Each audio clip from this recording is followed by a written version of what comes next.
Sorry, I was letting it run a little longer because we do got some like more videos to talk about, but my computer isn't letting me really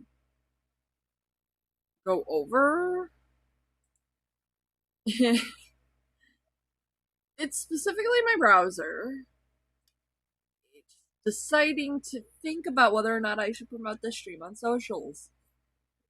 So if you haven't already, like and subscribe and share stream around. Comment in the comment section. It helps boost me in the algorithm over on YouTube. As for Twitch, like and lurk. You can follow, you can lurk, you can do a whole bunch of stuff. Um,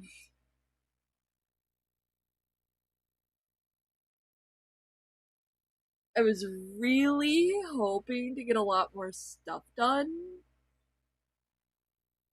Wondering if it's lag. It hasn't said I dropped any frames yet. I even made sure to like close the Discord client.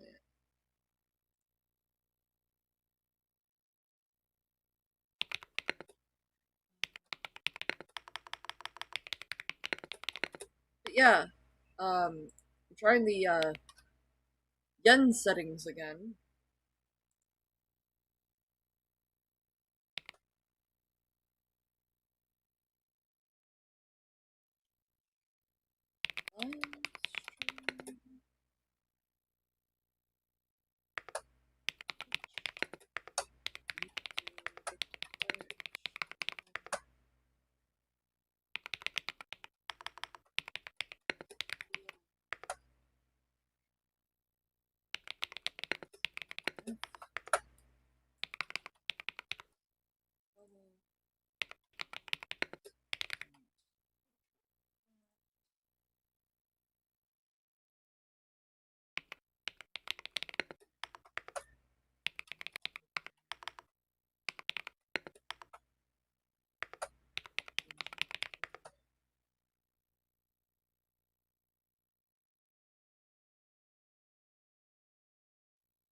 Letting me load.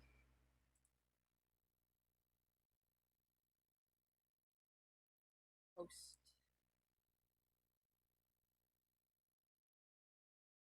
Posted.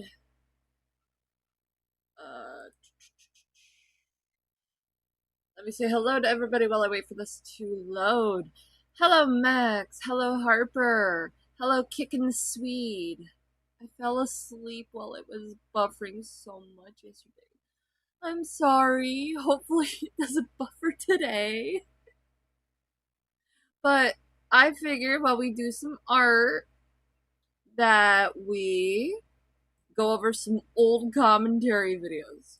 Like I even found stuff on the Internet Archive of like a channel that no longer exists. And it's like old drama. What am I talking about? Old ACC drama. That's right.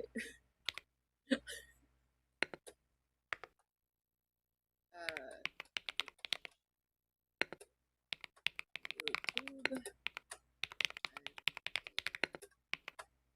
art stream. YouTuber.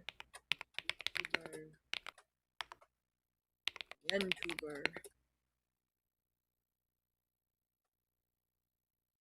There we go.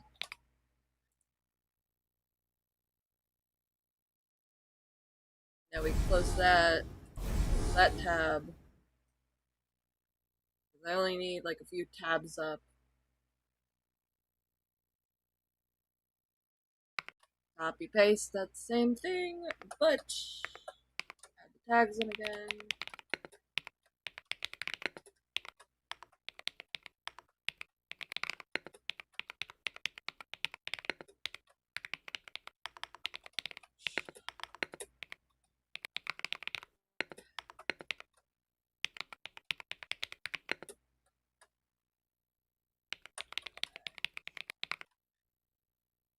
Go.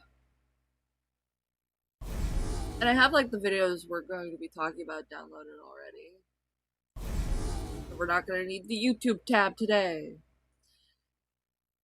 Oh wait, it's your keyboard. Wait, the clicking noise? Oh, you mean the...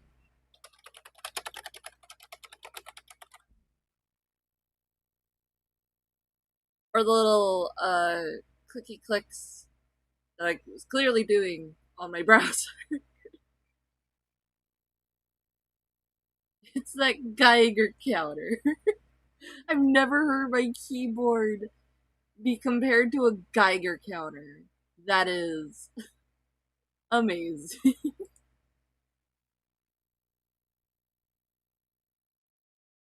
But today we're gonna be hiding Eilish Jack today and using our window capture.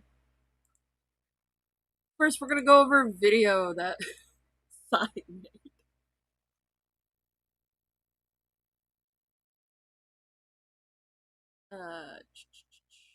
Called "Did Clark Kill His Wife?" Backrooms theory. Obviously, spoilers for the back. Oh, now it's dropping frames. Great. It's not like that's right. We're going over the back rooms. My cord is still not here.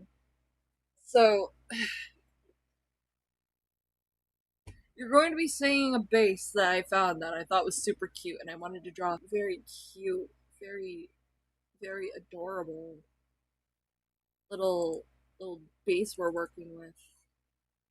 That it's by a creator named Sadie over on Pinterest. I know, Kicken, I know. My internet. But this is the pose I'm going to be working with. I'm, of course, going to adjust it to be one I like. And you're going to see how that looks. But it's by a creator. There we go. I'm just showing you what I'm working on today. It's not very much. But if I get it done, homosexual is a sticker. Other than that, I'm going to be working on the other homosexuals, which is Dante X Leon. Today we are working on Funny Hammer, which is Sunny Day Jack and the stinky German fucker in Stray.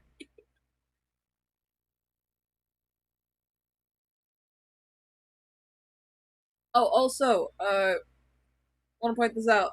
You know, like that cool little website Delphi Tools? The other homosexual. Yes. The other homosexual.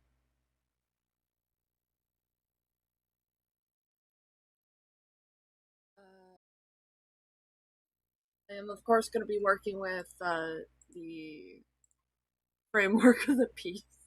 This is good. What?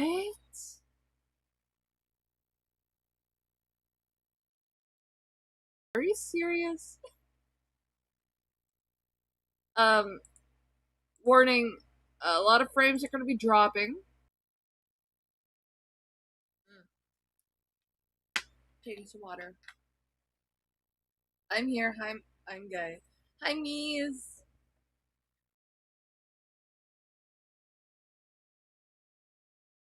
What in the fuck?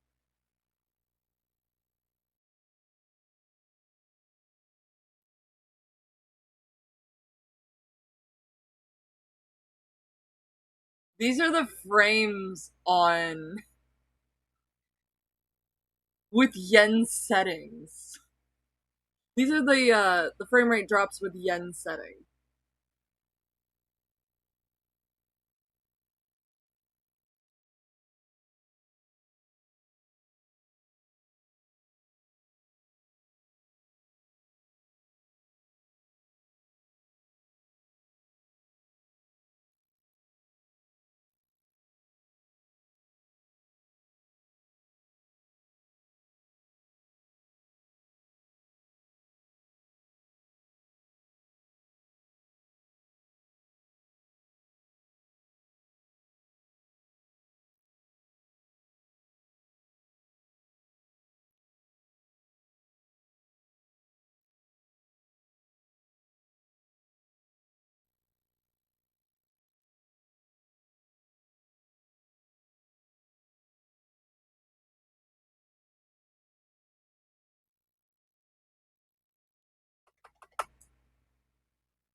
Okay, how's that?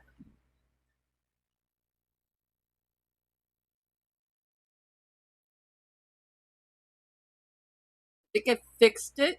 It was yen settings. Other than that, my computer just sucks.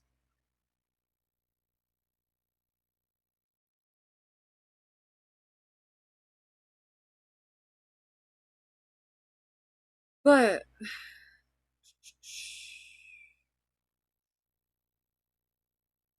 yeah, it's check this out.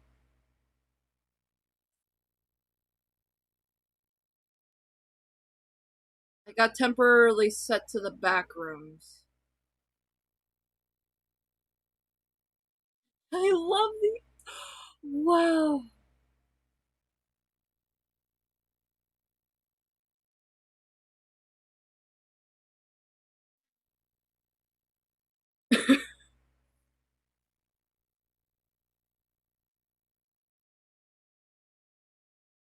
Audio better now?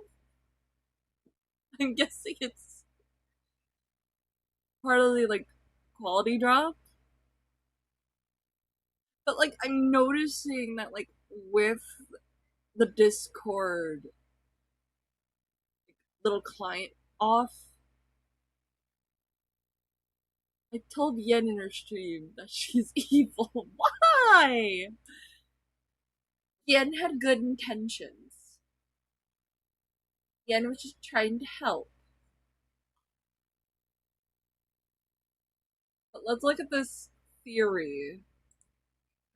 I'm gonna turn off the loop for this.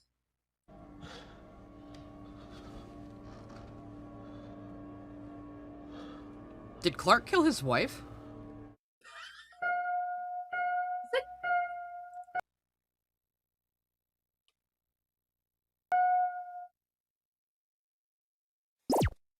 what the fuck is this editing? So, I saw Backrooms pretty late into the theater run, and it's been on my mind ever since. Going into the film, I was familiar with the general concept, especially the original 4chan post, and I had seen at least the first video in Kane Parsons' YouTube series. I was a little concerned the movie would be too SCP-like with the whole levels of the backrooms thing and set monsters people have to look out for with hard rules. It was a relief to me then when I learned that Kane Parsons' version of the backrooms was much more cerebral and high concept, with the space itself being what is frightening. It's a film that trusts the audience to put things together through visual storytelling and inference, which, as expected, means the internet has been picking this thing apart. There's a compelling fan theory going around that in the scene where we see Clark lurking outside of his old house, he actually went in through the window and killed his wife. Don't get me wrong, I'm not saying this is a be-all, end-all, concrete plot point. More of an unspoken possibility that adds a delicious layer to an already delectable cake. I think anyone who has seen Backrooms and paid even a modicum of attention can deduce that our old pal Clark is kind of an unreliable narrator. He's a man who struggles to take accountability for anything in his life and refuses to admit when anything is his fault. Like someone we know. Like someone we know. Who the fuck is talking right now? That is Psy Scribbles. Oh, Bandy. Bandy came hi to come to say hi. Good question. But I think is the video. Yeah, the video on the Pretty Princess CRT is by Psy Scribbles.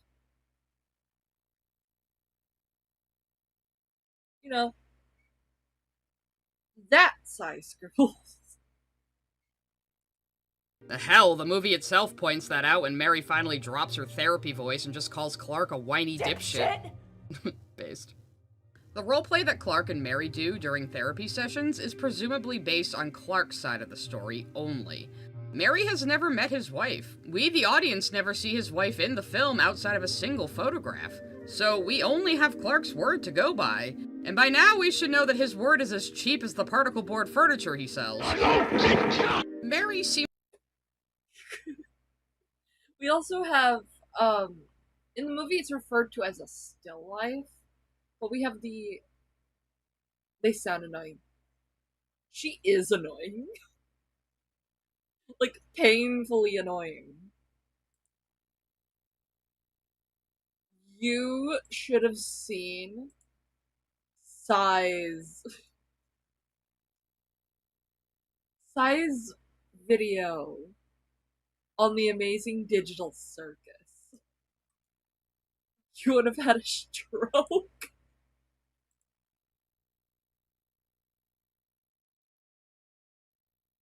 Seems to be trying to guide Clark into a self-realization that he does need to take some responsibility for his marriage failing, whereas Clark seems to go to therapy just to be validated, and to find a way he possibly could have been in the right all along.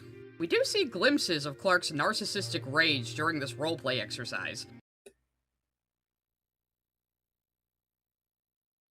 A lot of people, like, and this is very much a possibility, are very much of the belief that Clark only even went to therapy to, like, prove his wife was just like going, see, it's not that big of a deal. Even this licensed professional that I've paid a lot of fucking money to is saying I'm right. So why don't you believe I'm right? But we don't really get to see. By the way, oh, it's gonna be a while, Max. It's gonna be a while.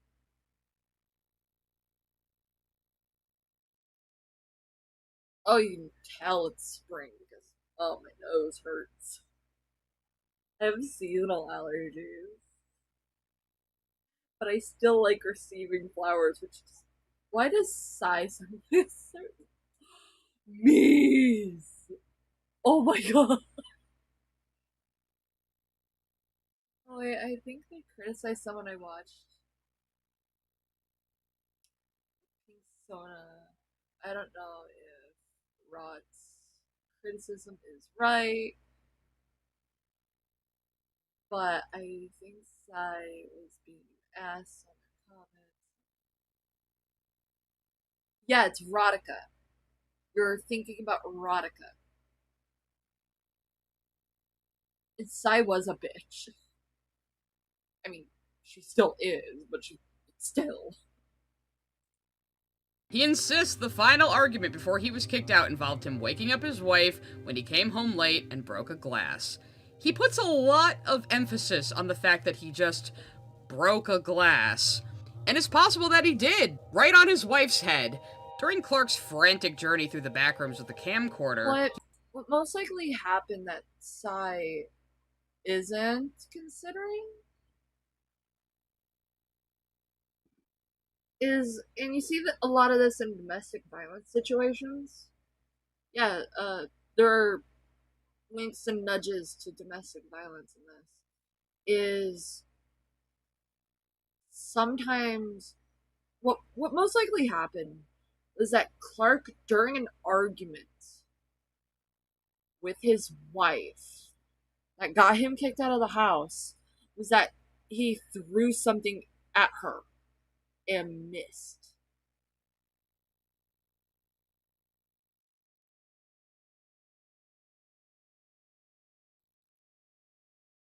That's a possibility. We don't know for sure. It's up for audience interpretation what actually happened. Because Clark is an unreliable narrator and all that. But one thing you gotta keep in mind when it comes to it is it takes like a good long while for, like, if it's been happening for like a good while, every time you start the video and I hear Sai, I go, ah, out loud. Because Sai finds new ways to be fucking stupid. And I haven't, like, watched this video. This is new, even for me. Like, it was just posted like a few hours ago. He encounters something known as a still life. They're not formally called that in the movie, I don't think, but that is what they're referred to in the overall lore. These happen when the backrooms try to construct people. And it does that just about as well as it constructs anything else. Weirdly and poorly, a red-headed still life comes shambling toward Clark, seemingly holding her head in pain. In the later scene where Clark is forcing Mary into their usual therapy roleplay in the bowels of the backrooms, he casually scalps that very same still life to put the red hair on Mary for, immersion, I guess. He just really wants to win that argument with his wife. Many people have come to suspect that this still life is in fact a recreation of Clark's wife, and that certainly puts some details of the red-headed still life in sharp relief. Holding her head in pain, her face looking like a recreation of somebody thrashing their head back and forth. I've seen a lot of people actually point out that the eyes are placed in a way that denotes like how like some animals who have their like eyes in a certain way, like horses, are like hyper vigilant, and hypervigilance is like a thing that happens in domestic violence situations. And the fact that this still life is holding her head, you can kind of tell when this still life was made, because they're made in certain points in time. But this still life would have been created the day Clark. This is just my theory. The day Clark was kicked out.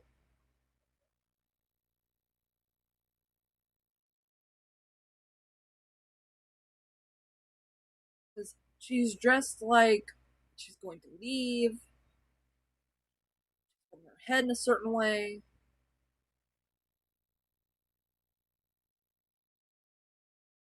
Like, it is there. So far, I'm not really disagreeing all that much with Sai. Shocker. Perhaps while being smothered? Very shocked. And most importantly, the red-headed Smothered. No.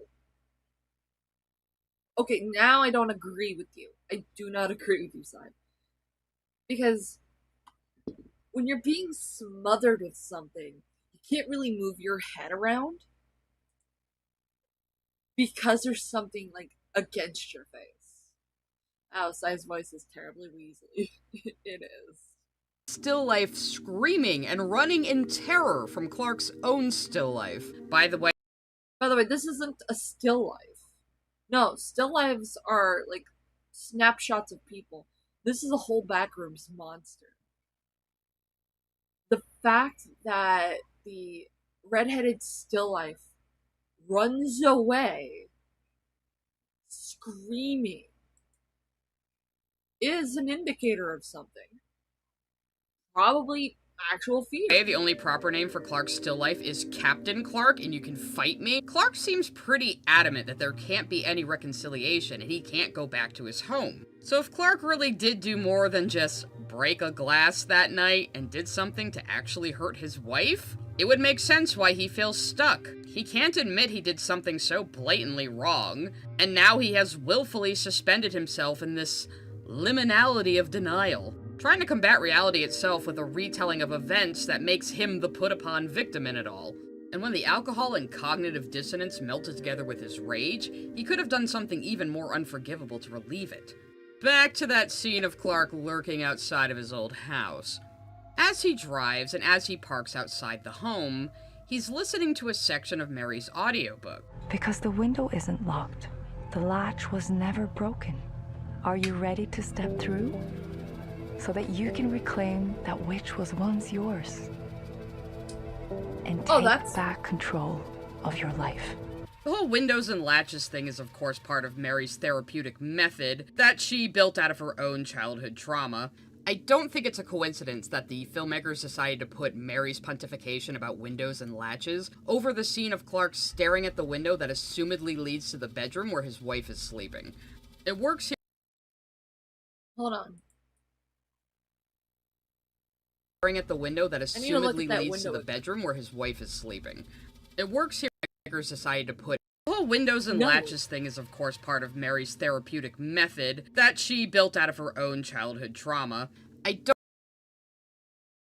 Okay, from lamp placement, this would be the living room. So, who the fuck sleeps next to a window leading in the same direction as their front door? That isn't like a house guest or getting like renovation done. I genuinely want to know because from the foliage, the little number marker here, and certain furniture placed within the house, this is the living room. He's staring at the house, but in order for Clark to get in, to get to his wife, no, please.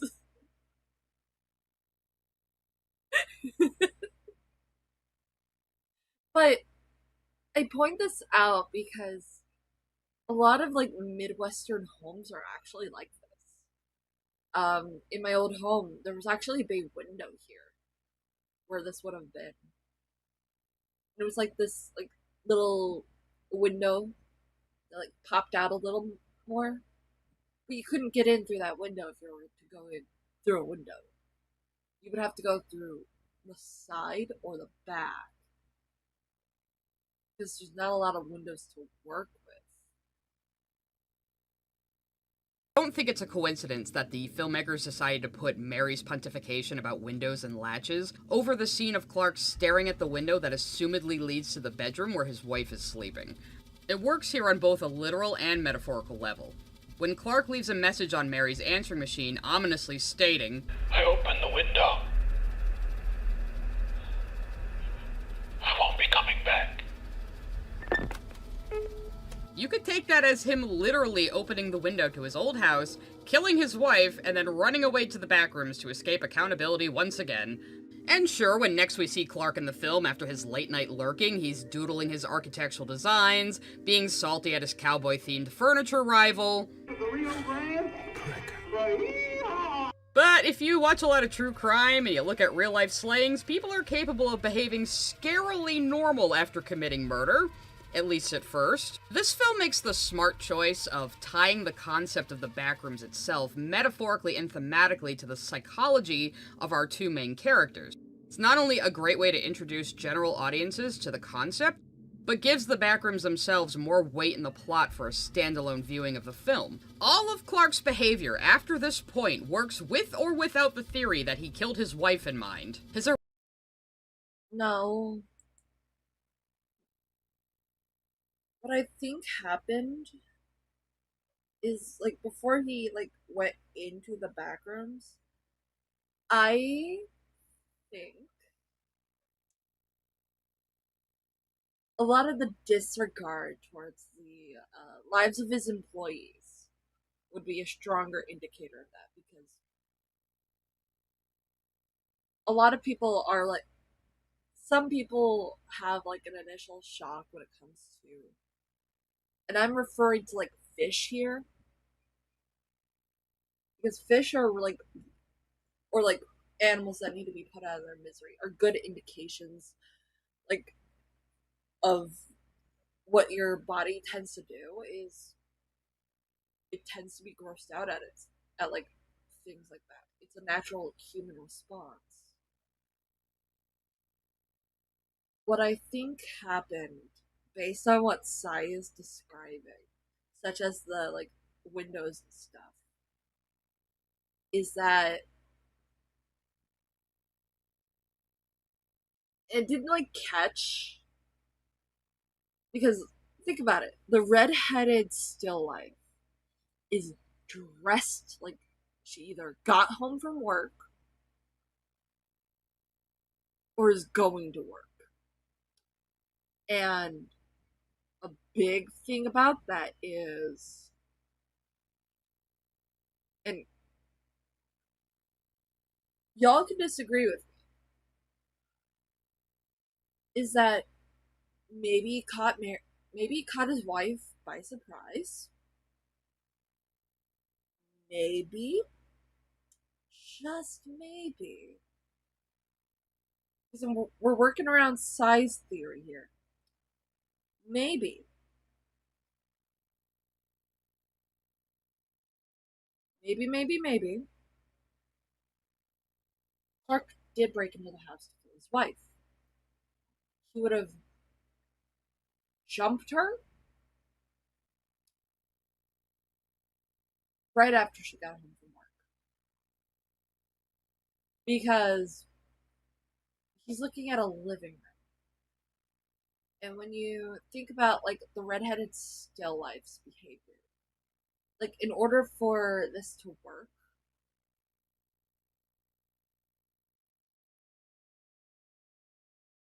you would have to build a scenario in your head where the wife is just getting home from work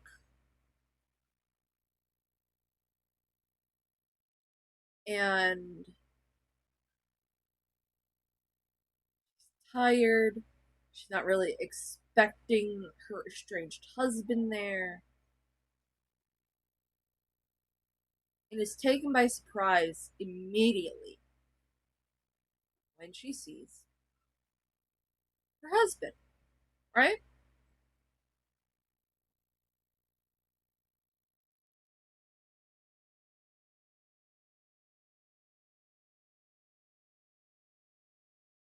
He would have, due to the unreliable narration,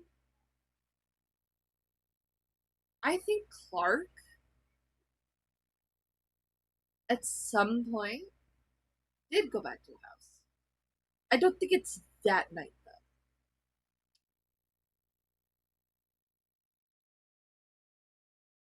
Because hang on.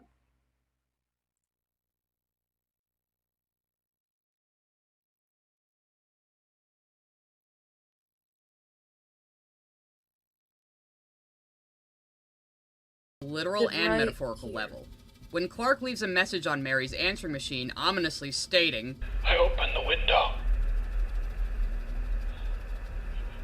I won't be coming back. What I think happened is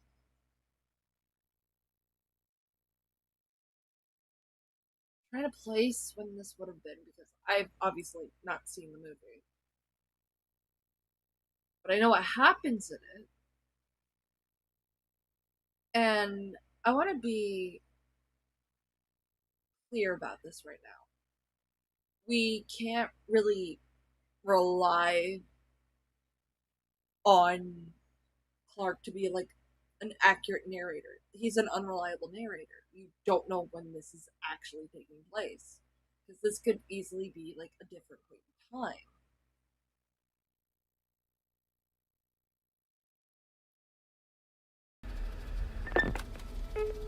you could take that as him literally opening the window to his old house, killing his wife, and then running away to the back rooms to escape accountability once again. And sure, when next we see Clark in the film after his late night. And the way he's describing it, the way this is like being described, the way she's describing Clark's actions, he would have had to already be familiar with the backrooms to hide.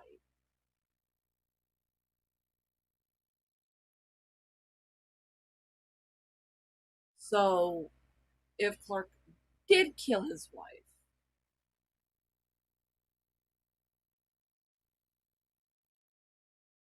he would have had to already know he was going to jail.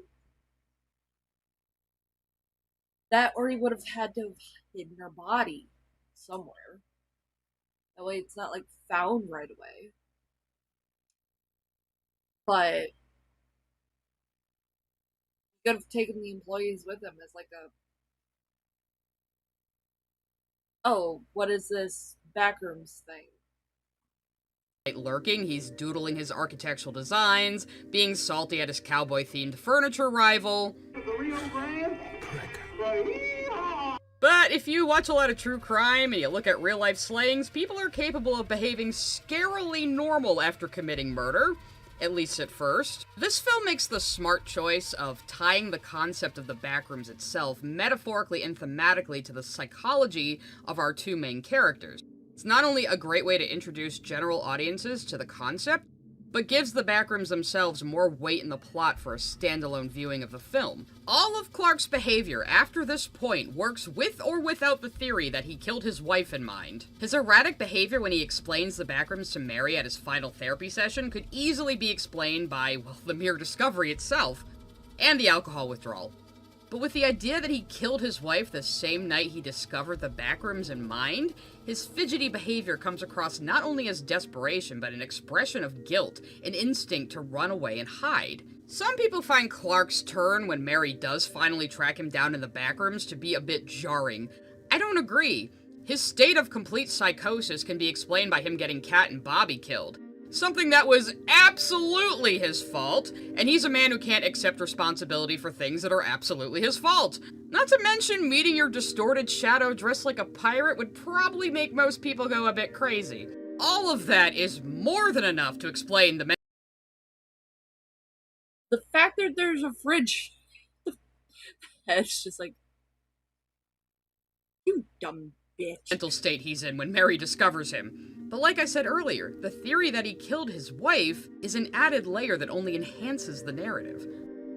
After seeing the movie, I did finally watch all of Kane Parsons' YouTube series, and I'm very excited to see where he can go with this in future movies or even a streaming show. I hope the movie sequel finds a way to bring Chiwetel Ejiofor back, even if it's just archival footage of Async dealing with Clark and Captain Clark during their off-screen gallivanting through the backrooms. He was such a standout, with such a presence, and listening to interviews, he really seems to respect Parsons and his vision. I don't necessarily want Clark to become the nowhere king of the backrooms, though. That would be pretty cool, too. For now, I just wanted to ramble about a fan theory I thought was pretty neat. I guess I'm making more of a habit of doing pre-recorded videos. Nope. I am going to say this. Sai's theory isn't implausible. There are some holes in it I'm going to point out. But it's like, not that far-fetched. I'm gonna just say that right now. Is Sai still a disgusting fuck? Yes. Absolutely she is. But that's not all we have.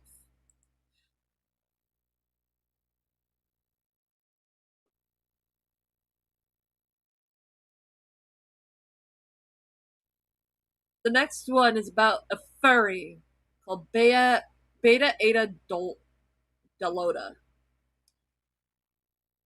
This one is by Kay's Cottage, called The Disgusting Downfall of Beta Eta Delota. Why the fuck is the name like that? Disclaimer, please do not attack anyone in this video, no matter what. Please and thank you. Aww, this art is so cute. I'm sorry, you probably can't see the art all that well on the little princess thing, but oh, it's such a cute wolf. I hope I'm getting that right, because a lot of people draw wolves differently. This could also be a coyote. I don't know. I could be wrong.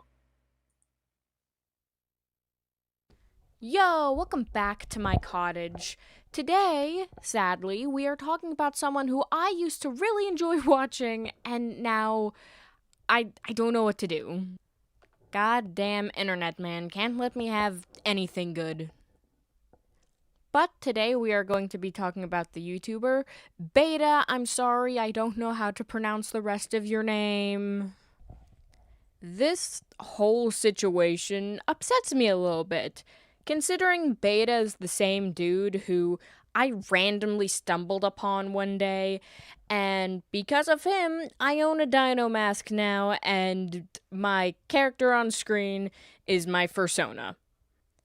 But before we talk about all the drama about the situation, it says here only 3% of you guys are subscribed to the channel. We can't have that now, can we? Subscribe to the How many people are subbed to me on YouTube?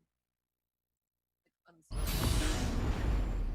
Not like removing a sub, but aren't subscribed and watching my stuff. Analytics.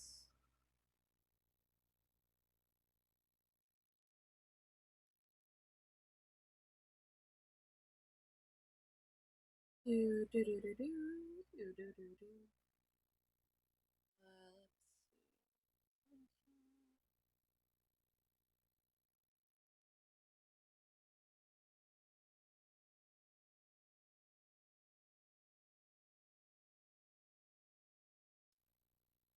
Only 19.2 of my viewers are subscribed, are like not subscribed. Interestingly enough, what the fuck is this like age demographic? I'm kind of horrified by this. What the fuck? Hang on. I haven't checked like overall channel analytics, and this fucking terrifies me. Sorry. Slight derail.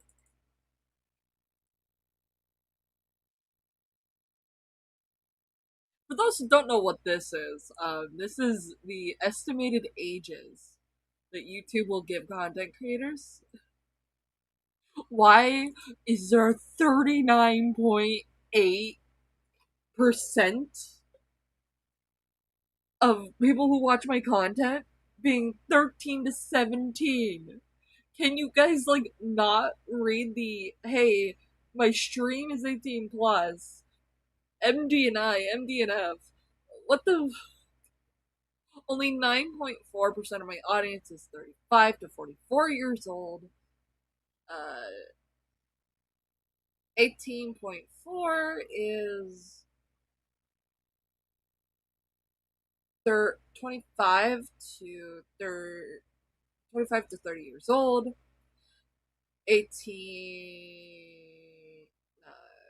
32.3 of you are between the ages of 18 and 24 years old. I'm horrified.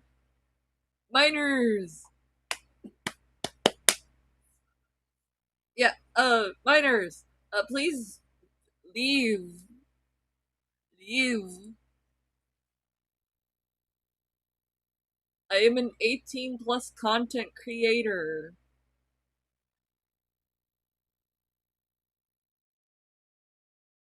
It's not based in Poggy of you to be here. I prefer you be safe.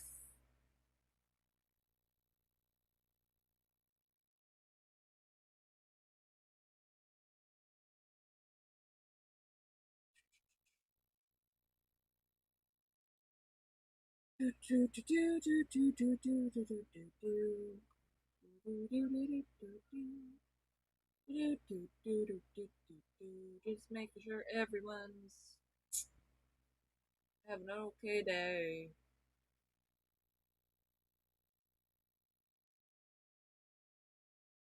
Yes, I have my. Oh, one person just. I'm guessing someone like either deleted their account or like unfollowed, but we're now back a follow on Twitch. So for those, if you're old though, like me, you get bullied in your server. I'm 24 kicking. I already feel old. I want you to try having. I had to look for early 2000s stuff for a project, right? The early to mid 2000s are now being referred to as retro. And I never felt so ancient in my life. Wait, the analytics could be all my streams as an adult. And plus,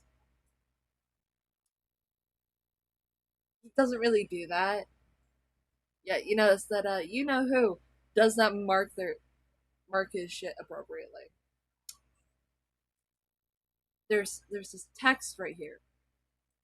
Text says stream is 18 plus MDNI. Minors do not interact.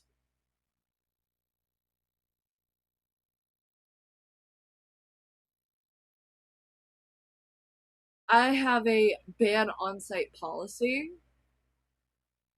for like minors.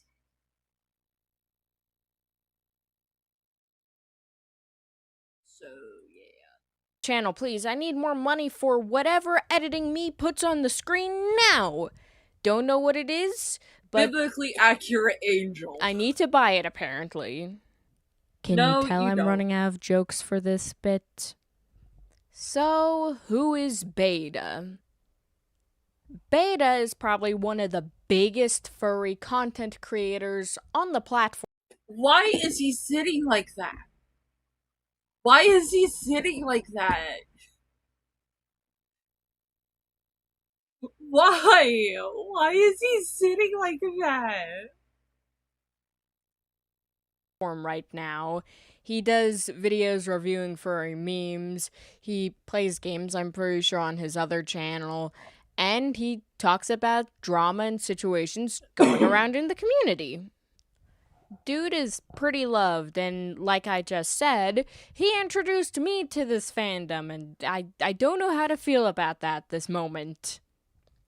But because this is the K's Cottage YouTube channel, of course, Beta is in drama.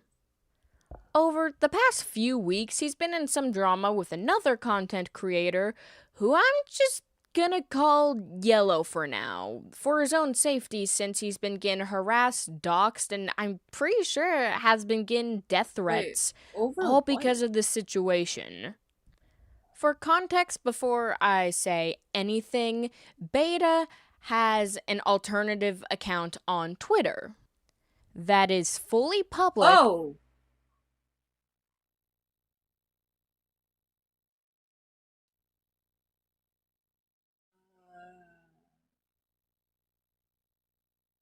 Yeah.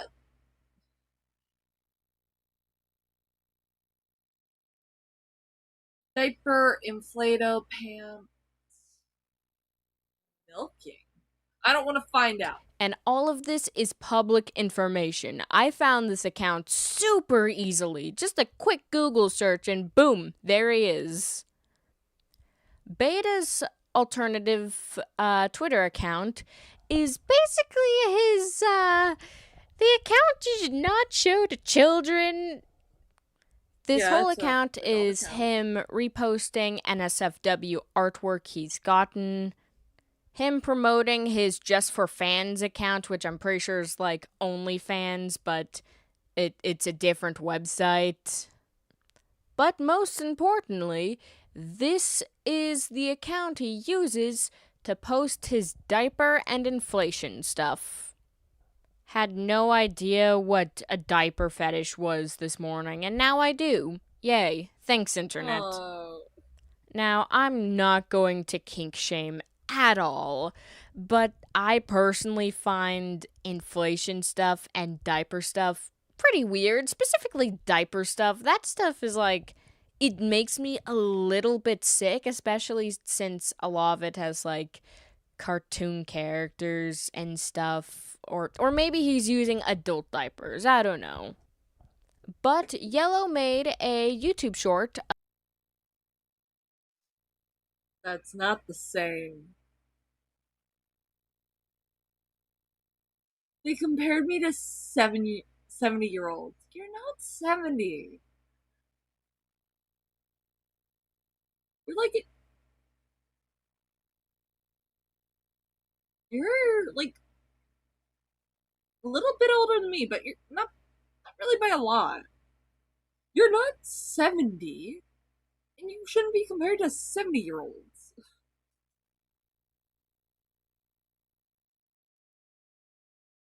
24 is shaking my head. Of him mentioning Beta for a second. and mentioning he's into diaper stuff, and then just talking about other stuff in the fandom. It was for like 5 seconds. Mind you, Yellow makes a law content of him making fun of certain stuff in the furry community, diaper stuff being some of them.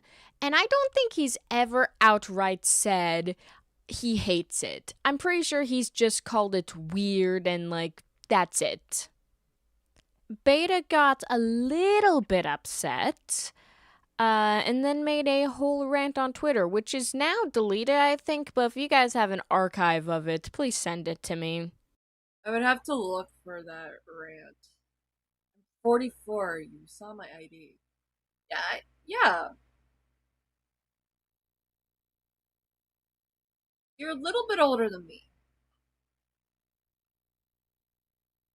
By like 20 years. It's not that much.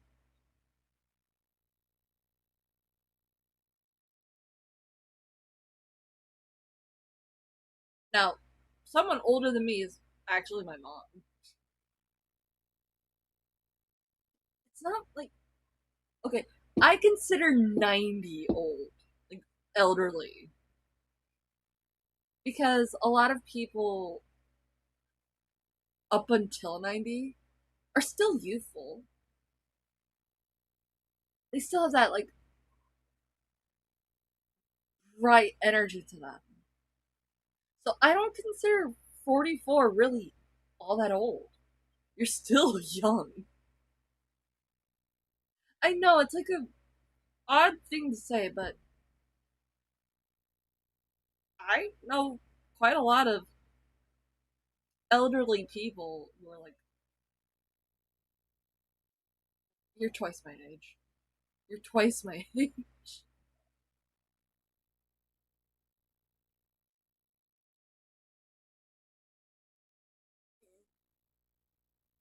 But you get what I mean. You get what I mean. You're still able to like enjoy life to the fullest and still have yet to experience a lot of the things you want to experience. So, yeah. And this is where things started to get really bad. From my knowledge, correct me if I'm wrong, Yellow showed pictures of Beta's account. However, from what he said, Beta was fully clothed in all of them, so it wasn't anything. Okay, I'm gonna ask. Let's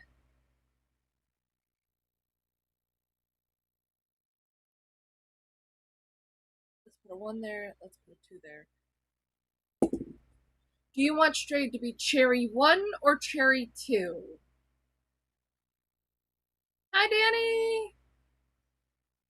We're talking about like some like videos that came up on my For You page. You missed out on the one where Sai scribbles. But I'm also a punk rocker. We usually just people you can be around too. Like if you go to a bar, go there with a punk rocker that you know. Guarantee you'll have a fun time and be like safe as can be. I could be a little biased because I like feel safer around people who are like punk, emo, goth, due to like the self expression stuff. But yeah. Okay, guys, real quick, real quick. This is gonna be important. One's in chat if you want Stray to be Cherry 1. Two's in chat if you want Stray to be Cherry 2.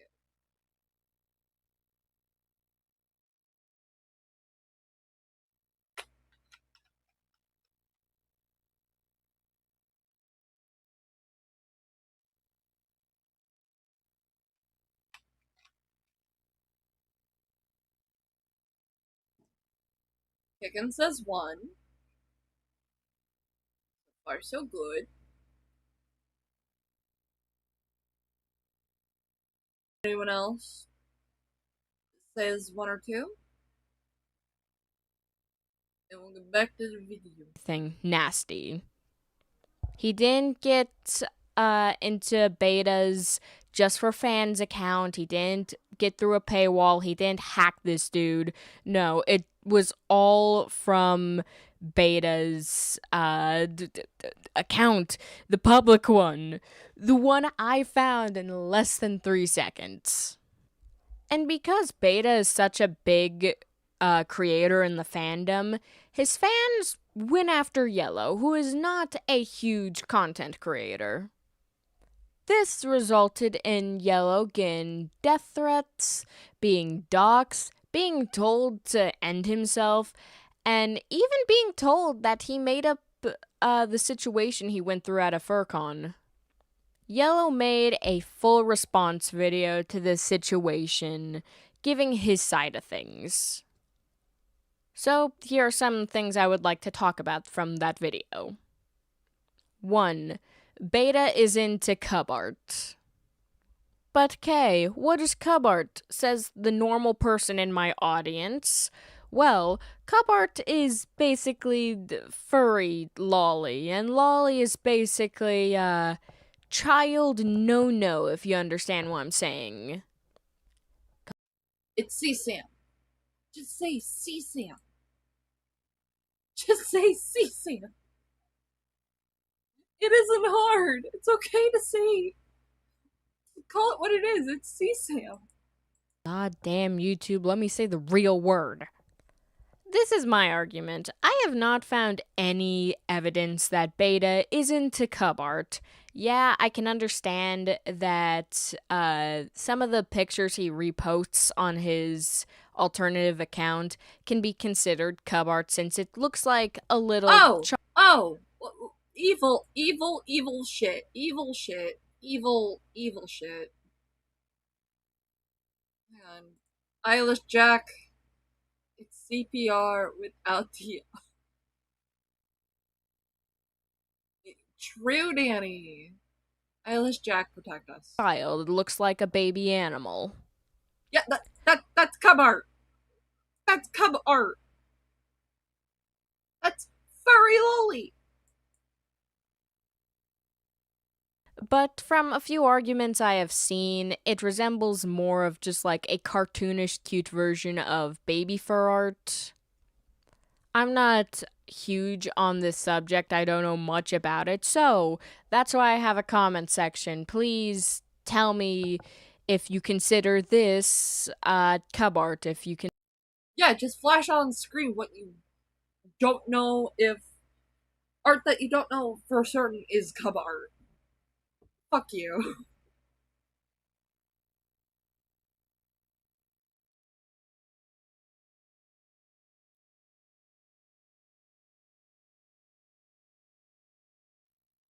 Consider this not okay. Number 2, Yellow mentioned. Okay, they haven't shown an image in a hot minute, so we can get back to Dorian prepared. Molly Howlman as they come in my room. Beat him. Beat him. Beat him up.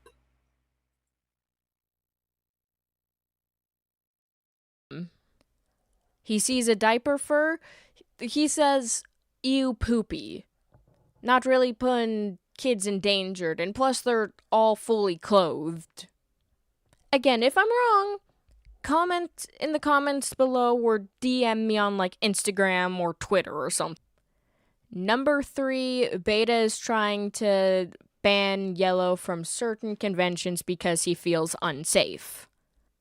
Again, I don't have a lot of evidence for this, so again, comment section. But if this is the case, I still don't understand.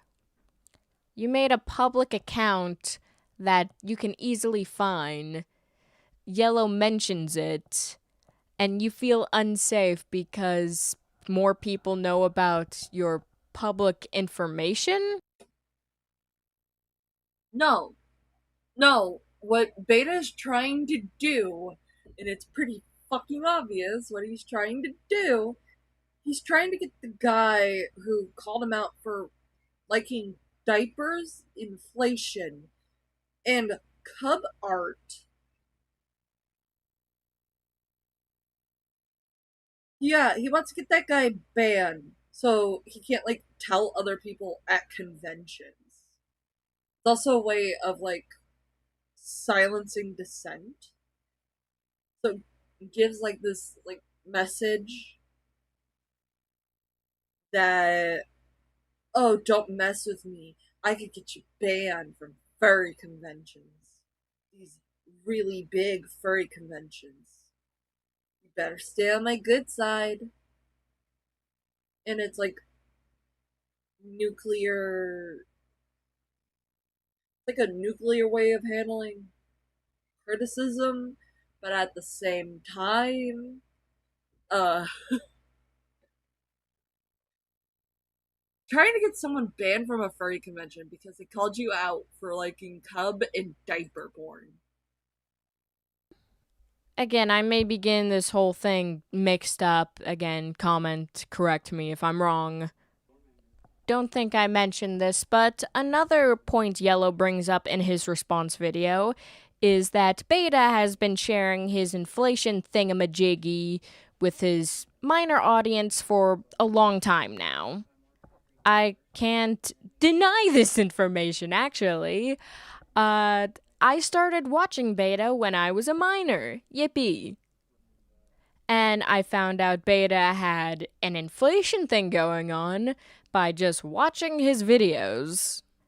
Come on, guys. That life jacket isn't just for cuteness. It's for something else. God, I hate the internet sometimes.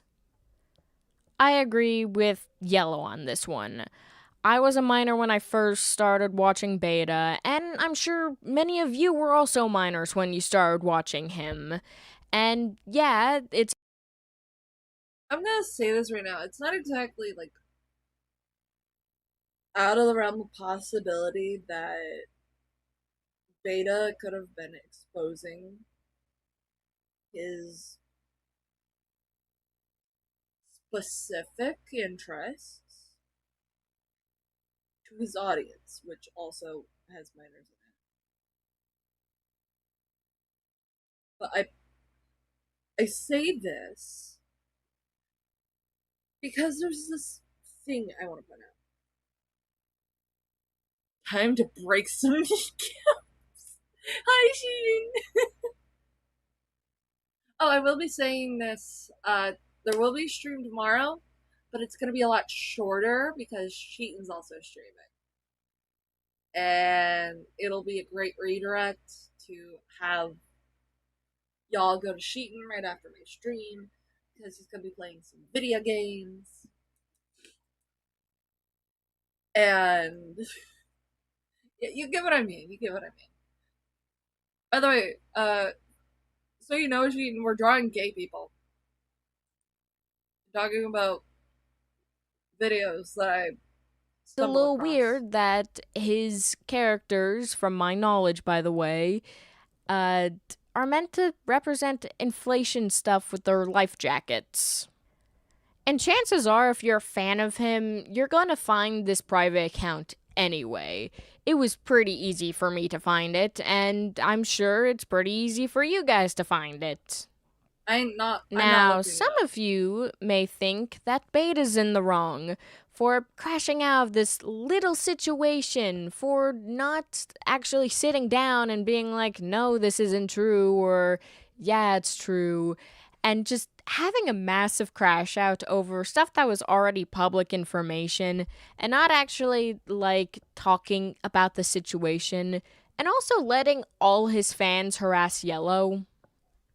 Some of you guys may think Yellow's in the wrong for, one, talking about Beta in the first place, or two, like showing furries who are already in diapers on his YouTube channel, and being a hypocrite, and just all this.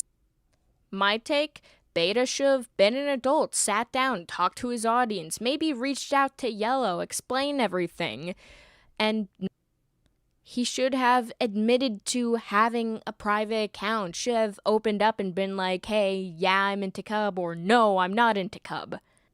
Can't really see anything Yellow has done wrong. Again, comment in the comments if I'm wrong, but Yellow seems like he's in the right and he shouldn't have gotten all this hate. But that is it for today's video. If you liked it, make sure to like and subscribe. It really helps out me and the channel out a lot. Links to my social medias are in the description below, along with my Discord server, the most wholesome Discord server in the world. And I hope all. Okay, we're done with that video. The big gay. Yes, the big gay. We're drawing German gay and clown gay. But I want to talk about this one real quick. I was looking around for an old content creator. Not a lot of people know who this is. However, I used to watch this guy. His name was GhostEXE. For those who don't know who GhostEXE is, welcome. I'm going to lift the rock you're under now. But then again, I don't blame you for not knowing, because not a lot of people are going to know him, and that's fine. I do, however, need to break some news to you. For those within the ACC,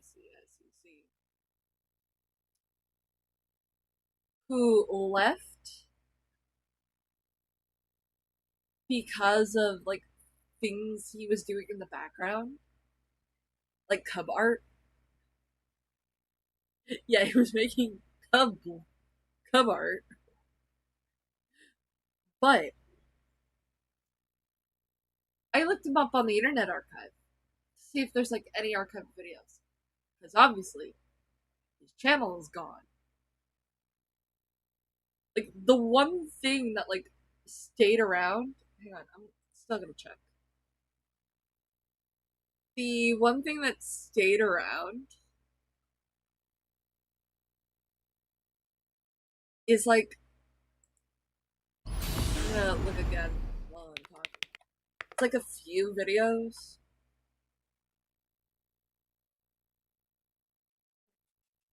Like he came back briefly to dunk on just the robot, like just a robot during the Cine Bears.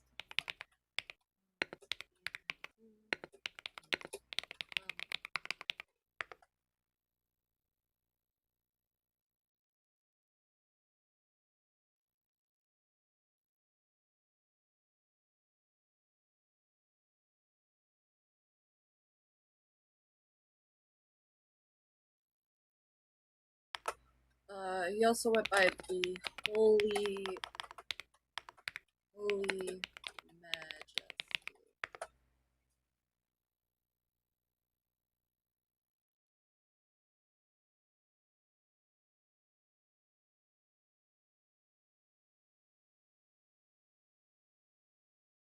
Yep, no, he's gone.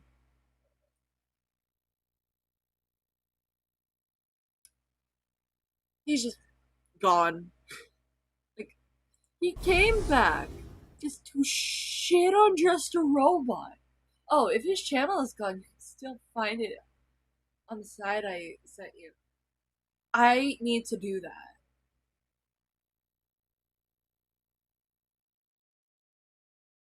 I need to do that.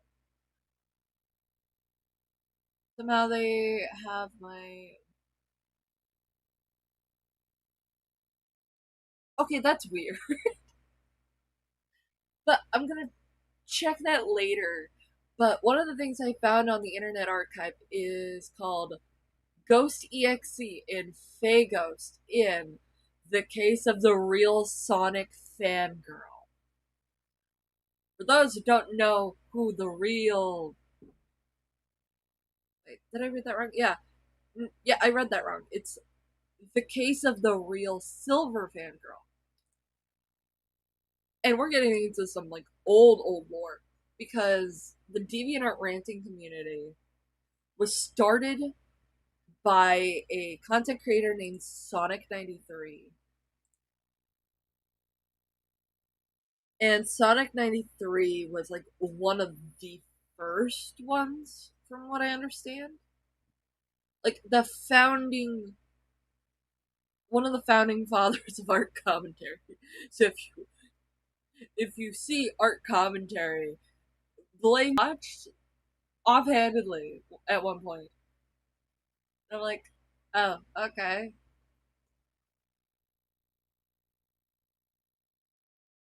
But I'm gonna let you know, there's a Fagos jump scare.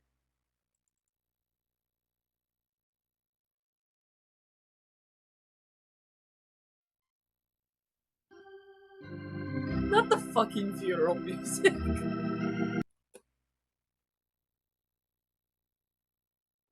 Okay, it says here Sonic93's YouTube career 2014 to 2020.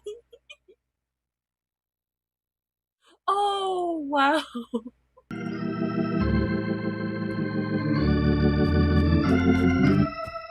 It's no use, Roof! What the fuck? Oh. What the fuck? What kind of opening is that? I found like 2 clown teeth videos with this mask. Yeah. Oh, my ribs hurt. What was that? Well, hello there. That amazing opening intro was done by Wichitobi. Check her out. Her links are in the description below. Also, please enjoy the video and may the 4th be with you. Stay spooky, my friends. Oh, this is Dear world, I am writing this because, frankly, I don't understand what this world has come to. By the time you read this, I'm clearly gone. Firstly, I would rather die for Silver and become his wife in the Great Beyond. Oh my god, he's so cute. Than exist on this planet where children like Melody Sugar Plum can state, quote unquote, there's things that I like about Silver, but there are also things I dislike about Silver. Like, seriously, who? what the fuck even is this? It's 44. Wait, hold on. It's 45 minutes. It was 45 minutes.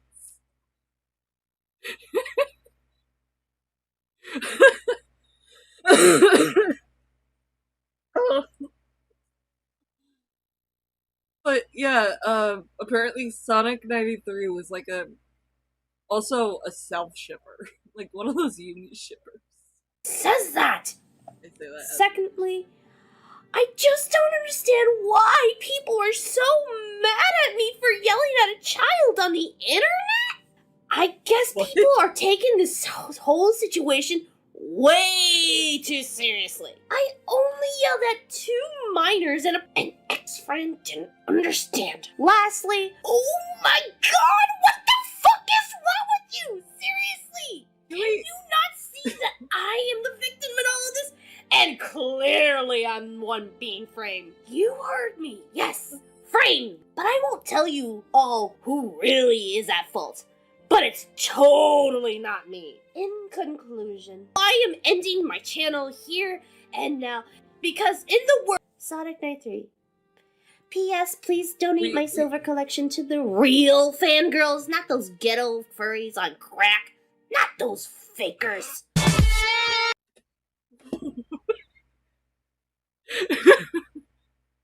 What is this? Take it easy, kid. Silver is just another instance of Sonic ripping off Dragon Ball. Oh, oh, oh, oh, relax. Relax, no one's taking your Sonic. No one's taking your Silver the Hedgehog.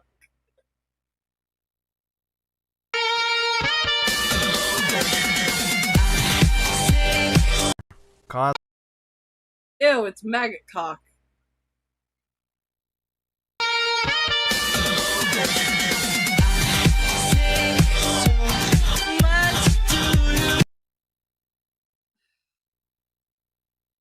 on. How long is this intro?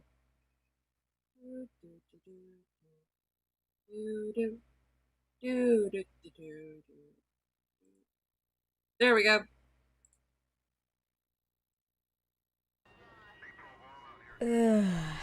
So, what do Wait, we have who's here? this? Who's this? Who's this?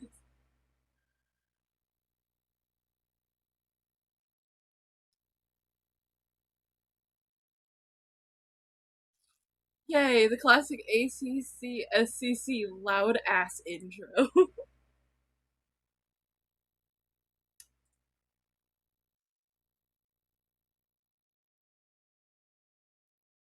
Chief. Another dead one. Gone, but not forgotten, that's for sure.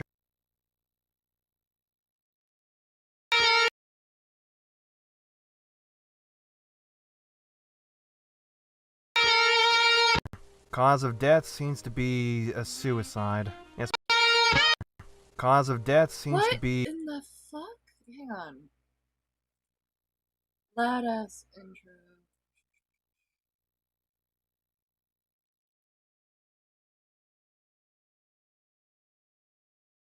Hang on, I need to take a screenshot of something. That or just people can tell me in the chat who this is.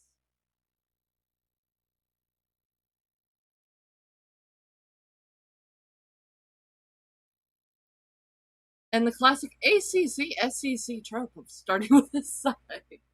Lila Skull, you better not be drawing cherries. It's illegal to be charry, you know? Damn. I'm breaking the law. I'm drawing gay people as cherries. So, what do we have here, Chief? Another dead one. Gone, but not forgotten, that's for sure. Cause of death seems to. Not forgotten, like the maggots on my dick. For those who don't know what I'm referring to, Junkie has a particular sexual interest in having maggots on his dick. I will not be elaborating further. Be a suicide. The estimated time of death seems to be unknown. Who's our victim? I'll give you a hint. She was known throughout the community as the godmother of commentary, but you may know her as the one and only quote-unquote real silver fangirl. Wait, what the fuck? That outline belongs to Sonic 93? Yep, the one and only. The body was the acting in this. The acting in this is like porn level acting. You know, like the porn parody levels of acting, where it's just like so bad. Excuse me. No, I'm being dead ass. discovered today by a former acquaintance of hers who was concerned about her mental health. Sonic 93, me and Draco just about had it with your attitude. And oh my god! This artwork of Silver is very abstract and interesting. And also, oh my god! Due to him being the first to discover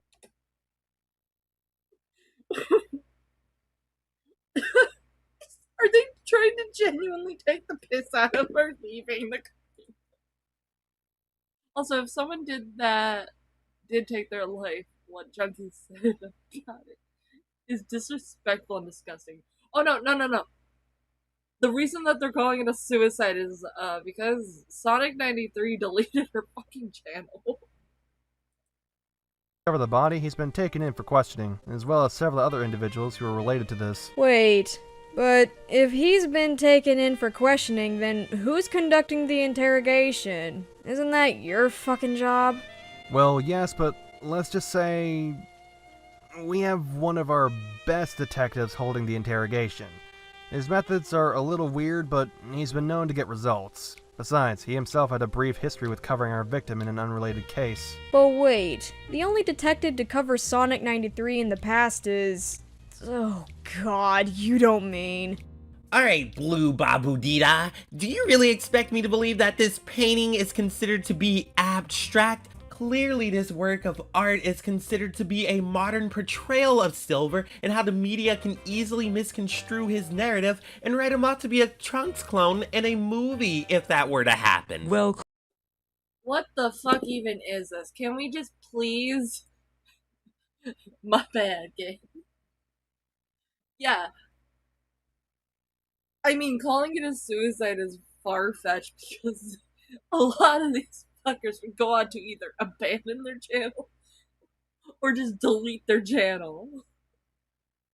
But the only confirmed suicide that ever happened within the art and slideshow commentary creator is Channel Gray, and that is because she was a sexually assaulting pedophile. Not the ghost guy, no. You know him too?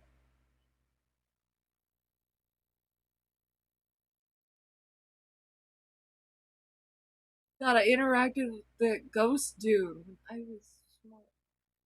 No! Please, say it ain't so. clearly, good sir, you do not understand the context behind the meaning of art being abstract. Why, you little... Guys, this has nothing to do with the death of someone. Here's Fagos. Which kind of shocked me. But let's continue. Sonic 93, you're getting off track. Right you are, Assistant Detective Fagos. Oh, Detective Figures. Listen, Minnie, do you expect me to believe that Sonic 93 just offed herself by chance? I don't think so. I think it was you! What? No! And here's how it happened. What was the art commentaries, the art and slideshow commentaries hyperfixation on fucking Danganronpa?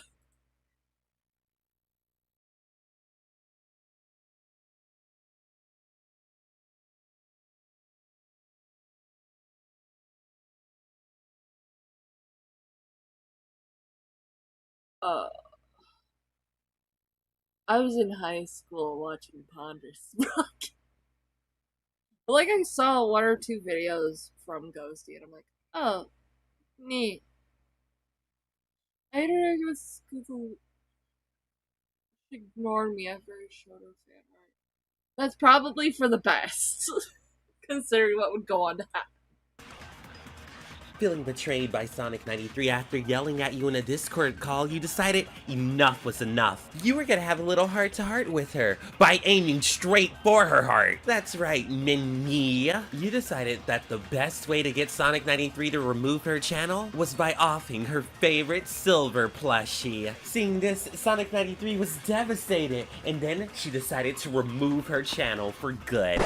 Wait, what? Alright, that's enough. Minnie, you're free to go. Wait, come on. My conclusion was a bit far-fetched, but I was on a roll. Listen, you can't just accuse someone of doing something without proof. You can't go out and about yelling at kids. That would make you no better than Sonic 93 yourself. Listen, I'm just trying to get results. And you can easily get results. All you have to do is attract flies with honey.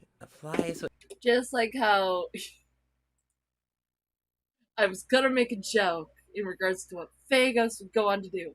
Wait a second. Is that Holy Majesty talking? The purple ghost is not Holy Majesty. The purple ghost is Fagos. She would go on to leave because she, and I'm shitting you not, she would go on to convince Clown Teeth, Pondersprock, and Chuli that not only in that through like a series of like fucked up events were responsible for the death of one of the victims.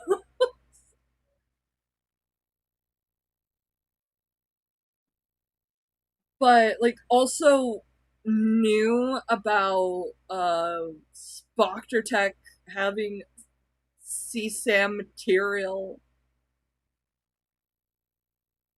or technically it would be CSEM. Yeah, CSEM on a little thumb drive that he allegedly. I ain't believing that shit for a minute. But the other one is a lot less known. The one that's currently on screen on the Pretty Princess CRT is known as Ghosty X, who would talk about like various topics online. As far as we know, Holy Majesty left to go get some help because like he was doing like some fucked up stuff, including the creation of cub pornography or cub furry CSAM material. It's very lowly.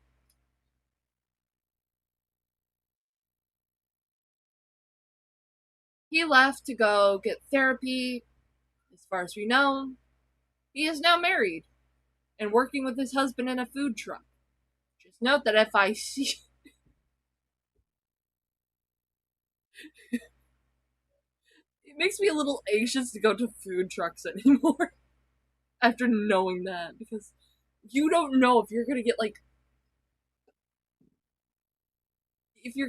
your food from Holy Majesty.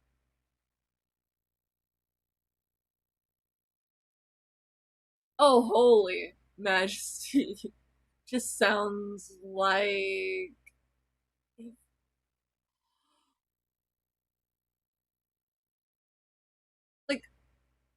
Holy Majesty, as far as I know, I could be wrong, actively like left his platform. He went, nope, I'm not gonna stay. A good ending, Isaac Blooms, if there was ever a good ending. Where he admits there's a problem and gets some help. Briefly, Holy Majesty did come back to like dunk on Jar during the City Bear debacle. And then he left again. We need multiple ending memes. No, we don't, Lilo. I'm not making that meme.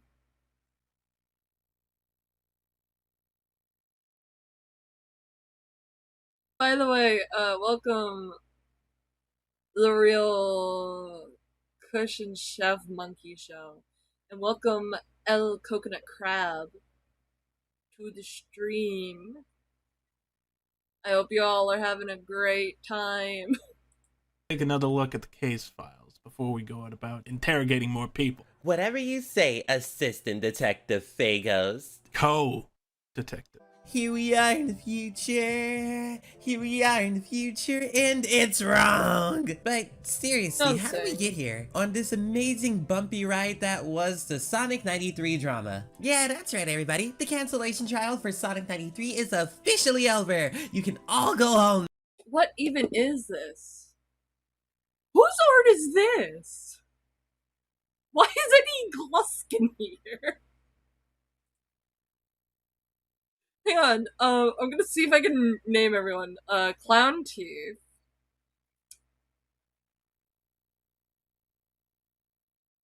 I know this one. I know the name of this one. The bird.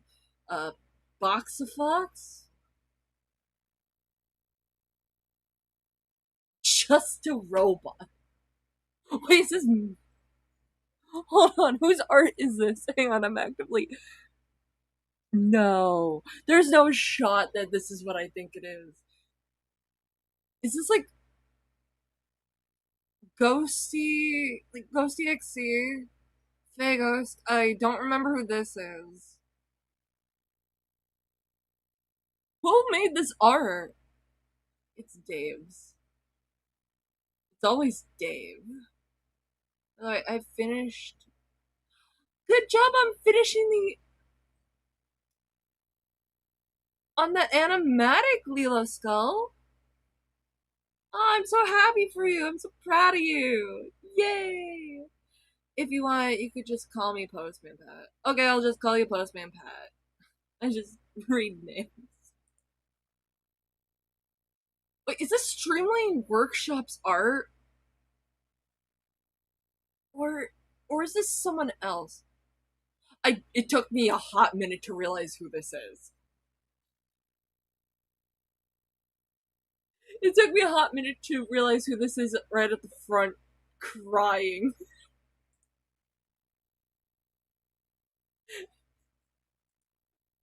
Hang on.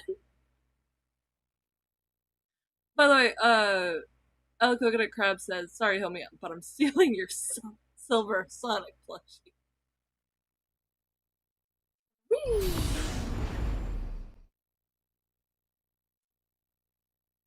I blame Ace every day, for he has given me a vocal stim that I hate.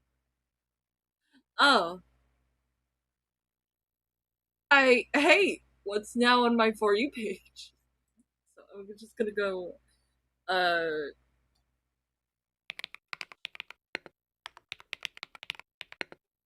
it's Dumbsville. It's Dumbsville.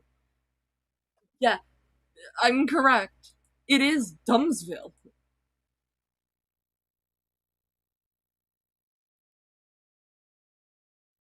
It's Dumbsville. Why is Dumbsville crying?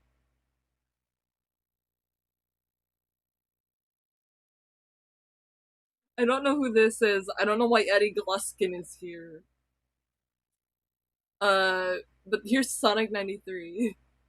Now, it's done! Wow, I can't believe Sonic 93 Why invented. Why is Miku here? Who's the Miku?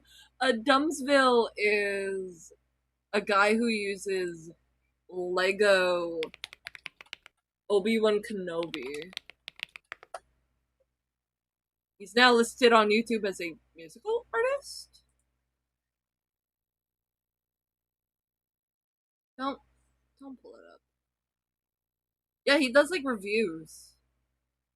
He did a review 2 weeks ago. He did a video 2 weeks ago called Batman Arkham Asylum 17 years later. But he used to collab with Fuchsia Butter.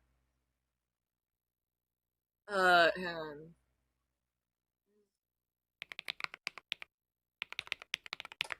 he used to collab with Fuchsia Butters, which is, wait a minute, is it no longer on his channel?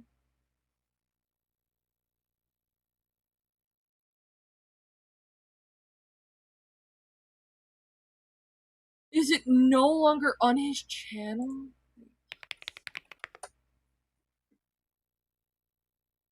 No, it's still here. It's just listed as old.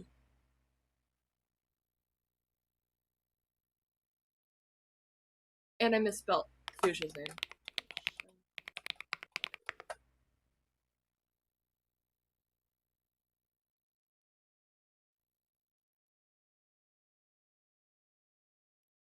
I'm not. I can't see the horizon. Hatsune Miku. Being cancelled. But in all honesty, one really has to think, was there really a resolution to all of this Sonic 93 stuff? I mean, did we as a community really leave a positive impact?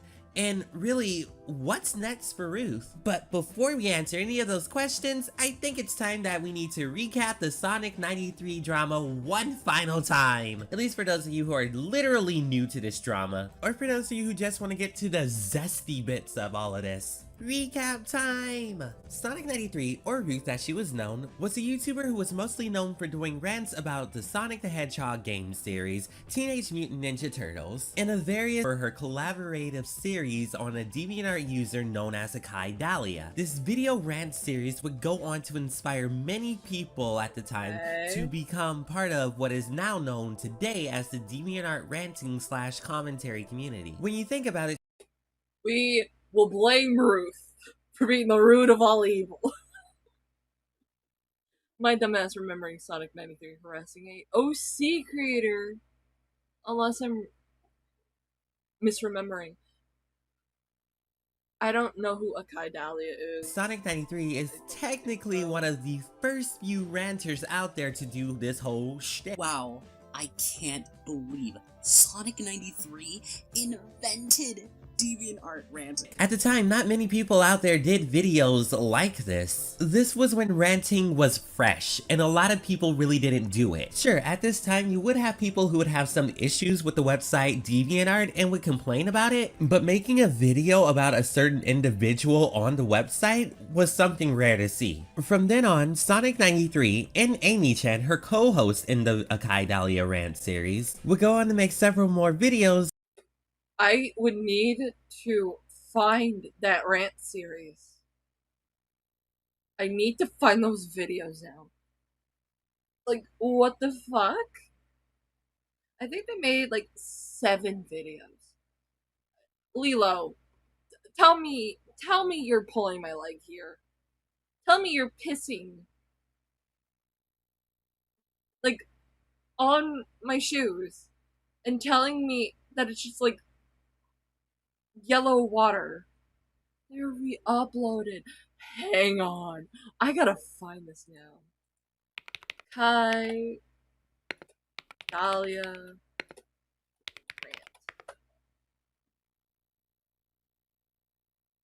There's so many. Sonic 93 ACC history. Your rape screen compilations. What the fuck?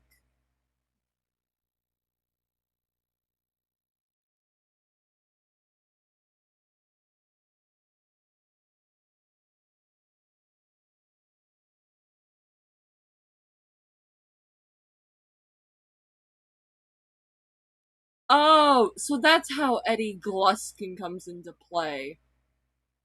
Apparently it's this one guy named Alduin Kajinka. Alduin Kajinka? Am I saying that right?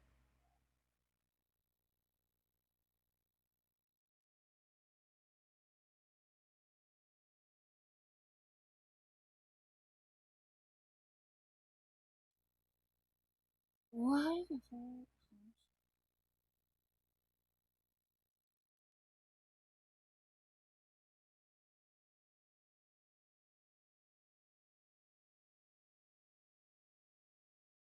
I'm just looking through this. What in the hell?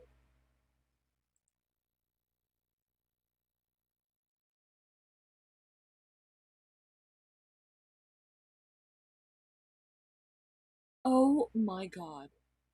Oh my god, there is a playlist. After the vid got posted, the dude had a breakdown. But FNAF. I've seen everything. Apparently. I swear one of these people would have done a fucking DeviantArt now. Laughing rather than bully children. We'll make Sonic colors. But oh, there's this entire fucking playlist.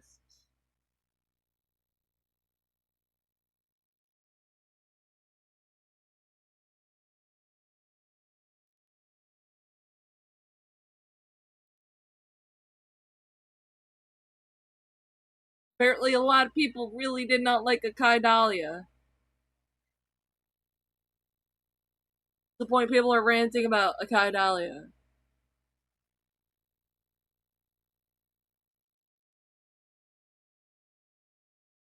Someone like, oh my god.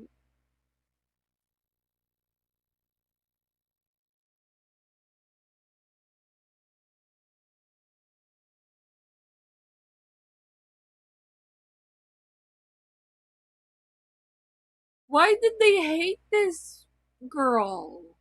I'm assuming it's girl.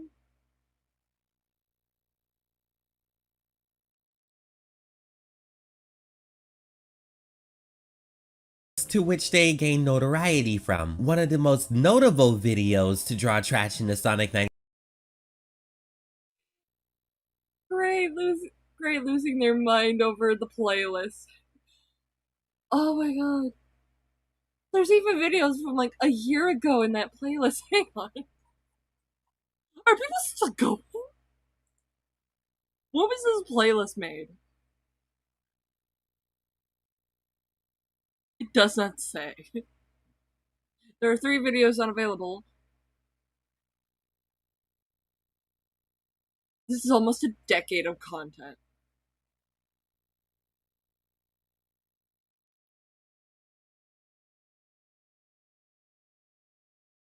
Uh...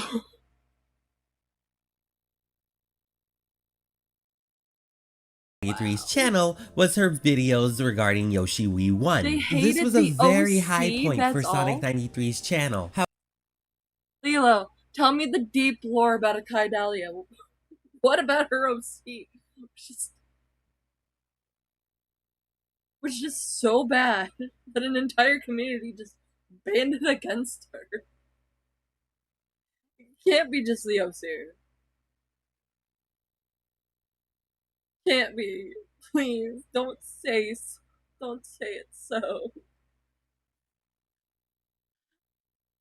However, time and opinions would eventually change. Eventually, Sonic 93 and Amy Chan would grow apart from each other and have a very public falling out, at least on Sonic 93's part, where she would literally upload a video addressing the status of her friendship with Amy and the reason why they no longer collab.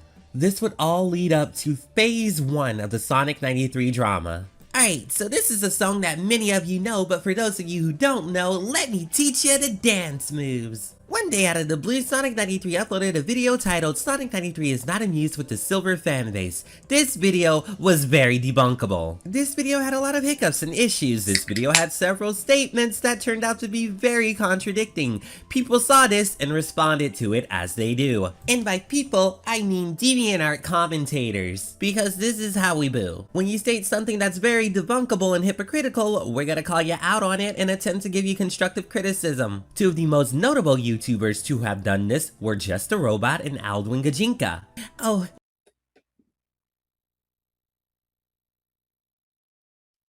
Okay. Because God forbid. It was because the OC was Polly. I think it was how she treated Amy and she shipped the OC. So she's a self-shipper. I don't do it like very much publicly, at least not on like my main accounts. I'm not telling you my side accounts that I use for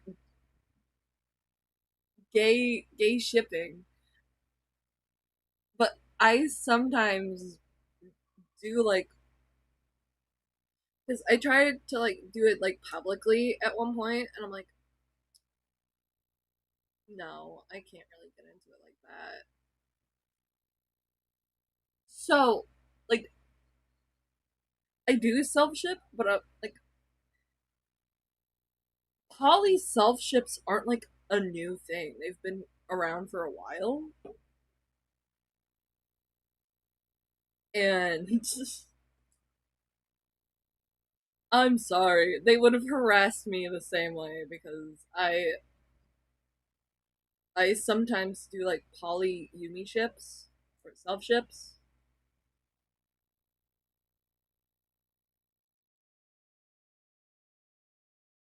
So they would have absolutely hated me.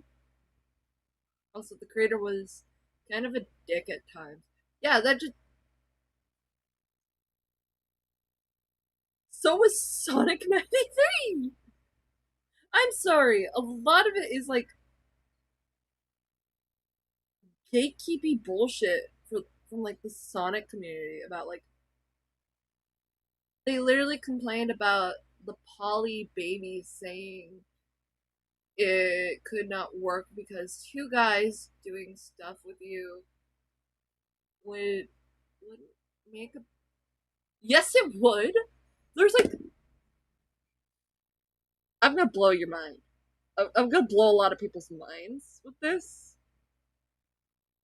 But and I had to like put my stylus down for this. Two guys can contribute to a baby. There's like certain like one, it was pure insanity. One, it's just like a cringe person talking about how they wanted like Sonic characters to knock them up and have like a poly baby. Two, there are sometimes this like genetic hiccup where two guys can get like a woman pregnant with twins, right? All because someone dared to make an OC.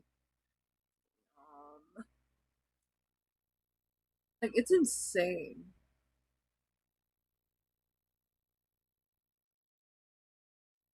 But there's like this like medical thing that can happen sometimes where a woman like gets with two different guys, right? But that DNA does something and she'll be like pregnant with twins, but both babies have different fathers despite coming from the same. Yeah, it's a thing. Hang on, I gotta pull it up. Twins being born with two different fathers.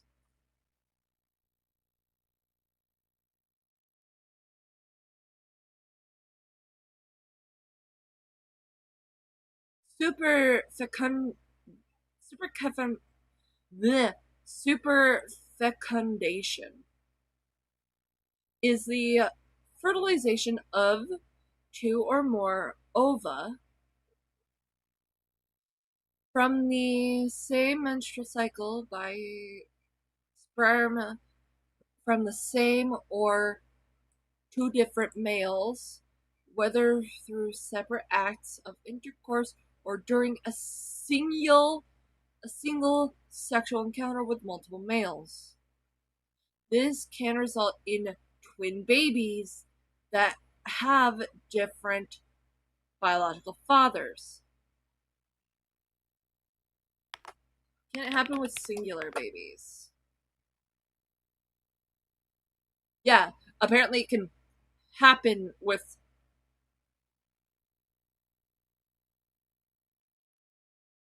can a baby have two different fathers? From the DNAtests.com website. Can a baby have two biological fathers? It's indeed possible for a baby to have two biological fathers.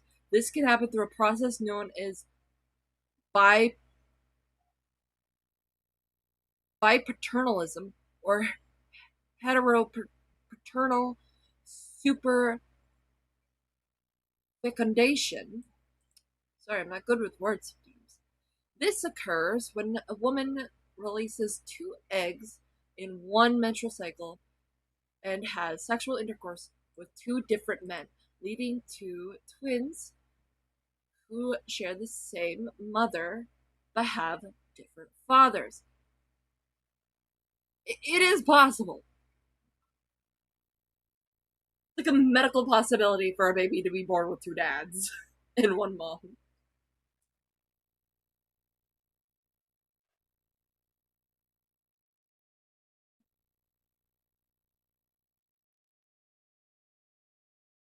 Also, it's almost ironic how Sonic 93 acts with Silver, but God forbid a random woman does the same thing with her with an OC.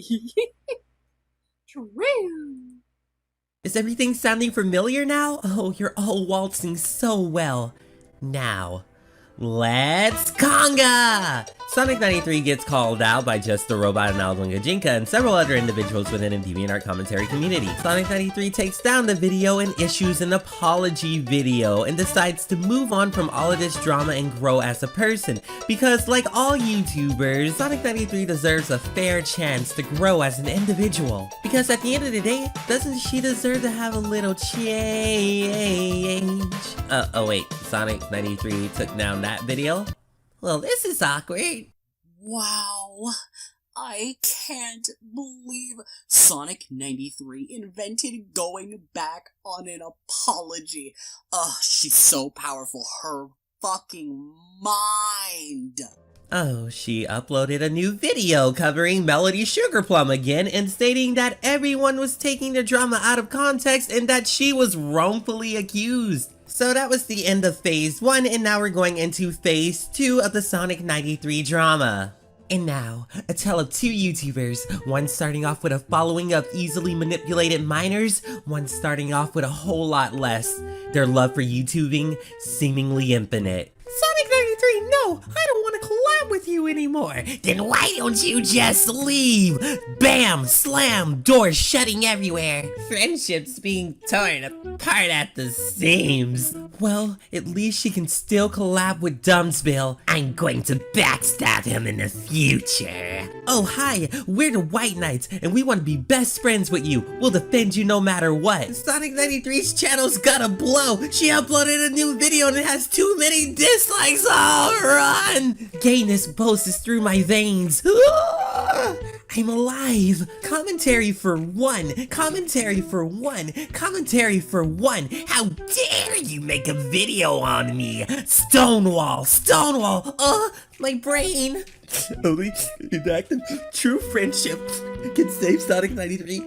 I must go and join Ghost the Street and defend the lady. Oh, here you go, Sprite. Here's me extending an olive branch to you. I don't want it. Fuck. I keep forgetting that these people are adults. I think the OC creator said, y'all built your career on me, and Sonic 93 going, no, we didn't. I mean, Kai Dahlia isn't technically wrong. People did literally build their channels on bullying the fuck out of her.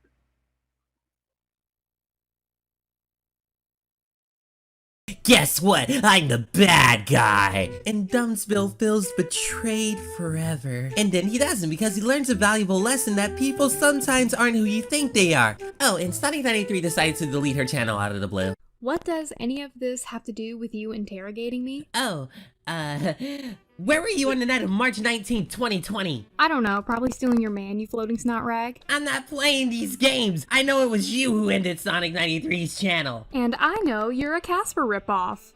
What is he doing in there? It's part of his method. Is that person even involved in the investigation? I don't think so. He kind of just pulled her in here on a hunch. On about bananas and fishes. Stupid Casper motherfucker rainbow farting bedsheet. Yeah. I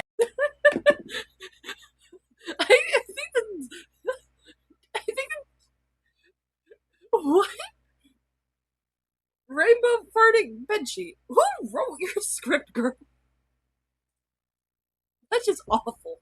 Tell it to the judge. I take it we didn't make any progress with that one? Unfortunately, not Assistant Detective Fagos. Co-Detective Fagos. Chief, send in the next suspect. I'm ready for another round.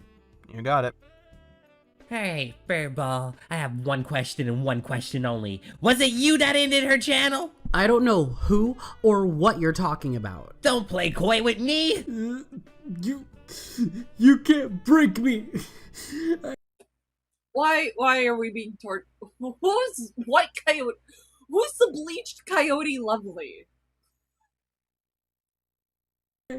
I won't crack. How did you end the quote-unquote real Silver fangirl, dog boy? You better fess up. After all, you know what happens to dogs on these streets? They get sent to the pound. is so weird. How dare you say that about Milady? This is so weird. I'm sorry. He looks like everywhere I go. Everywhere I got. Everywhere I go, I hear angel dust now with this ghost person. No! Why are we disrespecting the go angel dust?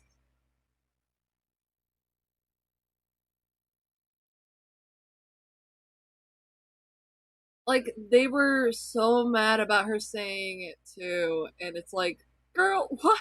Oh, Express herself.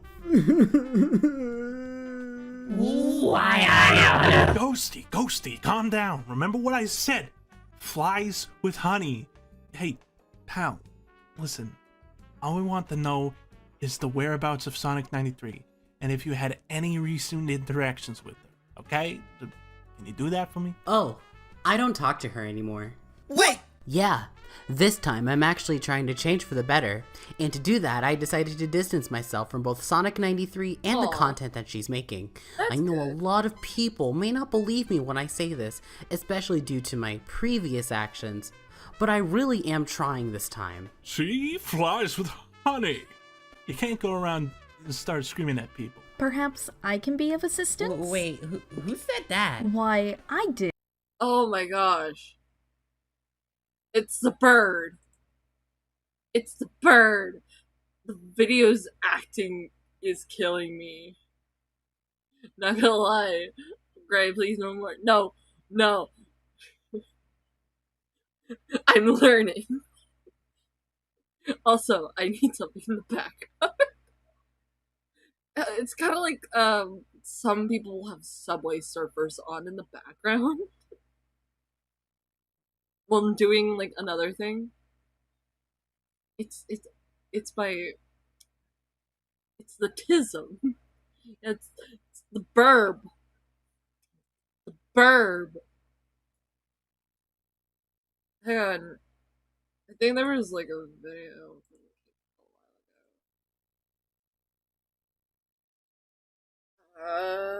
Box?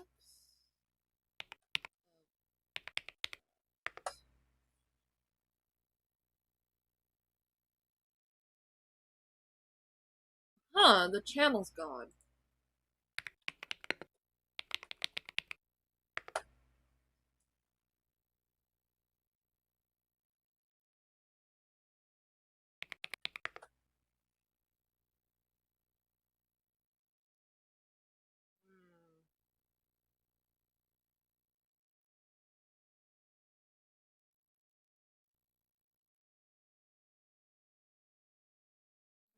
Do do do do do do do do do do do do.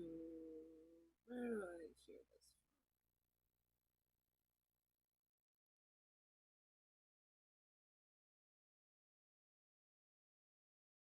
Oh, yeah, I'm gonna check that out later. Man.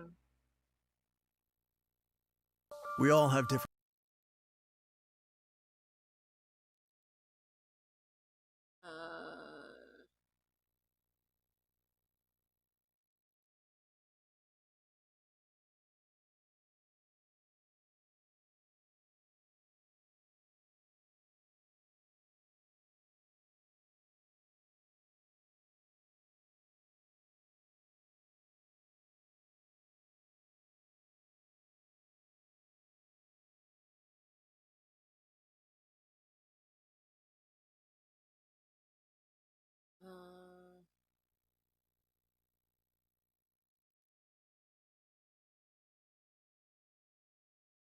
I'm gonna check this out later, but Lyle Convoy, like a couple years ago, put out like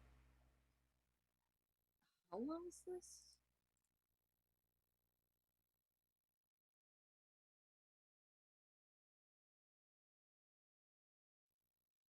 Almost 2 hour video. Yeah, no. Imagine the DA Ranters versus Loud House. What the fuck? Yeah. Yeah, no, I'm not gonna ask any more about, like, that specific thing. Verb. Detective. Who the hell are you? And how did you get into this room? We're in the middle of a serious investigation. Let's just say I'm a helpful friend. As for how I got in here, the door was unlocked. Wait, I thought I told you to lock the door, Faye. You said you were gonna lock the door. Wait, no, you're the assistant detective. That's your job. Co-detective. There's a co in the name. Co-detective. Guys, do you want to hear what I have to say or not? Alright, bird brain McChicken thighs. We'll hear you out.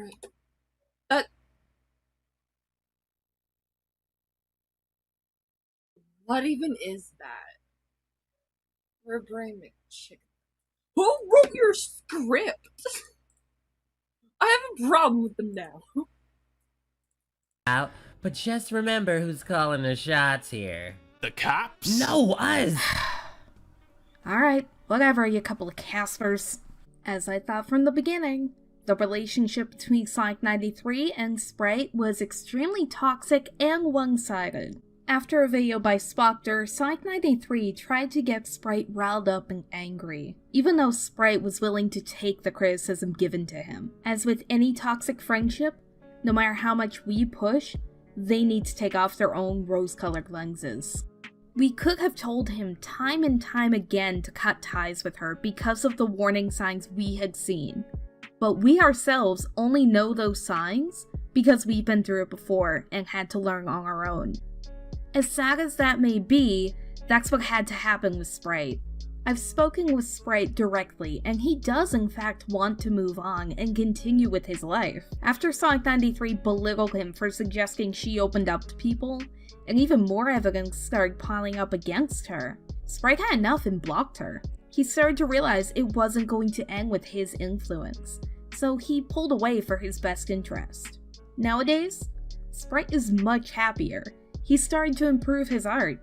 In fact, he's got a girlfriend now. I think we can rule out Sprite being the reason why Sonic... Sprite just... Last thing before I died. And then I was shot by my dog. Hi, Mochi! Mochi here! Mochi, say hi! Momo, say hi! It can't be. Meanwhile, the other one's just fighting the window. Hi, Gabbo time. Come here. Yeah. Hi, Gabby Bear. Where I see you two now. We demand the baby. Come on. Well, I know you can do it. Say hi. Mochi, say hi.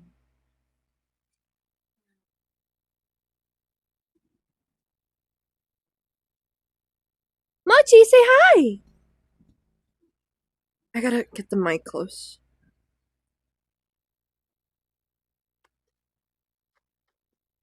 Come on. You can do it. Say hi. Eats your art like a printer. Lilo, now! Come on, Mo. Don't get shy. It's okay. It's just mommy and the microphone and the people watching at home.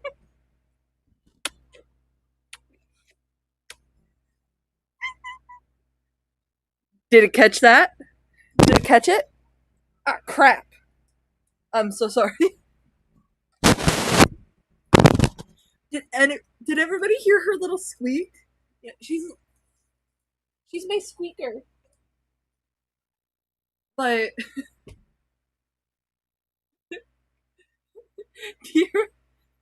try making my car. Yeah, that was Mochi's squeak. right after a beer.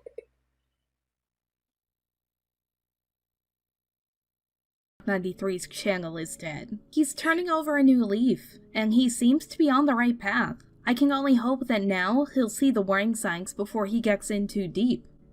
You're free to go. Right?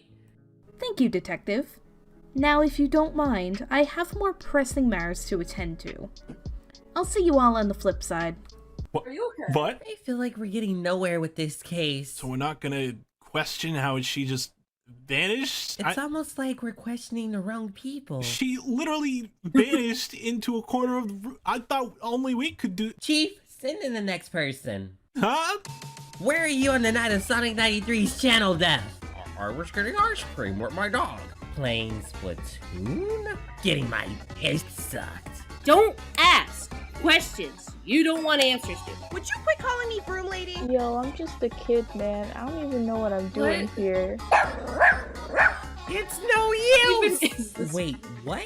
It's no juice! It's no goose! It's no... Alright, Ninjago. I'm gonna ask you this once and only once. Where were you on the night of Sonic 93's channel disappearance? For the last time, I'm not from Ninjago! Or are you?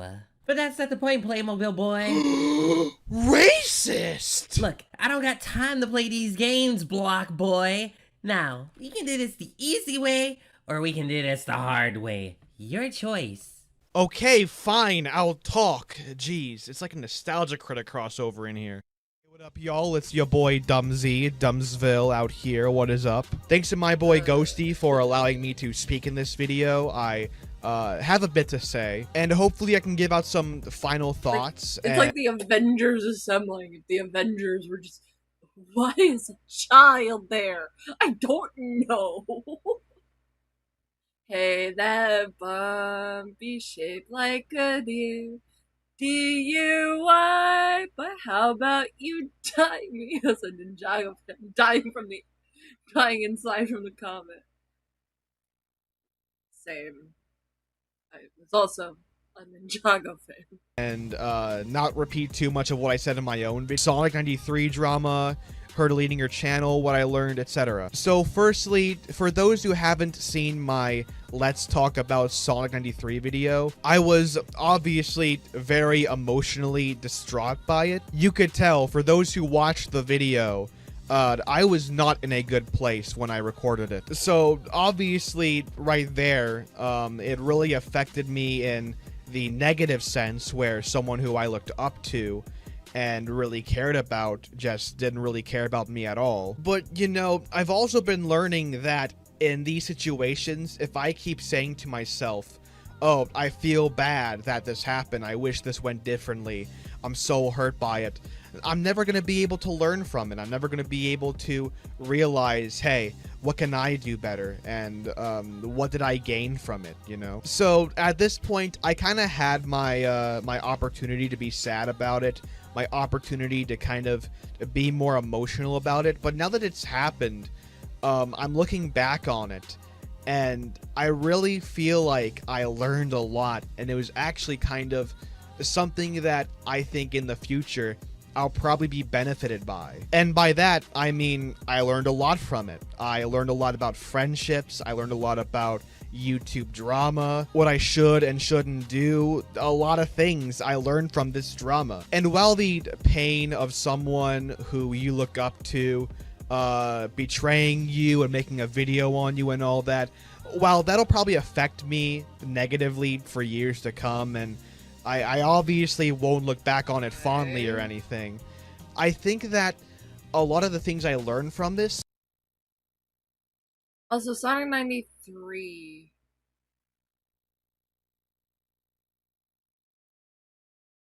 The pedal fenders assemble!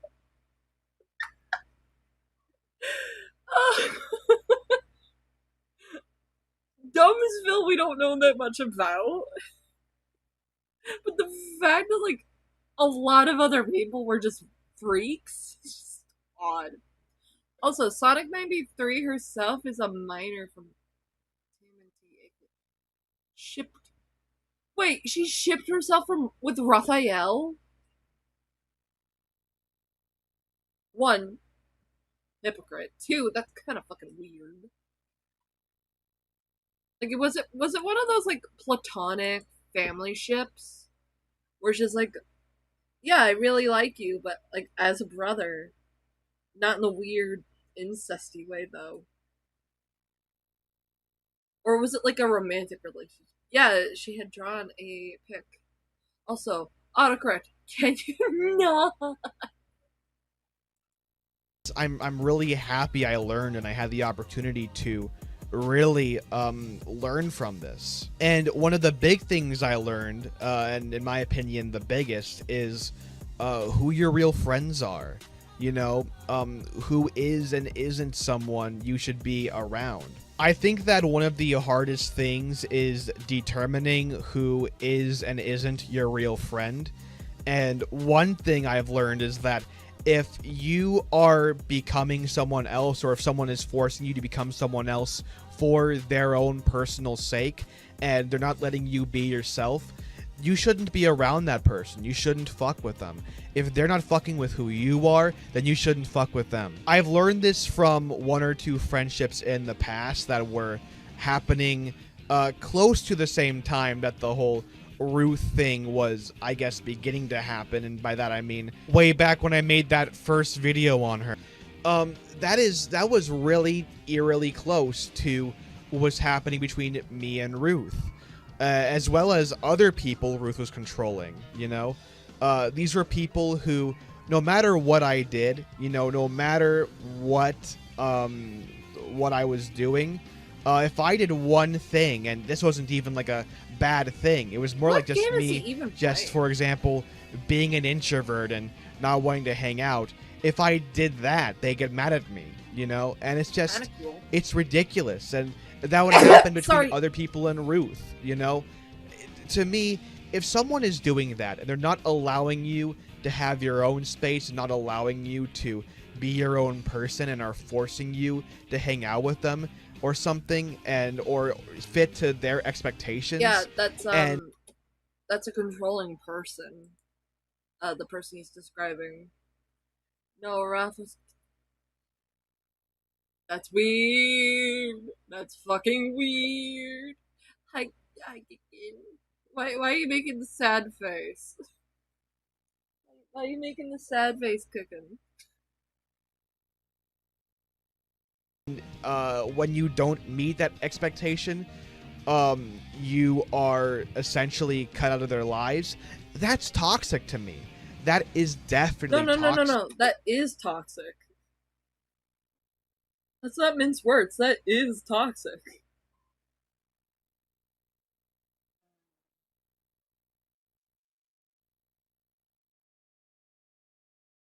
That's the eraser. I need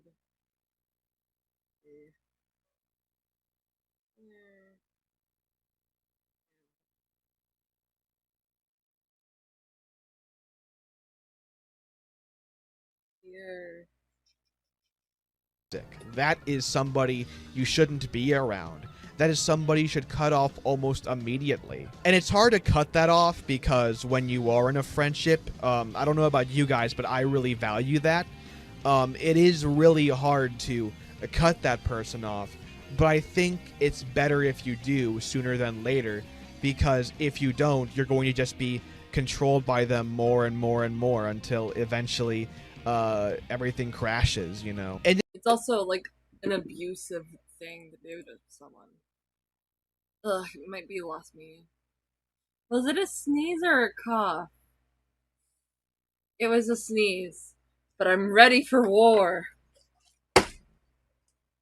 That's right. I have a bottle next to me that I could just beat the shit out of Avi with. Chicken, don't be sad.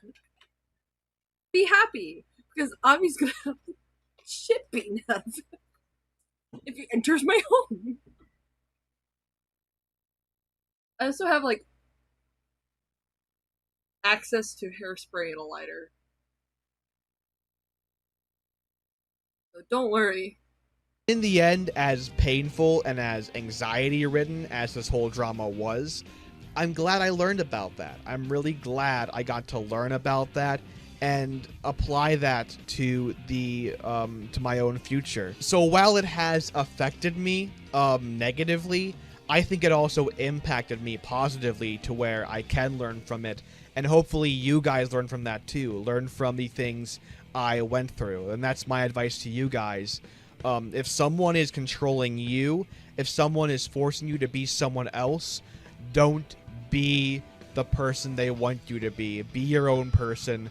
Form your own identity. If they are not okay with who you are, don't even mess with them. Cut them off. Find somebody better who will be way more respectful to you as a person. As for her deleting her channel, I am kind of sad that her videos are sort of gone. There are re-uploads now, which I'm happy there are. And there's but programs. Like, even there's after programs on the internet that archive a lot of things.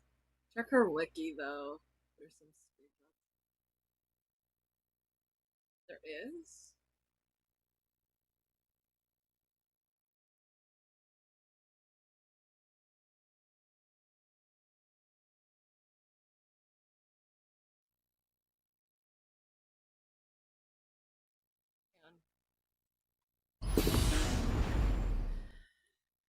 Sonic 93.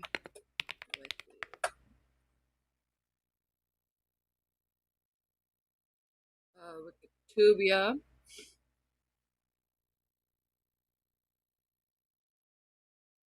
Sonic 93 is a Swedish former YouTuber. There's a picture of her born in 2006.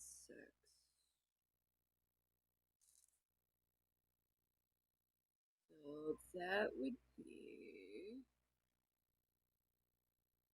Elvis.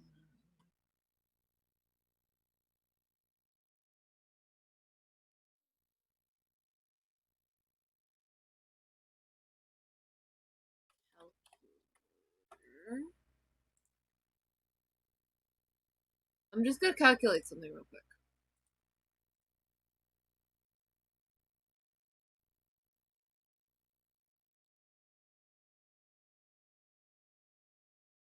Guys.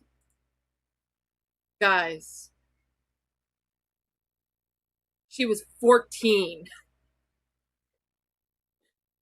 She was 14 years old.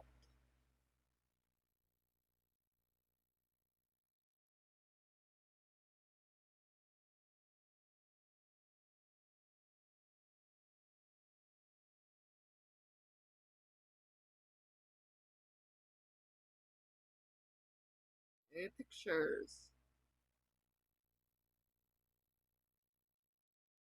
No, it's just this picture of Sonic 93's channel. More picture time, people. Well, I had this idea of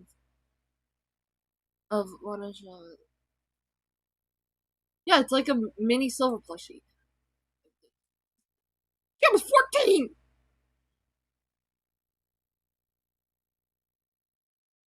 Yeah, like on her Wikitubia, it says she was. Wait, date joined 2006. Wait, I thought that was like her birth date? No. How old was she?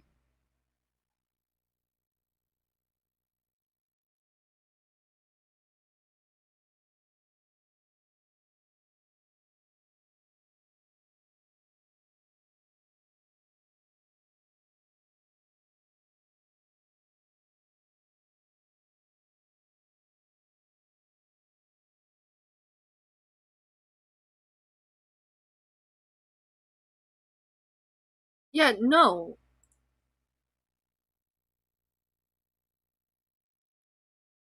We have to go to the gallery to see her tweets. Wait, she could have been an adult? Like, considering the fact that a lot of the people who were like in commentary around that time were minors. I wouldn't be surprised if she was a minor. Can't find anything. So, okay. We don't know concretely her age.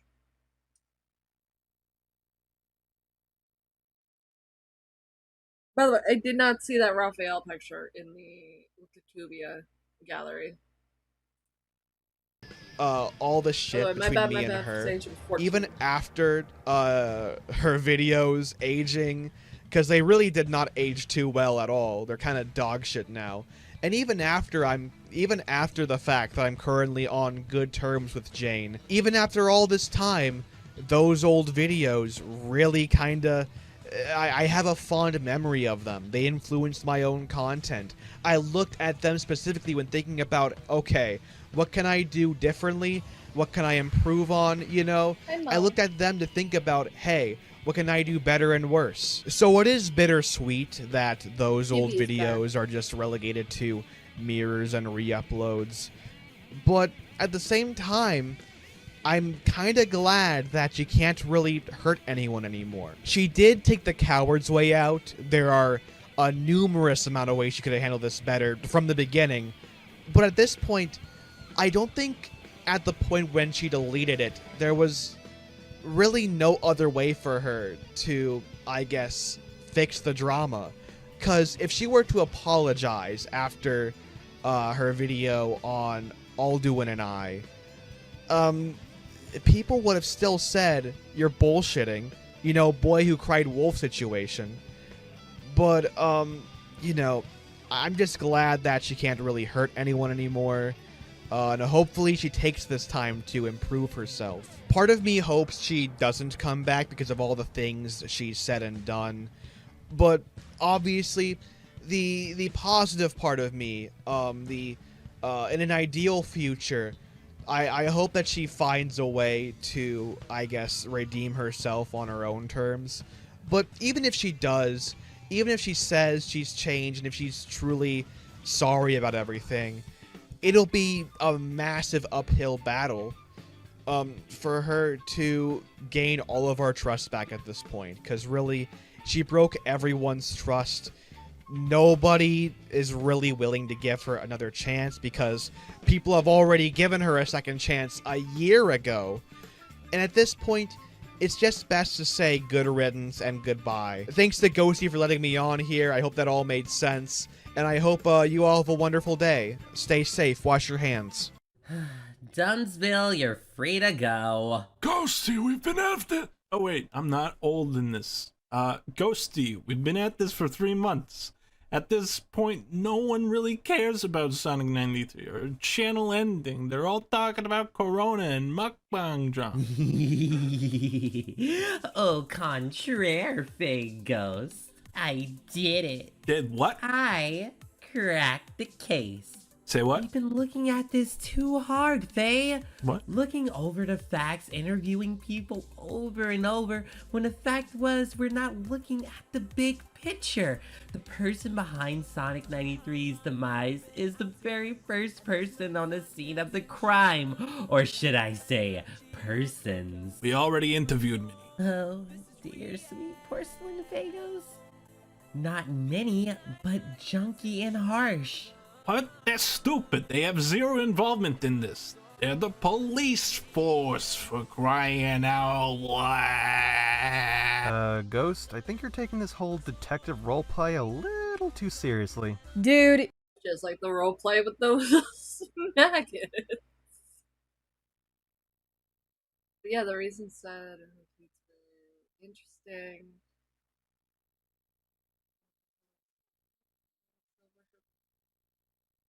Colleen plays a. She had a beef with Blaze the Hedgehog. Or what the fuck was Blaze?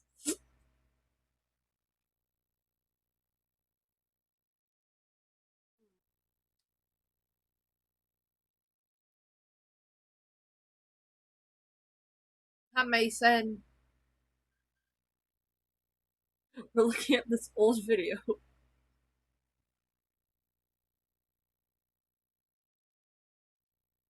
You invited us here because you said this was going to be a fun murder mystery game, but so far you kinda just invited us to your place and started going balls to the walls, interrogating people and going off the fucking script. It's time for you to fess up, Dragon Boy, and almost right opinion. This was a roleplay the whole time? Harsh, let's just get this over with and then head out. Yeah, at this point, Ghosty is getting a bit too immersed into this whole detective bullshit. Fine, hold my fucking slimy tentacles, cause I'm only going to make this quick. Hi there, my name What? is Junk. Nope. I'm gonna pause you for a second. I need to Google who the fuck this is. Harsh.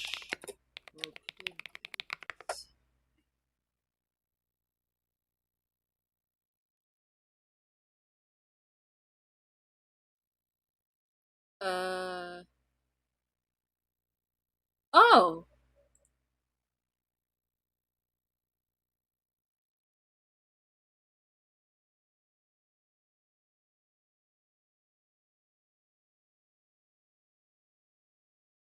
Why does she look familiar?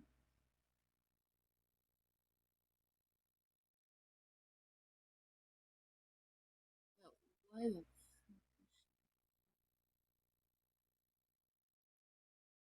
There is no way.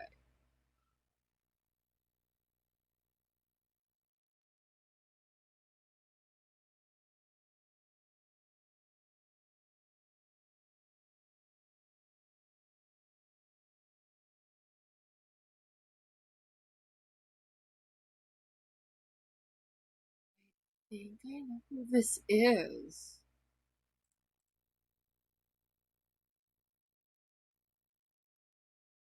Or they look incredibly similar to someone I like.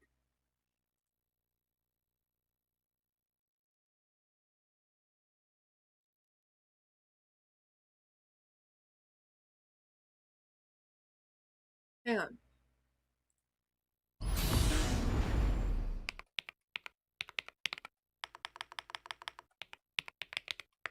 I need to check something.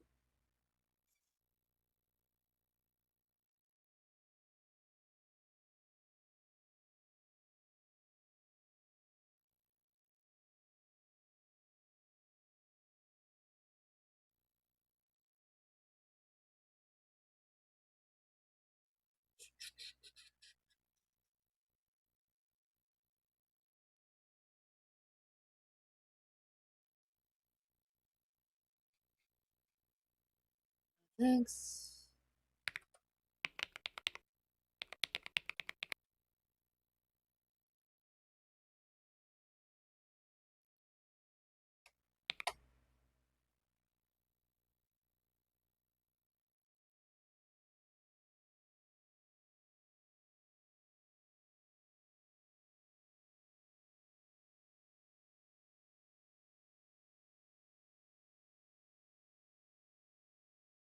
Yeah, why do you look familiar?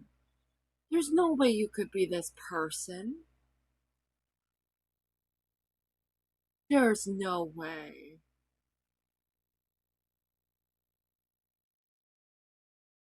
I need to compare and contrast.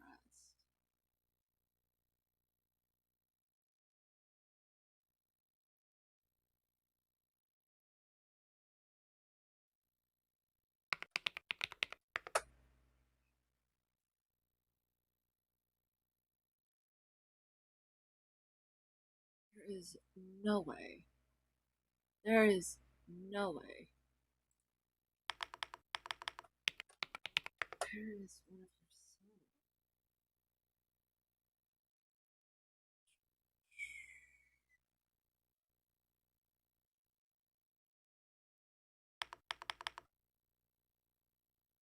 There's no way. There's just no way in hell you're this person.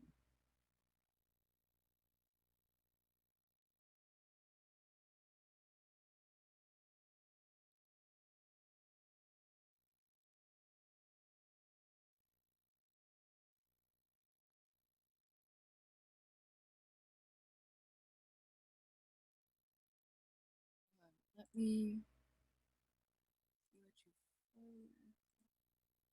you No, there can't be.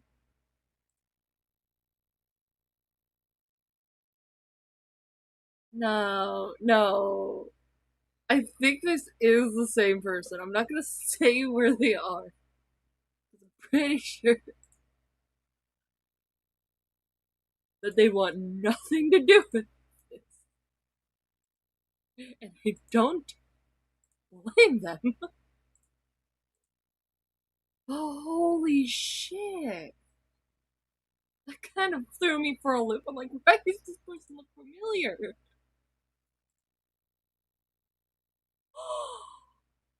No, there's no way. There's no there's no way. There's no way. There's no way. No, no. They can't be the same person. No. I do commentaries and rants and, well, anything that I find fun to make on YouTube. Like maggots. Ghost here wanted me to do a bit talking about my stance on the Sonic 93 drama as a whole.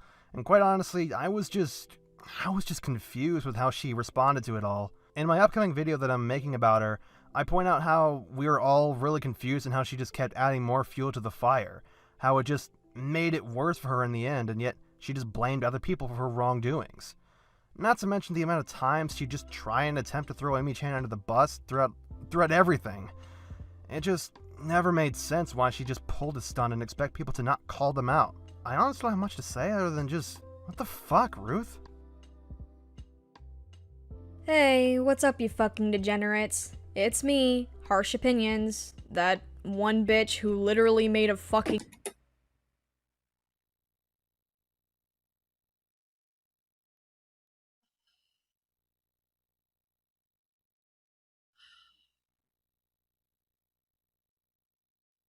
I gotta check something.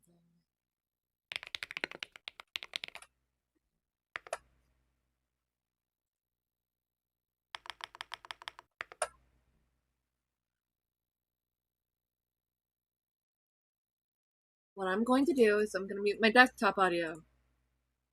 No, no, no. It's not a secret account for Sonic 93. I'm just checking something.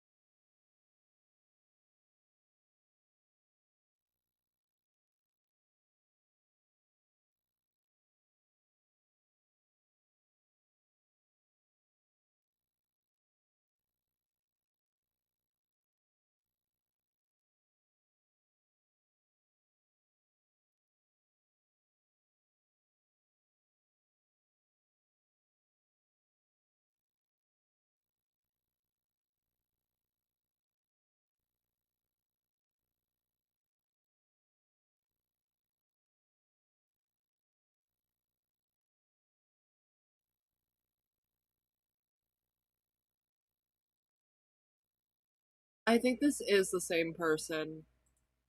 No. No. No! That just fucked me up. No. Forever hate the null. No, the keyboards. Or, like, it appears to be the same person.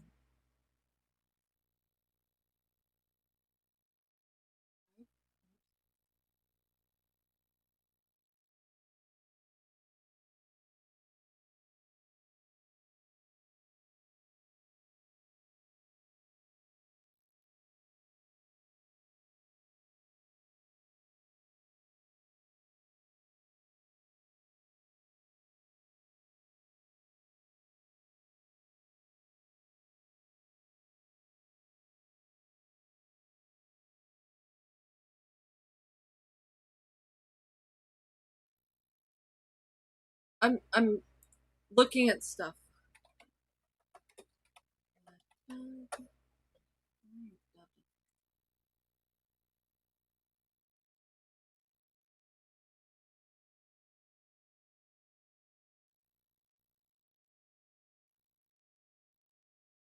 Okay, good. It's still...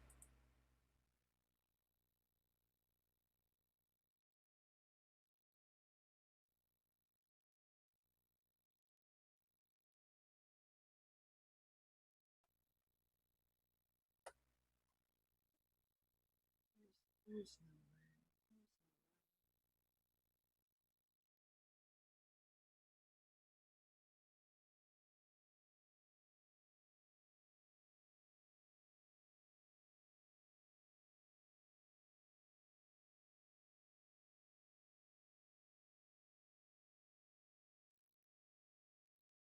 They sound completely different.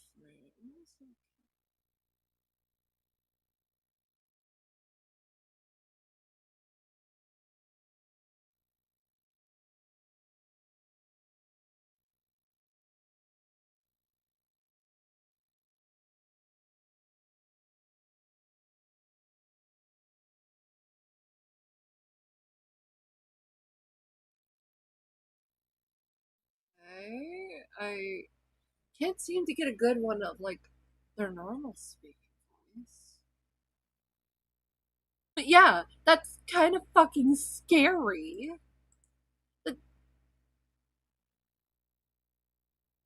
They sound similar. Wait a minute.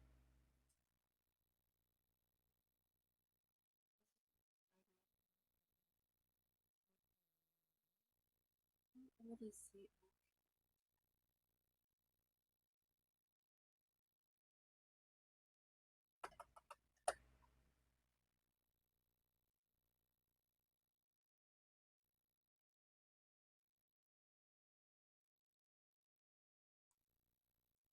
Was it made around the same time?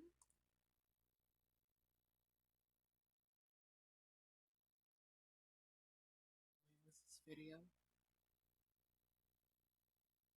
Okay, this is possibly the same person. But, Gray, what are your thoughts about the... I've never seen it. I've never seen the Obsession AU.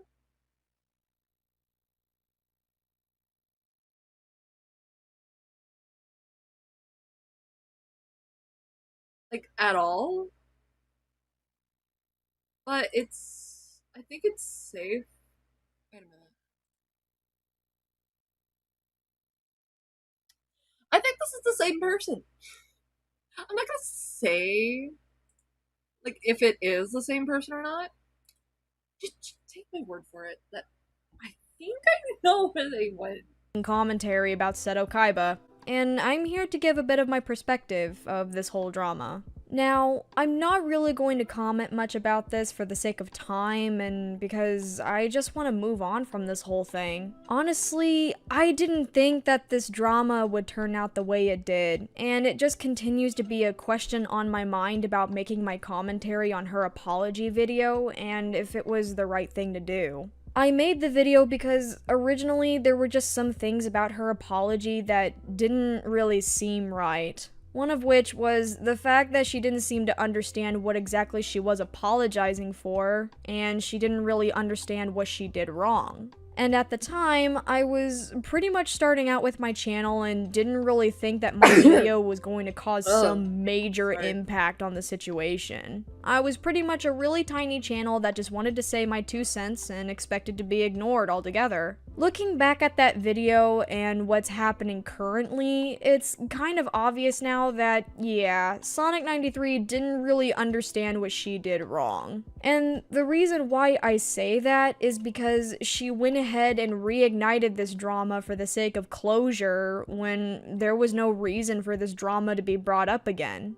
By the time the drama had settled down, we had all collectively agreed to just take Sonic93's apology and leave it at that. When I watched her Melody video, at the time, I genuinely believed that maybe I was wrong about everything, and felt it was only right to put my video on private as my way of apologizing to Sonic93 for any trouble I may have caused. But now, I don't really think I was too far off the mark when I called out some of the stuff she said in her apology. However, I'm still keeping my video private because, again, I just want this drama to be over and I want to move on from this. This drama has honestly been emotionally draining for everyone, and after this drama was reignited, I found it pretty sad how Sonic93 received twice the amount of videos done on her than the original amount, which was only 4. And all of them were talking about her Melody and Alduin video, and now she's receiving more shit for her recent Dumbsville video.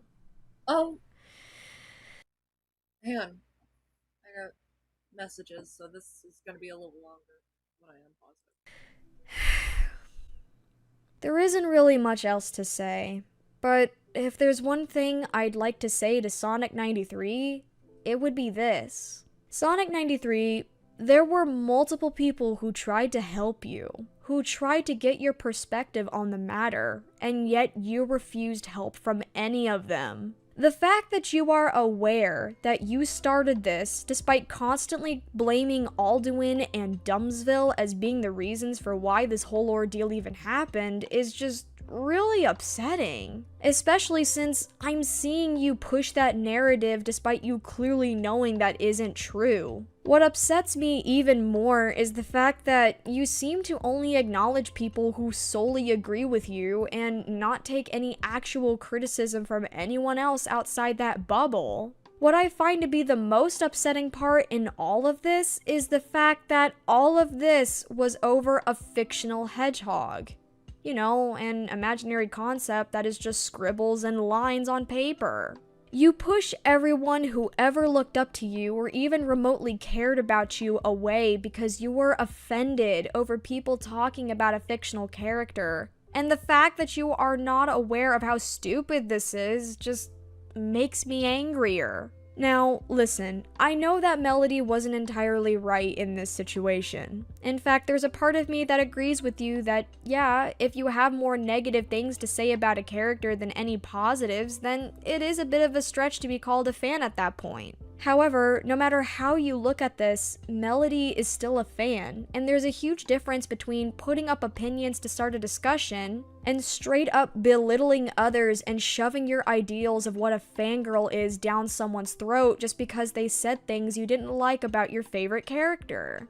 I understand you are passionate about something you feel connected to, but this is just going too far. In fact, this is something that shouldn't matter this much to you in the first place. This is a point. It still takes me out. Right here. Because, what I was checking for is, like, an artist I used to, like, follow really closely. And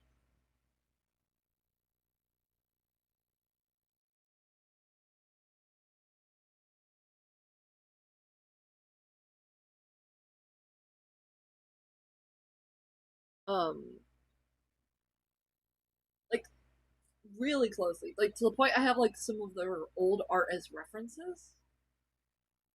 So, to, like, it feels like cold water. The fact that most of them didn't realize the red flags from how Sonic 93 babied Silver, not gonna lie.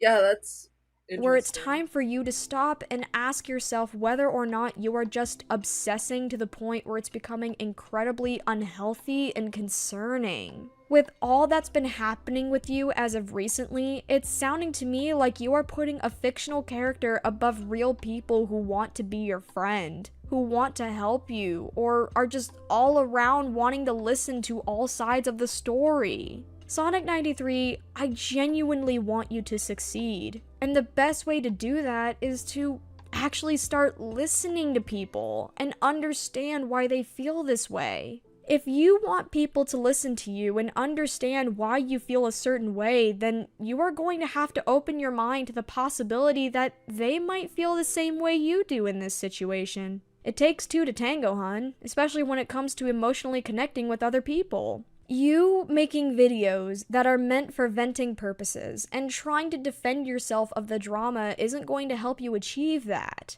In fact, it's only going to make things worse, and people are just going to get more angry with you because you're not listening to them. Nobody wanted you to leave. We all just wanted you to see what you were doing was wrong and how you could fix that and even grow from it. But the fact that you are only responding to those who are only giving you praise and telling you what you want to hear has caused you to make people lose faith in the idea that you could grow from this. And it's honestly really upsetting to see you fail because nobody wanted this to happen. You're too old to be acting like this, and honestly, if you really want to grow and improve from this, then the first step is to just take a break from this whole thing. After that, I can promise you that it gets much easier from here. Because in this community, if you show that you have changed and you have a drive to where you want to become a better person, then people will gladly welcome you back with open arms. But that can only happen if you truly want to change. And that's the saddest part, because I don't think you want to, or even care about what I am saying. And that is why I am sad to say that I'm deeply disappointed in you. At this point, I don't know what's going to change. And I don't know when that will happen.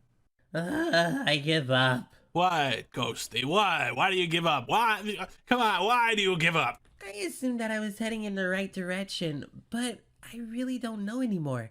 She was one of the first, you know, and she had almost a lot to offer. Just why? Why out of the blue? Just bam, channel gone. Have you ever thought about asking yourself these questions? What?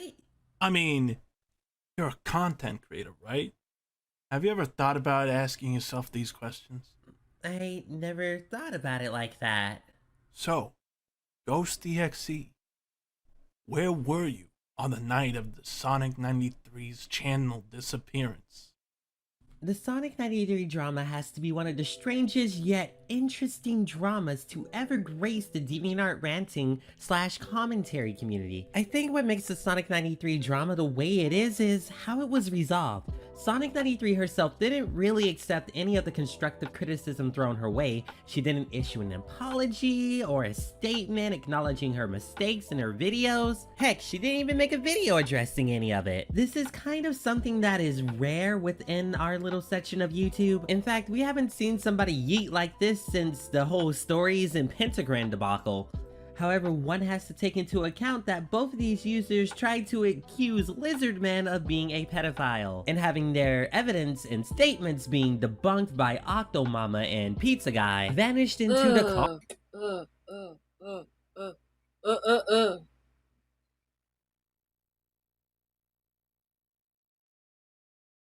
Yeah, and red flags, she attacked OC creators. It was pretty obvious. Y'all just wore rose-tinted glasses. I really hate Ghost EXE's face. I think this is the only Ghost EXE video we're watching. Yes, we are skipping over the fucking Nekopan video I found. Might as well, these two first. But the last one we're doing, because I know it's gonna take the longest to get through, is the infamous Just a Robot Toby video. Clears throat on the lizard part. Wow, look who's inside again. God damn it. commentary void. And this is what mainly separates Sonic 93 from Stories and Pentagram. Now don't get me wrong, Sonic 93 has slandered people in her video series, but again, it was nothing to the extent of what Stories and Pentagram did. In all honesty, Sonic 93 leaving YouTube can be chalked up to a grown woman mad on the internet because she can't handle different people's opinions, so much so that videos as a troll. This is essentially how Sonic 93 reacted within the second wave of the drama that she revived. And you know, in all honesty, I gotta give Sonic 93 some kudos. Because, you know, she doesn't let other people's opinions shape the material that she puts out. After all, it was Sonic 93's decision to continue on making videos about this drama that she revived, and she didn't really let anybody stop her. Okay, sis, you came in with a mission and you were gonna complete it no matter what. But that still harbors the question, why did Sonic 93 delete her channel? Well, honestly, I can't answer that question myself because I'm not Sonic 93. But from the intel that I gathered on this woman, and after making several videos this year about her, I can say this. I personally believe that the reason that Sonic 93 deleted her channel was because she was tired of all of the negative attention thrown her way. I don't think that Ruth wanted or intended to have a negative reception to the content that she provided to us. I feel that she was expecting praise and notoriety for reviving the drama to say her piece. And the very second that it started gaining negative traction, she decided enough was enough. She wanted to finish the series, and she wanted to essentially get the last word before deleting her channel and leaving us all confused in the dust. I mean, if you think about it, that's kind of badass, right? Again, she wanted to complete this series. Sister had a mission, and Sister was gonna complete that mission. She wanted to get her voice out, and she wanted people to hear her points before she said, yeet, I'm out, skeet.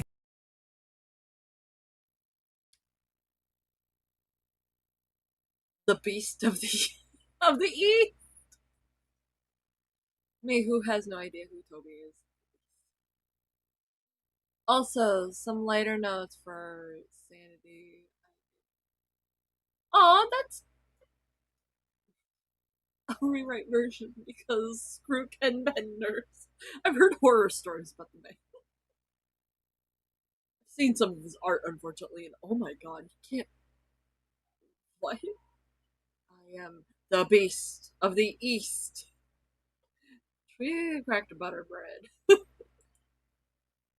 Mic drop. However, you're still a shady person, Ruth. Need I list off the things that you've said and done to people within this series of yours? Because you felt that you, quote unquote, had some things that you needed to get off of your chest. Melody Sugarplum was just a miner on the internet that had some things that they disliked about Silver the Hedgehog, yet you decided to get all up in your feelings and call this girl out in a video with flimsy arguments. Dunsville was just a fan of yours on YouTube who was trying to help you bring back your positive reputation.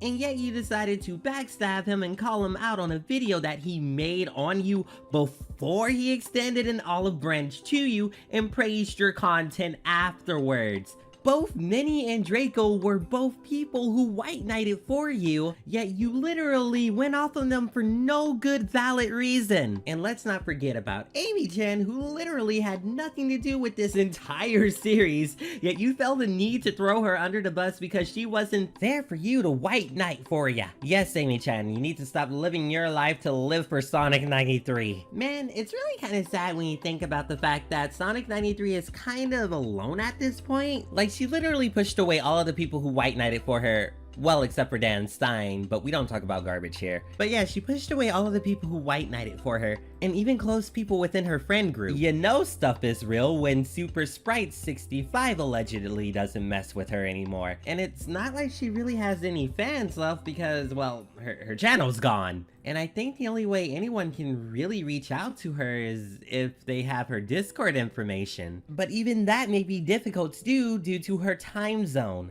It's funny when you really think about it. I wasted all of this time making this whole case about her, and you know, I could have been doing something more productive, like, I don't know, learning how to like draw better or like learning a new hobby or something, but I literally wasted a month doing this. Wasting your time to do this. I'll baptize myself and second hell will come out of me.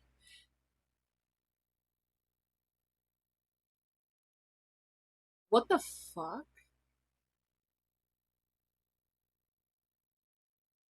Wait a second. Ghosty not was the reading. first person to make a commentary response to Sonic 93's Kai Not Dalioriansi. the Doug and He Rob was also the policy. first person to respond to her Melody Sugar Plum video. Could it be that after doing that first series, where he mocked her for her enunciation and invalid points, that Sonic 93 felt doubt in herself as a YouTuber? Then many years later, after getting into this new wave of drama, Sonic 93 would find herself once again face to face with a man who debunked most of her points? That means... oh no. Oh, yes. You pulled Not the yes. Not the yes. all these people into interrogation not because you wanted to get to the bottom of this, but because you wanted to make the cops think that you had a suspect already in custody.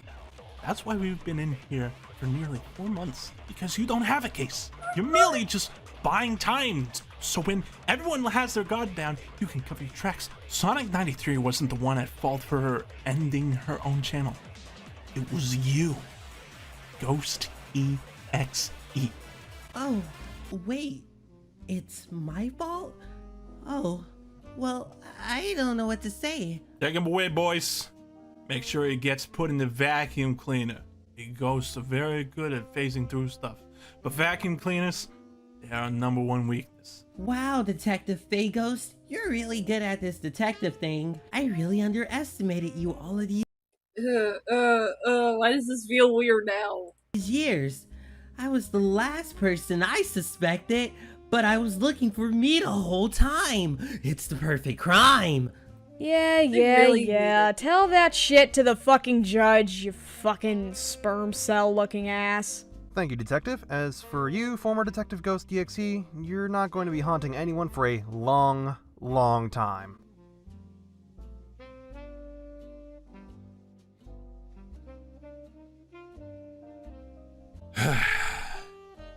And with that being said, another case has been solved.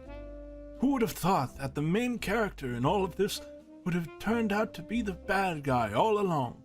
Just go to show that not everyone is who they seem to be. What is? Not everyone is who they say to be. The irony. The fucking irony. Okay. Now I'm gonna take this video off. And we're gonna use this one. But before we get into this one, what we're going to do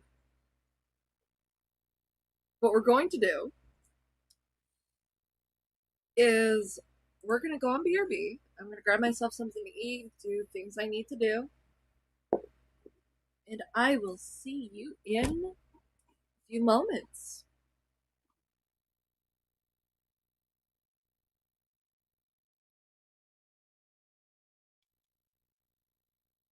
Let's put in this one.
I am so sorry that I took a lot longer than I thought.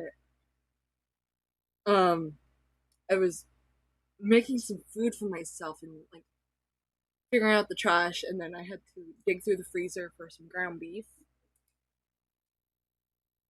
But I'm back. Please don't be mad at me.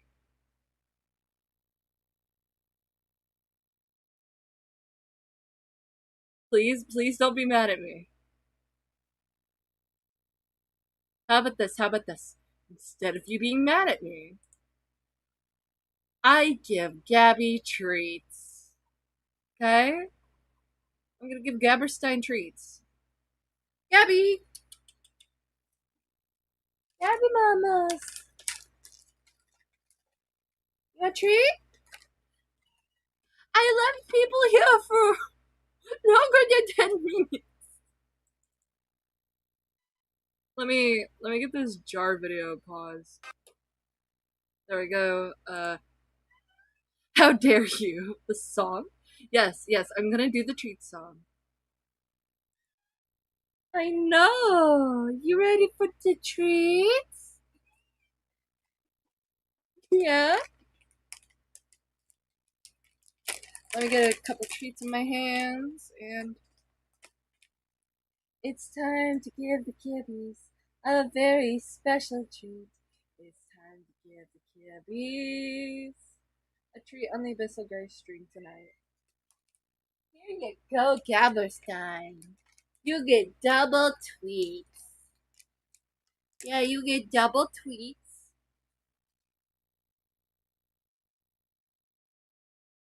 Because I know that if I give you one, people will be mad at me. In about 15 or so minutes, I'm going to do a shot in the dark and say 12 minutes. 12 minutes from now, I'm going to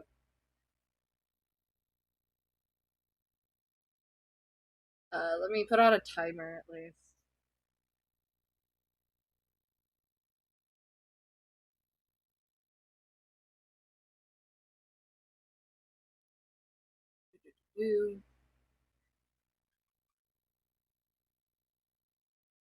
Yeah, it keeps trying to go to 15 minutes.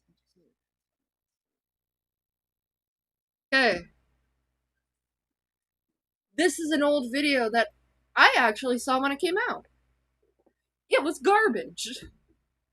And it introduced me to Fuchsia Butter, which I used to watch Fuchsia Butter not for the content, but for the stills, because I was a closeted bisexual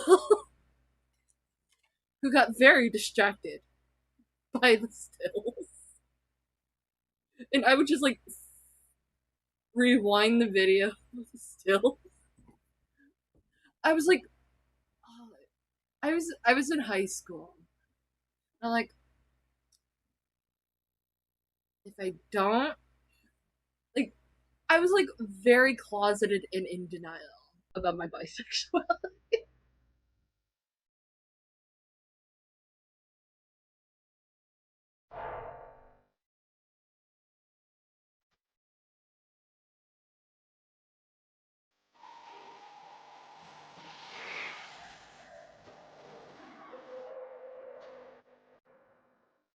Just a robot. Oh man, this uh, uh, uh, uh. Not you. The bane of my fucking existence.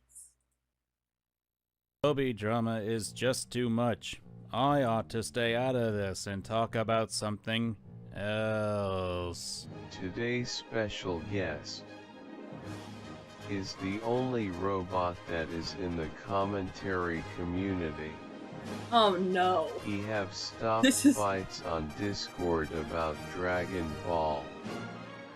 What? He's always late on a trendy subject and jumps onto them when they are dead. That of course is just a robot. What the fuck is this? What the background?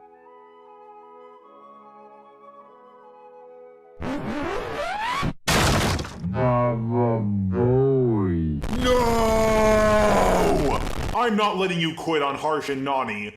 Oh no, no. I forgot you used to do the robot voice. Just because you're scared of the mob. I don't think I can do anything, Jar-senpai. All that will happen is they will come for my ass next. That's funny. I remember saying the same thing to you about a certain green lizard. Fair point, but I don't want to fuck it up. Like you did. Oi! However, I do think we need one more person. Who was that girl that did the MLP vid with us? You mean Butters?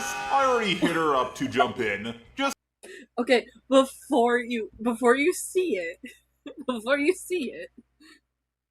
just know this is an 18 plus stream. This is an 18 plus stream. Minors leave. You're not even supposed to be here.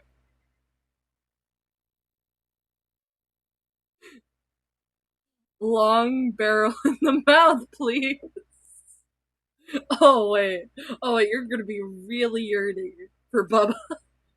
Bubba the shotgun. Just in case you chickened out. I'm joining in because Toby is my friend. What? Yeah. This shit. Barrel, mouth, please. So, it's not very big on your end, but it's a very provocative picture of Fuchsia Butters' avatar.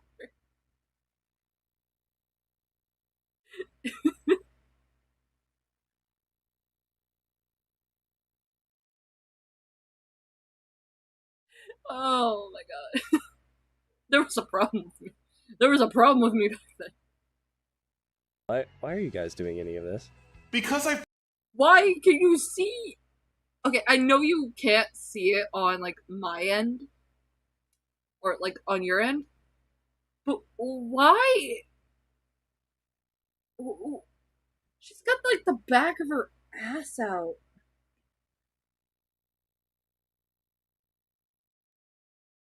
What the fuck? And, like, it's barely covering anything, but it's covering, like, you know, for censorship. Otherwise, she would have gone all the way. Felt like something was off with this whole thing. I'm here against and my it's, like, will. not, like, the only still that she had. Man.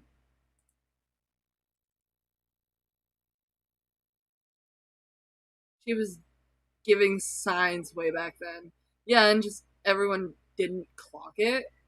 Hang on. One of my favorite outfits that I'm personally planning on stealing, because fuck Fuchsia. All my homies hate Fuchsia. I even hate Fuchsia. Not in the screenshot. Is the good old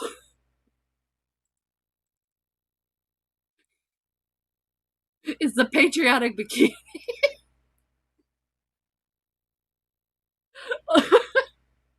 I don't know why. That was in a Dumpsville video. Like, say what you want about, like, my avatars. At least it covers the ass. It covers.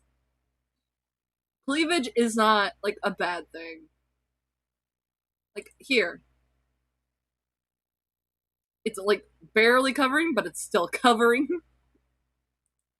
There's also this one. So, like,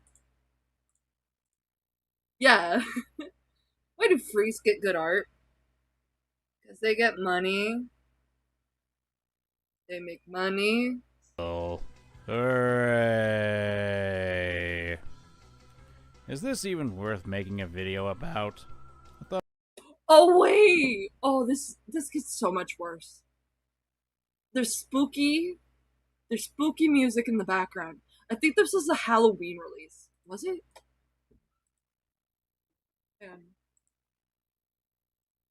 off my lawn, harsh opinions.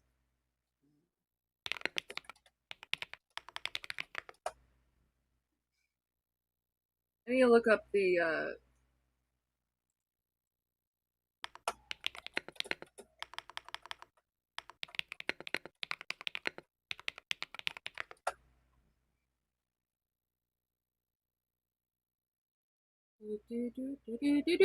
where is it? Where is it? I know you have it here. Where is it?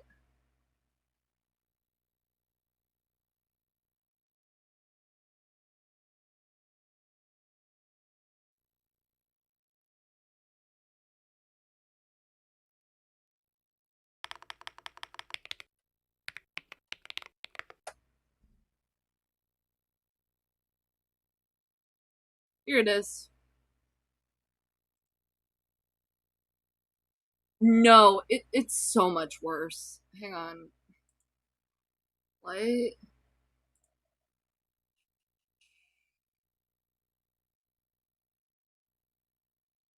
What's on here?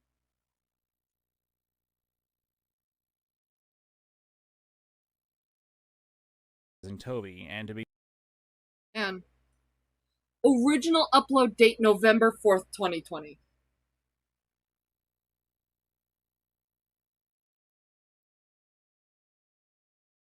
I refuse to take the person who told a 16-year-old to SMD seriously. That makes you a pet. Nah, not fair, because that was just unnecessary and kind of gross. No, it is gross. It is gross. It's gross for her to like do all that. That and she was in the FCK.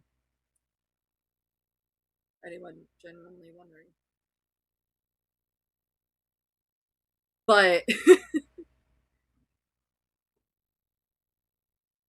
the this wasn't even an October release. It was a November release. I was done with drama. We'll be starting with Kai's commentary on harsh opinions. So, Mango, I have a question for you. When you do a commentary on a video, Just come on to Mango, and you add your own stuff to it, what happens? The video has 2 people in it now? Holy shit, you're dumb. The video gets longer. Harsh's video was over 40 minutes long, and Kai's commentary was under 20, meaning he cut out a lot. This video starts off with a message saying, please don't attack anyone mentioned in this video. But looking at Harsh's video, it got a ton of dislikes, and some of the worst hate comments I have ever seen. And yes, if you look at the comments, you can clearly tell they didn't even watch the video. I really don't want to get into the topic of the race comments because that's a whole other can of worms that really didn't need to be fucking opened. Okay, first off, yikes. Second, you're right. Toby isn't a mind reader, but neither is Omnia. Also, notice how both of us are speaking on their behalves right now? Just wanted to point that out. Omnia may have consented to the conversation, but she could not have expected Toby to go on a rant about racism versus racial insensitivity. Also, a can of worms that didn't need to be fucking opened? You're a white woman. Who are you to say that? That can of worms is open for me and Omnia both, every day of our lives as black people. If that BLM in your Twitter name meant anything, you would know how foolish it is to say this. Who are you, as a white woman, to say this? Shut the fuck up, bro. Literal fucking racist. It's telling the black man to shut up over, like, talking about racial stuff.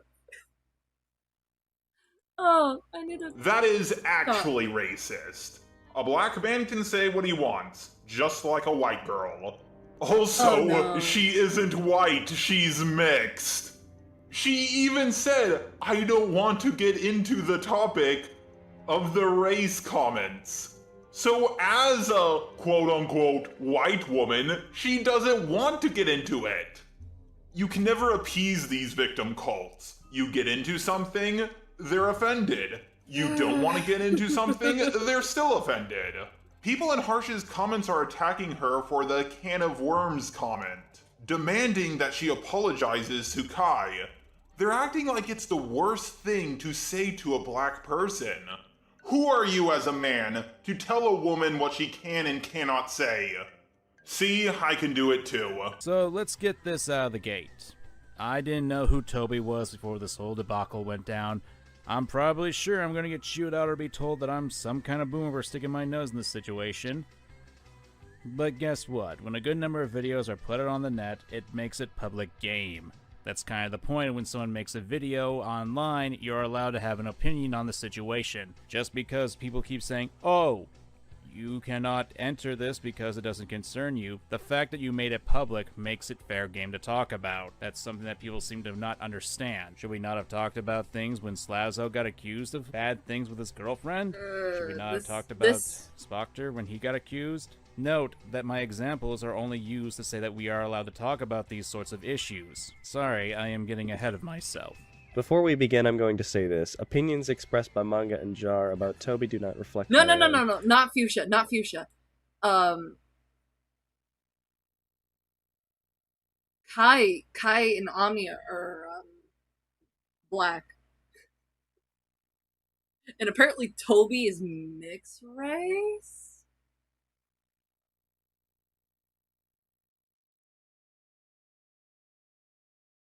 Okay then.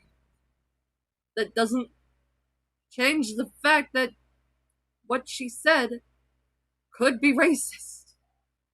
Hang on. What was specifically said? Also, notice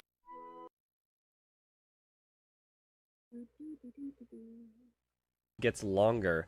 Harsh's video was over 40 minutes long, and Kai's commentary was under 20, meaning he cut out a lot. This video starts off with a message saying, please don't attack anyone mentioned in this video.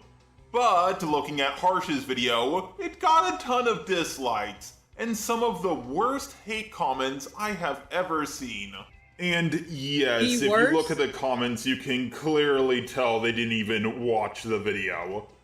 I really don't want to get into the topic of the race comments because that's a whole other can of worms that really didn't need to be fucking open. Okay, first off, yikes. Second, you're right. Toby isn't a mind reader, but neither is Omnia. Also, notice how both of us are speaking on their behalves right now? Just wanted to point that out. Omnia may have consented to the conversation, but she could not have expected Toby to go on a rant about racism versus racial insensitivity. Me and Omnia both, every day of our lives as black people. Harsh Opinions is a white woman. Back y'all, I went through hell. Yeah. Yeah, Harsh Opinions is white. If that BLM in your Twitter name meant anything. Okay, the BLM thing is just... That's not the end-all be-all of, oh, I'm like, not uber racist. You're safe for me. You would know how foolish it is to say this. Who are you, as a white woman, to say this? Shut the fuck up, bro. That is actually racist. White man. A black man can say what he wants, just like a white girl. Also, she isn't white, she's mixed. She even said, I don't want to get into the topic of the race comments. So... Yeah. You're also white.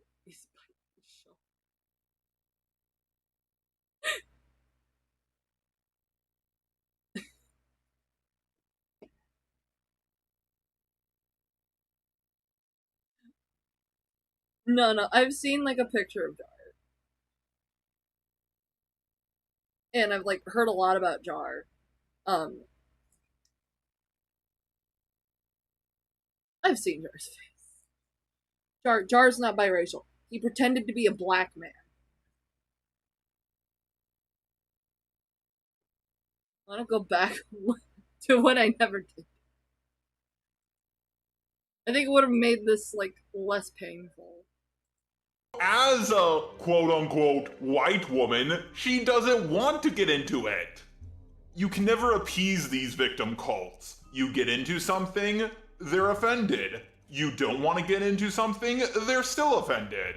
People in Harsh's comments are attacking her for the can of worms comment, demanding that she apologizes to Kai.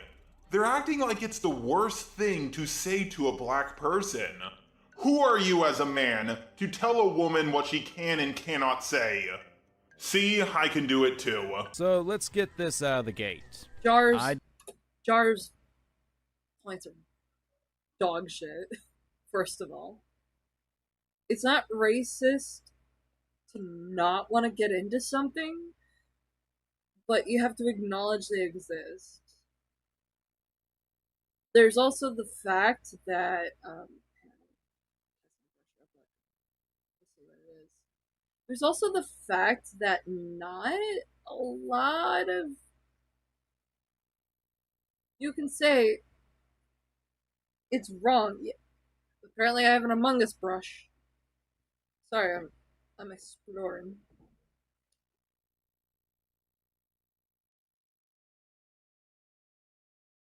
Yeah, some of, like, Kai's points really don't make sense.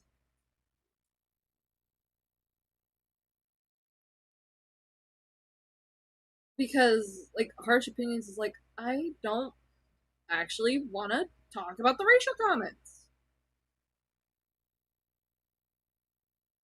Because, yeah, racism not comfortable to really talk about.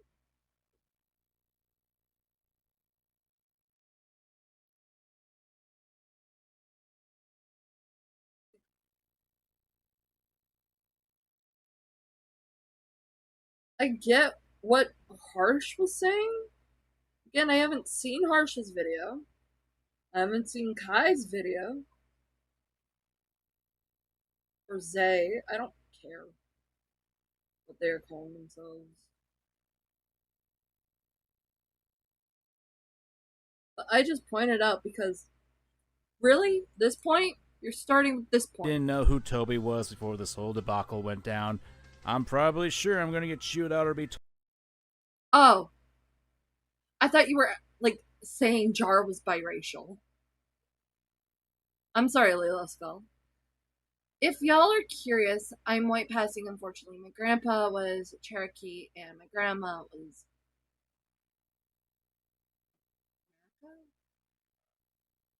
so unfortunately, as both white passing due to that. You mean indigenous?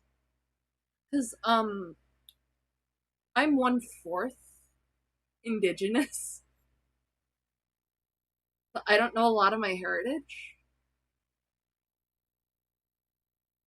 So I just say I'm white.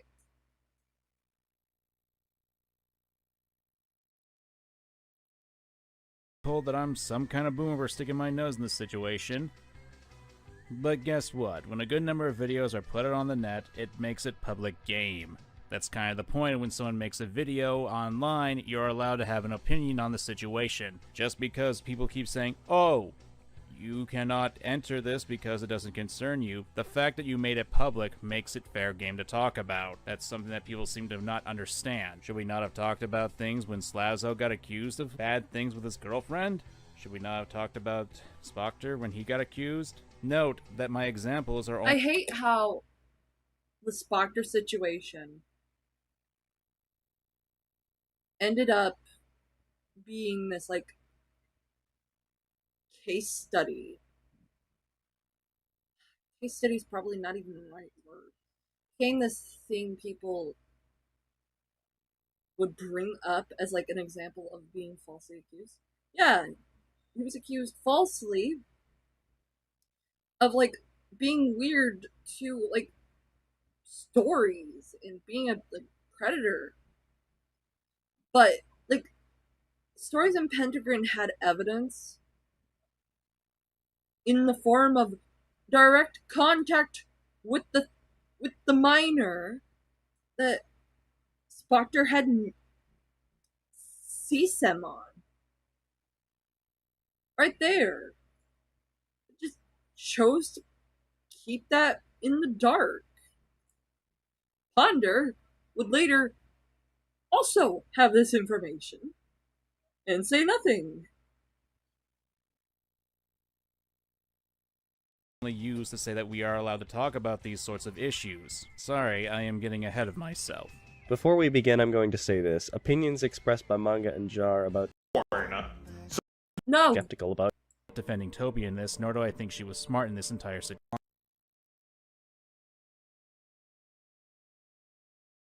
Guess what? When a good number No idea, same. Sorry for the misunderstanding there. The lizard man was secretly lizard emoji. True. I am going to have to leave you for a moment. So I can grab my food. I'm not even putting on music.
I'm back.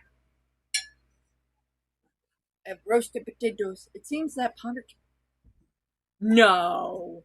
No. No shot Ponder came back.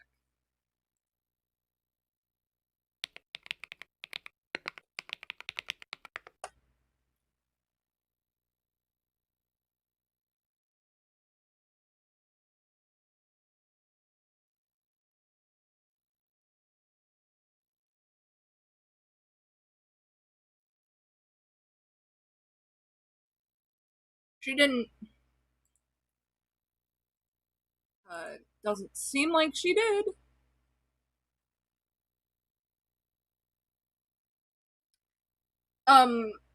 Where?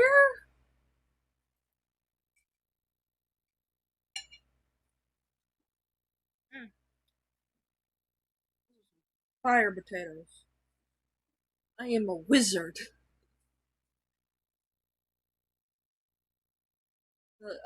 Back to this nonsense. where videos are put out on the net, it makes it public game. That's kind of the point. When someone makes a video online, you're allowed to have an opinion on the situation. Just because people keep saying, oh, you cannot enter this because it doesn't concern you, the fact that you made it public makes it fair game to talk about. That's something that people seem to not understand. Should we not have talked about things when Slazo got accused of bad things with his girlfriend? Should we not have talked about Spectre when he got accused? Why is the fat chungus motherfucker here? Note that my examples are only used to say that we are allowed to talk about these sorts of issues. Sorry, I am getting ahead of myself. Before we begin, I'm going to say this. Opinions expressed by Manga and Jar about Toby do not reflect my own. They are both entitled. Note that my examples are only used to say that we are allowed to talk about these sorts of issues. Sorry, I am getting ahead of myself. Before we begin, I'm Biracial Jar. going to say this. Opinions expressed by Manga and Jar about Toby do not reflect my own. They are both entitled to their opinions, however. I'm here because I care about Toby a lot. I know she struggles when she's under immense pressure, and I'm just here to figure out both what's going on and try to help by covering the topic. So, recently in the... What the hell kind of community would you... The art commentary community? I suppose that works. In the art commentary community, there was buzz about a creator called Toby who apparently can't take criticism, and I can see the reason why. There was a video by a creator called Omnia who worked with Kai West criticizing Toby, and to be honest, I can't disagree with a lot of their points. I think it is a strong video. But I do think that some of the points were blown out of proportion, along with some points being, well, questionable in execution. To point out, I am not defending Toby in this, nor do I think she was smart in this entire situation. But considering how people have acted throughout this situation, anyone who actually decides to critique or commentate or criticize Kai or Omnia in any sort of way, they're seen as villainized. Hell, when I left a positive comment on Kai's video and talked to him as his person, I actually got lambasted because people decided to think that I was being disrespectful to him, even though, if you look at the comment, I wasn't. Then again, Toby's response to that was, like, there was way too much emotion put into that video. It was an overly emotional response that started off in the worst way possible, along with an inflated ego. Toby, whenever you address detractors, you need to throttle yourself, otherwise you'll come off as an egomaniac. That's just going to get more people agitated and being unwilling to listen. Even if it was a joke, people on the internet tend to take jokes uber serious unless they're blatant. And even then, people are still idiots on the internet and will take said jokes seriously. There's also the use of BPD in the video as off-putting, and the lack of actual substance in your video to respond to the criticisms levied at you left a very sour taste in my mouth. For clarification, there are people seeing this as an excuse on Toby's part, and people are taking it the wrong way, which is up to interpretation. All this is going to do is get more people to go against you, and that's actually happening as I speak. And I know that it's for the standard fare for you. TLDR, Toby, you just threw more gasoline into this garbage fire. But that doesn't mean that we don't have issues with the two people who tossed the gasoline onto the small spark. Omnia and Kai, you're like a spring-loaded pair of boxing gloves. I have more respect for the person who's going to directly come to you instead of uploading a video gassing up her script talking about how someone fucked up, then vague tweeted about the person afterwards. You can at Z, but not Omnia. Weird. When people dare to even question you, or even dare to be skeptical about your arguments, your responses are less than stellar. Also, it's a little egocentric to just assume people are talking about you. Like when you both got on the... Let's rewind that just a little bit. Both thought she was talking about you. I'm being farmed for content, bottom-feeding content creators who want subs and views. Thumbs up, okay emoji. Thanks, Omnia. Butters. They're attacking you for literally no reason. Every time I turn around and see a new video, and it's pissing me off. I literally have to sit here. I can't feed it. I can't address it. Or she, or else new vids will make. Give me your email, and I'll email you the screen recording of me going through me and Omnia's entire DMs from start to finish. If you guys need to use them for your videos, hopefully me, Jar, and Common take some of this heat off. Anybody is allowed to use them. I'll ask them if they need it. Interesting. Who's out here listening to their grades right now? Bruh. I'm looking at the old Jar video on Toby Majestic. Sorry, I had a potato in my mouth. And they thought sneaking DMs pass. was the way to go. Both thought she was talking about you two. When you two were too rash not to check the dates. Your video came out on the 19th, and the tweet here is this. Oh, here it is. Mad Libs Art. The video on the 27th has nothing to do with her. Laughing emoji. It's about someone who's been harassing, doxing, and falsely accusing me and my friends for a year.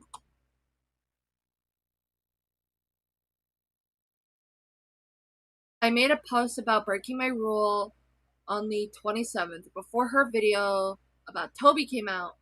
Please, I'm begging you, do research. Oh, they're referencing Akumu. They're talking about Akumu in this. This was during the time they were like harassing and like being like disgusting towards Akumu. 16th. Dumbass. What the fuck? How the hell do you screw that up? The fact that both of you blew up over this situation on a tweet that didn't even address you at all kind of makes me feel like you're afraid of criticism yourselves. And to be fair, What's with the random cow?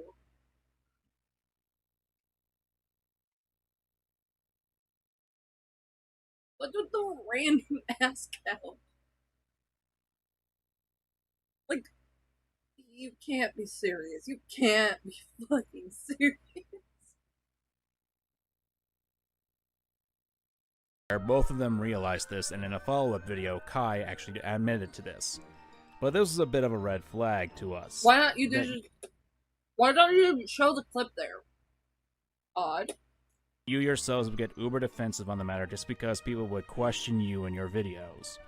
I understand wanting to defend yourselves, but healthy skepticism is something that you'll have to be prepared for if you want to continue on this kind of content, because detractors will always be a thing, and you can't be sniping at people like this. Again, I understand they both apologize for this, but just because someone has apologized, it doesn't mean that they can't learn from this situation or be criticized for it. Lest you turn into... Then there's the response to this, Jim. So Harsh Opinions made a response to Kai's follow-up video, which I It is that person I was thinking of. Hold on.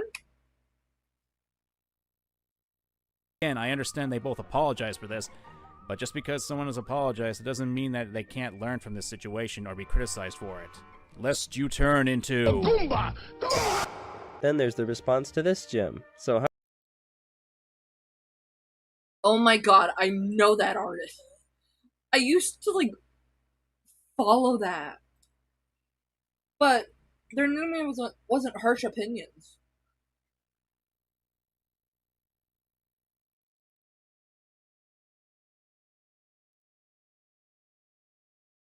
By the way, was Toby the person who drew an SFW of Shoto? Yes. Specifically, it was not safe for work art of Shoto Todoroki covered in bruises and in bondage attire. That just fucked me up. Harsh Opinions made a response to Kai's follow-up video, which I suggest you guys check out, since it does have an interesting response to Kai, but what I find funny is the response from Kai in that video's comment section. Hang on, we're gonna pause this.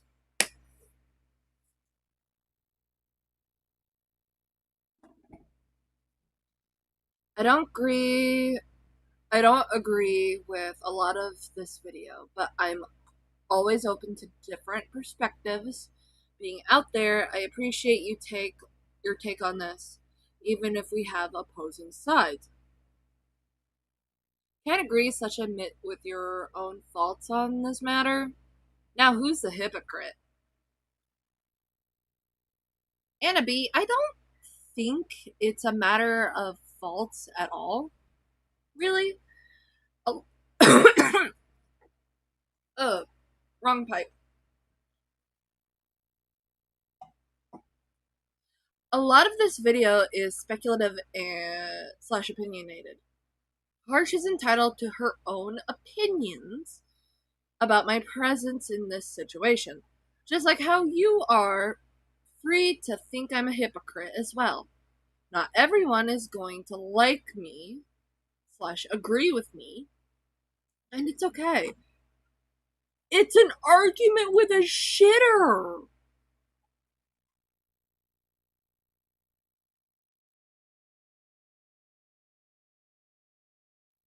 Relevance. Section. I don't agree with a lot of this video, but I'm always open to different perspectives being out there. What's with the fucking black SpongeBob? Hold on. Hang on. We're gonna rewind this just a little Kai's bit. follow-up video, which I suggest you guys check out, And I'm gonna, since it does have an interesting response to Kai. But what I find funny is the response from Kai in that video. Yeah. This is just like...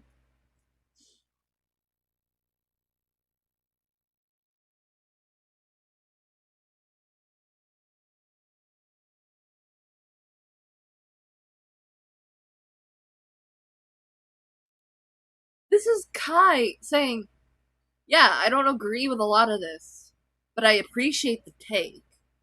And then some shitter coming in and trying to, like, debate him. Comment section. I don't agree with a lot of this video, but I'm always Why is Jar blushing? Why is Jar blushing? Why is he blushing? Why the fuck is he blushing?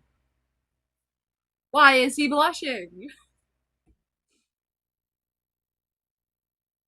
Why is he blushing? He shouldn't be blushing while reading Kai. We stand on opposite sides. Not gonna lie, this kind of response irks me on a personal level. Because not only does Harsh Opinions make it clear in her video at the beginning that she isn't standing with Toby, even criticizing her as well at the beginning, and saying that she's being neutral. Not really an opposing side. She's a third party who, by her own decisions, finds you and Omnia on the same level as Toby. And the fact that you took the route of not addressing anything in her video with your comment is really limp-wristed. It shows weakness in your argumentative skills. Which, hey, I can't say that I don't appreciate you not starting more drama at all, and not starting a slap fight in the comments. But at the same time, why even bother commenting if you aren't going to address anything? I could easily attribute that to your own videos on Toby. Maybe it's just me, but I find these comments to be a bit too generic in response to some pretty big claims.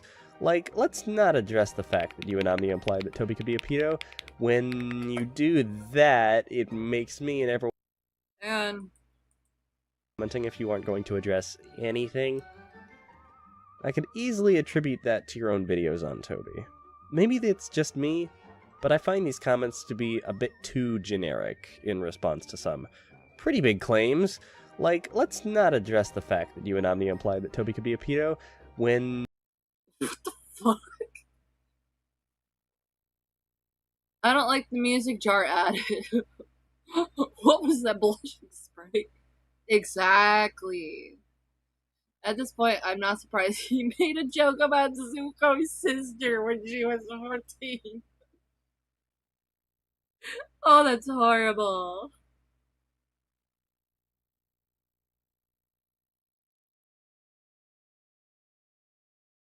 Oh.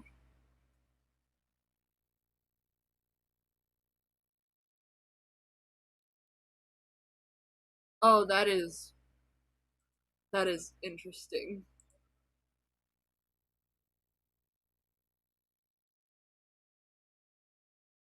Oh.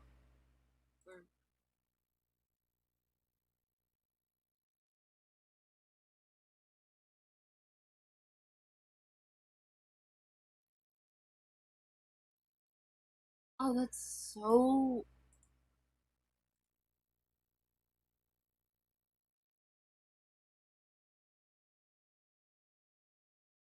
Oh my god. The fact that I know who who this is, like, at all. It's kind of concerning me. Like, it's scaring me. When you do that, it makes me and everyone else who knows about the situation look at you like you're dumb as a bucket of bricks.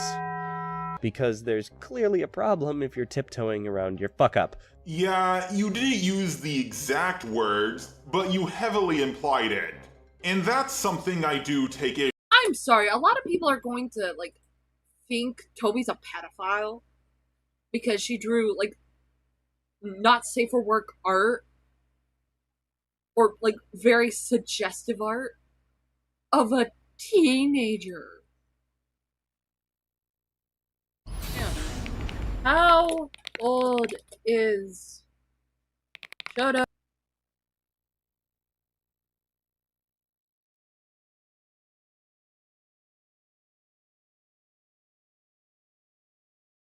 He's 16. He's 16. Like, throughout the show, like, up until the time skip, he's 16 years old. Toby was an adult. Yeah, a lot of people are gonna reserve the right to think that Toby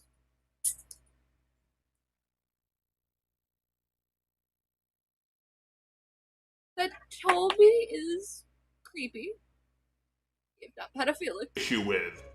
Especially since the intelligence of your local drama seeker tends to be in the single digits. So you have to be very careful with your words, especially when talking about a subject like this. Again, to be fair, you did say that you and Amia don't think she's a pedo, but please, for the love of all that's holy, go through other script writing so you don't get people thinking that you're making an implication like that. You want an example on how to phrase this better in my opinion? Toby, while that is a strong statement to make, and one that a lot of people will agree with, you need to be careful because— By her own standards. Hold on. Because this is gonna be, like, very, very apparent in the coming moments.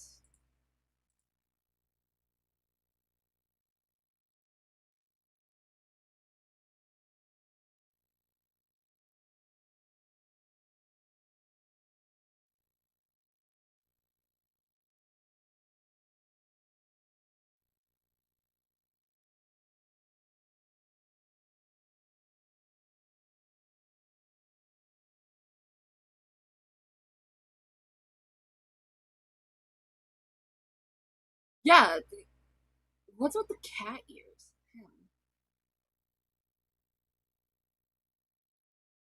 It's not quote unquote. Hang on. I'm gonna close a few tabs.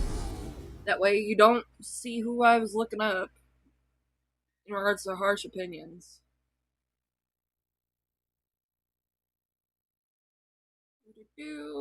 Princess CRT. This is from a video called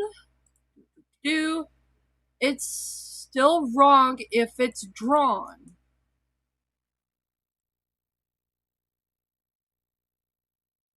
Yes, on. Plus captions on. Playback speed 5. Quote CP. Porn requires consent. It's CSEM. And more importantly, it quite literally cannot be drawn. I personally think it's fucking gross, but that doesn't make it CSEM. Even if you ignore or disagree with this comment, Toby, as a survivor of CSA, please call it CSEM at least. No.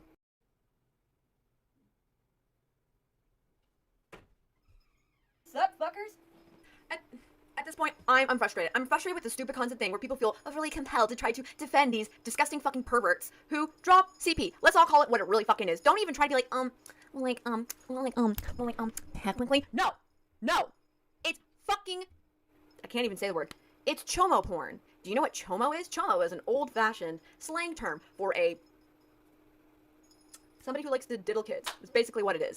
And honestly, no, I refuse to cater to these stupid dipshits who think that it's okay to draw this shit. I don't care what kind of argument you try to make, it's all fucking stupid. It's not okay, period. I shouldn't have to say that. I really shouldn't have to say that. But I guess I have to. So, here it is.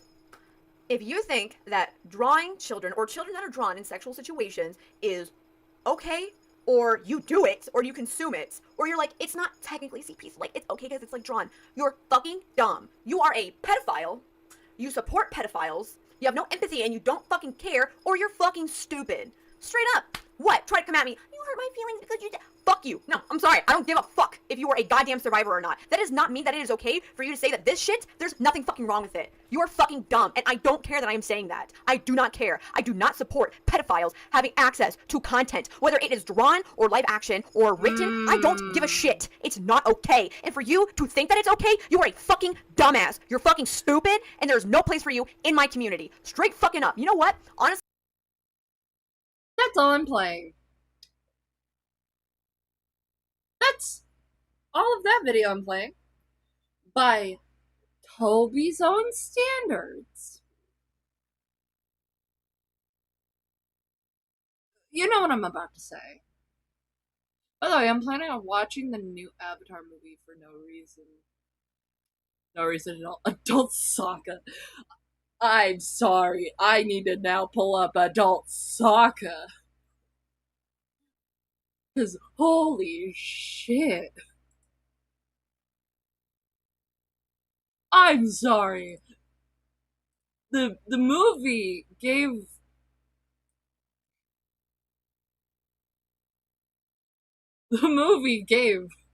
woo.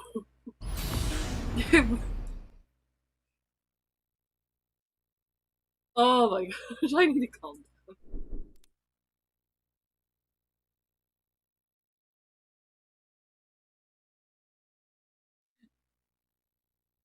A slight derail. Thank you, Lilo Skull, for the derail.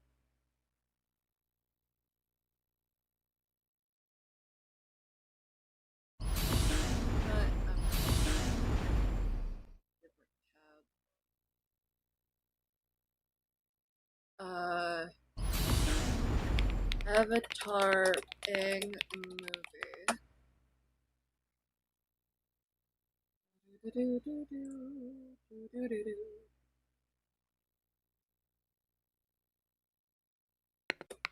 Sokka. Apparently they did end up releasing the movie. Where's the picture of adult Sokka? We need adult Sokka.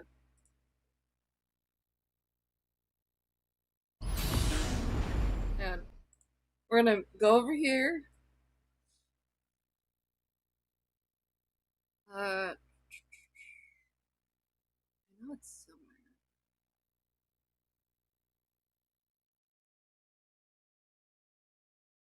Do do do do do do.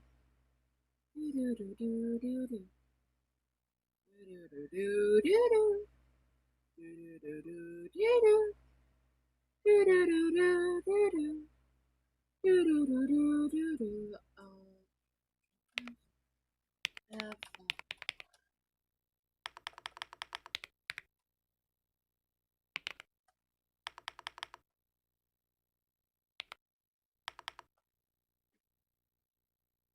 Where did I put it? I know I have it.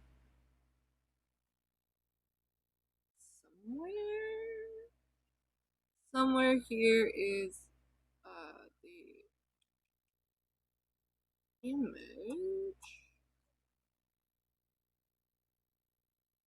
It's somewhere in here. Not. Do do do do do do. There it is.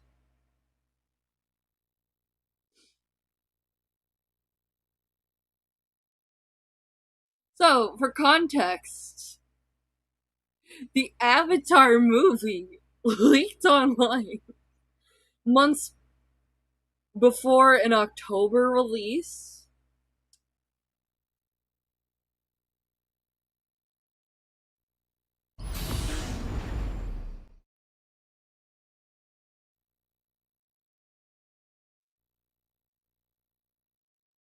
And some designs came out. Namely, what the Avatar crew would look like as adults.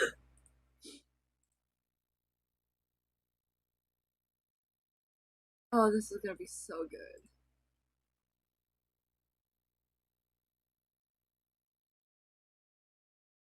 Also, they kept making Sokka hotter on his design that everyone told them to knock it off. Wait, really? Ah. Hi, JJ Bun Bun. Saw it when it was leaked because I thought it was a fan. You thought it was fan made at first, so that was a big ripple. Nah, Paramount fumbled the bag, but I'm gonna whip out adult Sokka. Behold!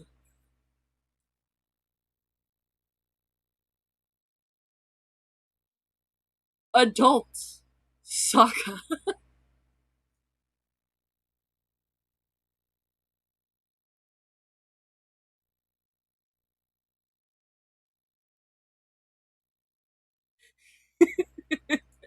Yeah, I have a screenshot. I also have a screenshot. This is adult Sokka. But there's adult Zuko. Guys. Guys.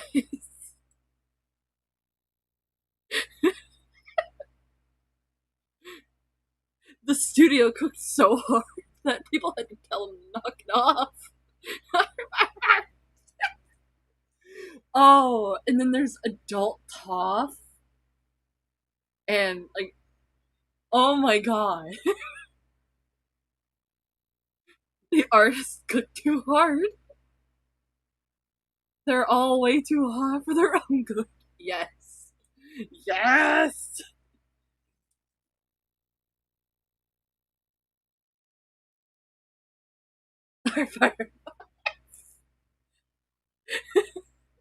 Lilo's barking in the chat.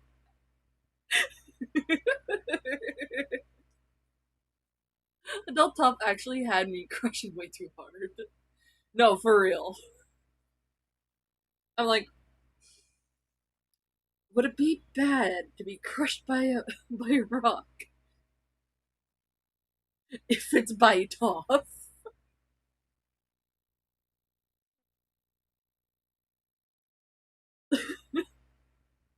There were so many like edits with songs like Heavy Love and Crazy in Love by Destiny's Child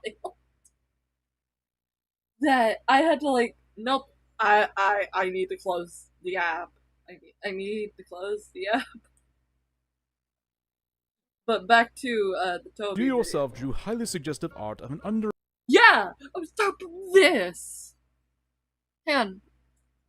Toby, care to make a statement about this? I'm a big fan, but it's a little bit hard for me to fully support you.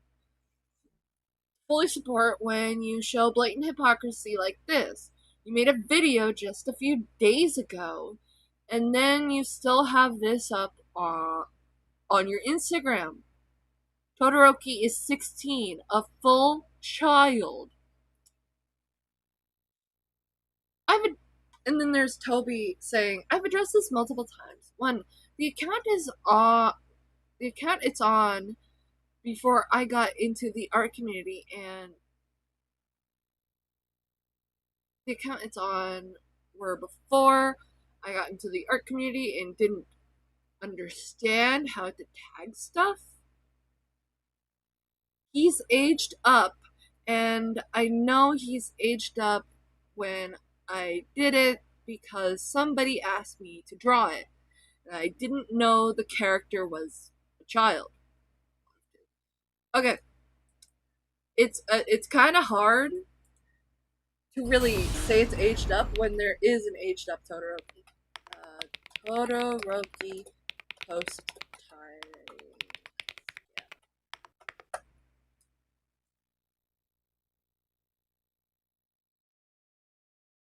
Yeah. There is art of adult Todoroki.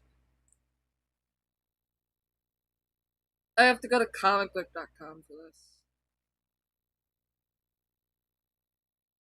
But in the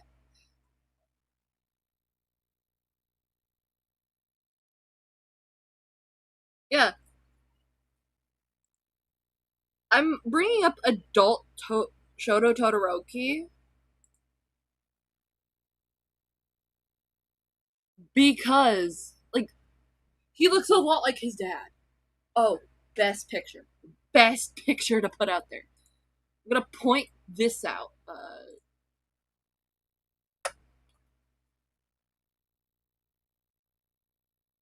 Because genetics is like this funny thing. This funny thing called genetics. Behold, adult Todoroki and minor Todoroki side by side.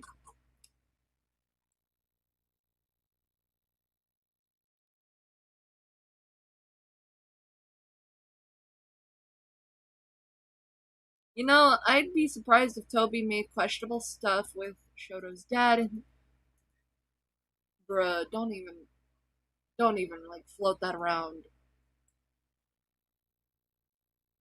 I can't. Yeah, there's clear differences. You want to know who Shoto looks the most like?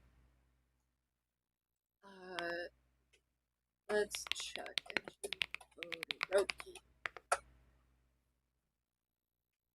Because his features are a lot more developed. Wait, he doesn't look like his dad. He doesn't look like his dad. Hang on. He looks a lot like his brother. Natsuo. Yeah, Natsuo Todoroki. He looks like his older brother.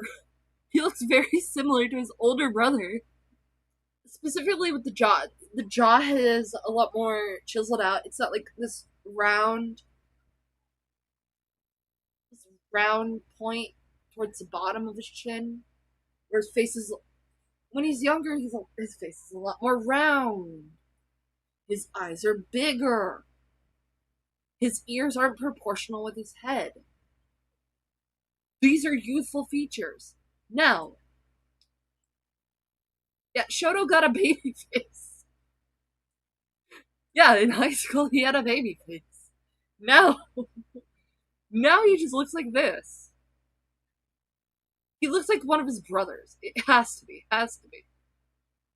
That or his dad. Yeah, even his nose is more well defined.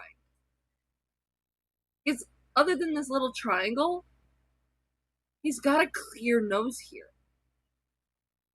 You can see his nostrils.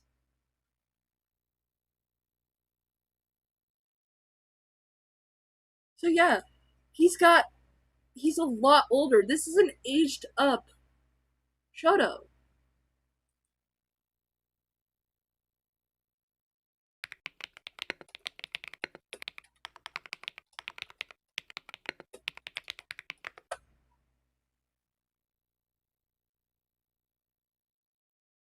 And there's fan art of him as an adult, looking older,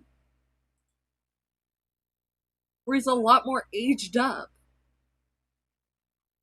It makes no sense to keep him at a baby face. I get it, there's not a lot to work with in terms of, but there is art where he looks visibly older. That's because when you get older, something you have to do with your art is make like this. Great, I found Pink. I love Dobby. I love Dobby. I love Dobby. I do hate when people or pro shippers go character is aged up, and when people and pro shippers go the character's aged up, and then the character just looks the same. No, like for real, because there's many markers to distinguish if a character has been aged up or not.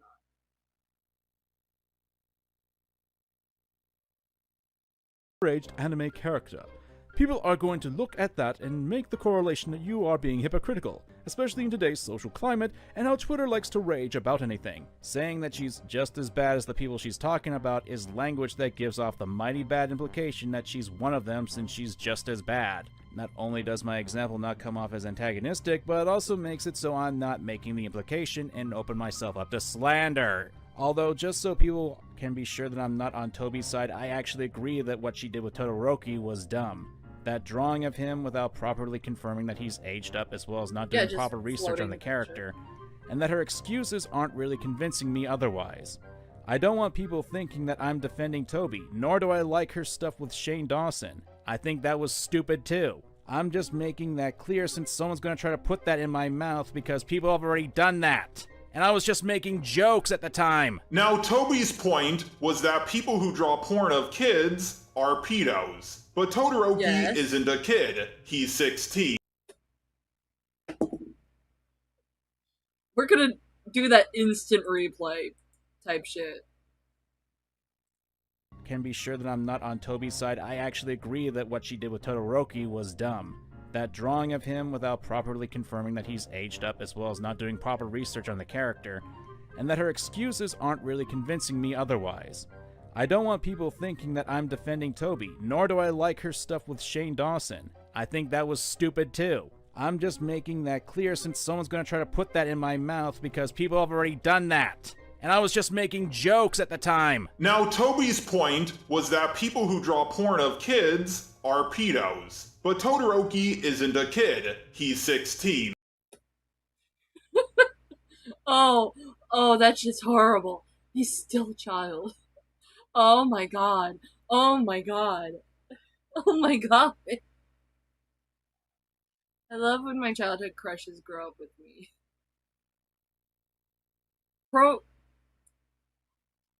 Being like, hey, I want to age up this character I love very much so they can grow up with me and I can keep them isn't inherently bad. Let's get that out of the gate.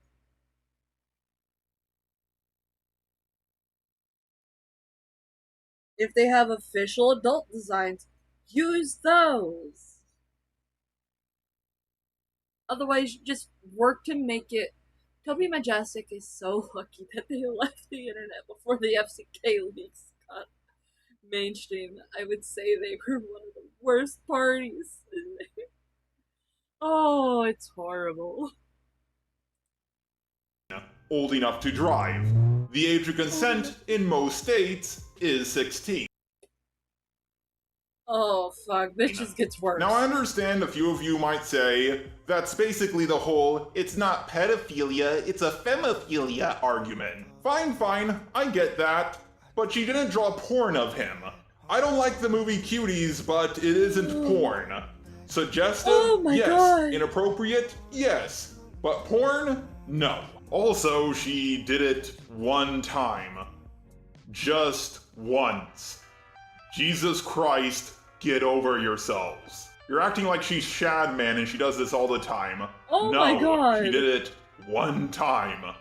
She made a mistake, and that's it. Get over yourselves. And finally, we come to the leaked DMs. With the full context of what's revealed, it doesn't change what was said. However, there are a few issues. You can't get mad when people question you, when you outright admit to cherry picking. Doesn't matter if after the fact you showed context, you still made. Toby, holy shit. So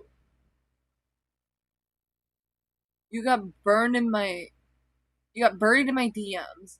My friend sent me your video, and I go to you like, oh, I liked it, and I'll.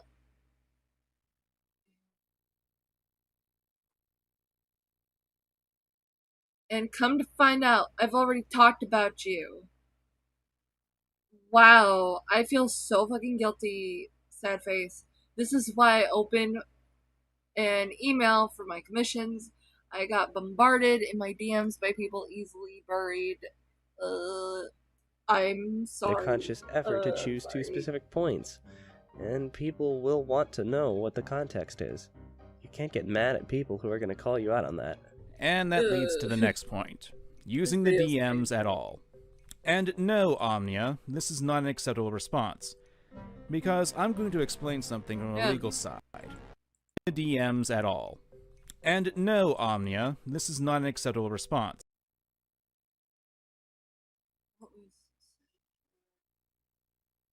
The DMs at all. So you don't get people thinking that you're...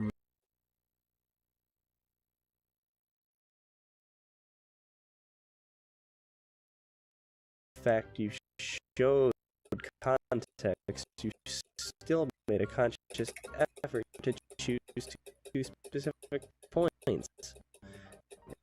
And people will want to know what the context is. You can't get mad at people who are going to call you out on that. And that I need to leads see to that the one, next please. point. Using the DMs at all. And no, Omnia, this is not an acceptable response. Because I'm going to the DMs at all. And no, Omnia, this is not an acceptable response. Toby, if you so desperately wanted me the second time we converse, if you weren't ready to tell it, don't DM it to us if you're not looking for them to be leaked.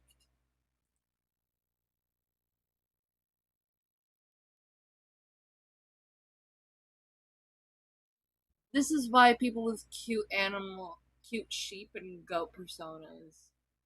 True.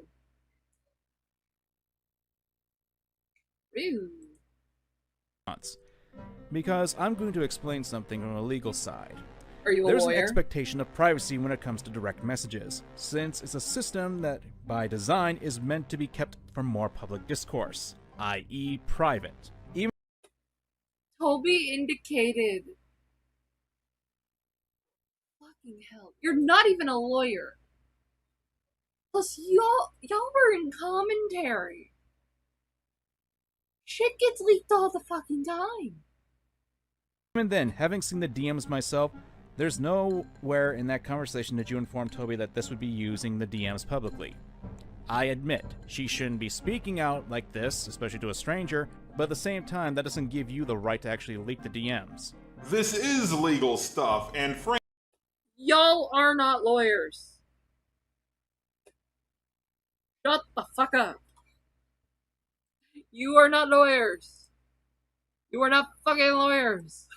frankly, even if you disagree, this is still a stupid move on your part. And I know you're watching this, because I'm criticizing you right now.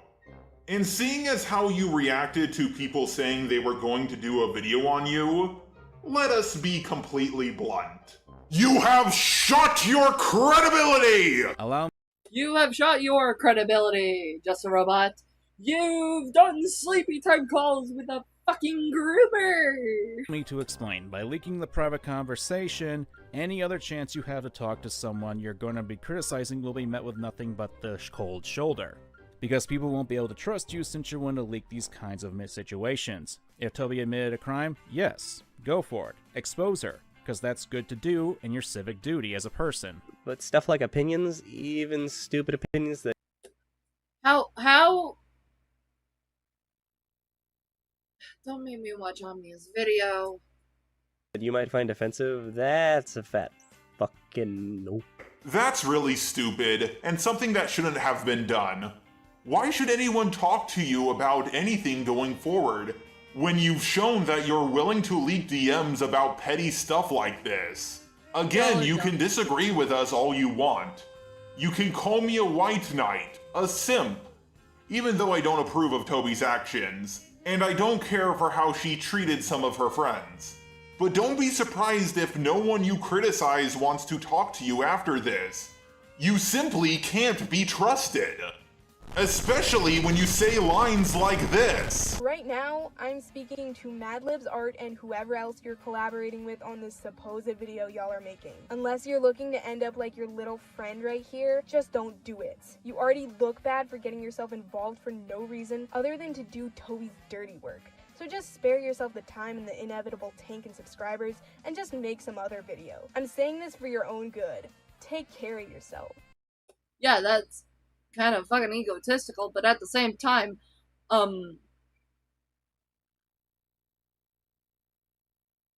they were being the biggest hypocrite ever, but this turned out to be very prophetic. Well, excuse me, princess.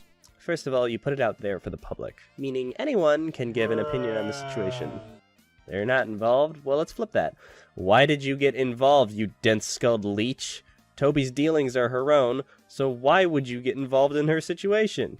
I'm not saying you can't, but yeesh.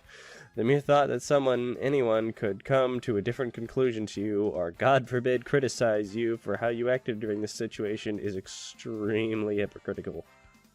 Again, to be fair, this was cut from her response from Toby, but the fact that this was put in the final product anyway is kind of disgusting, and makes it seem like you can't take criticism either.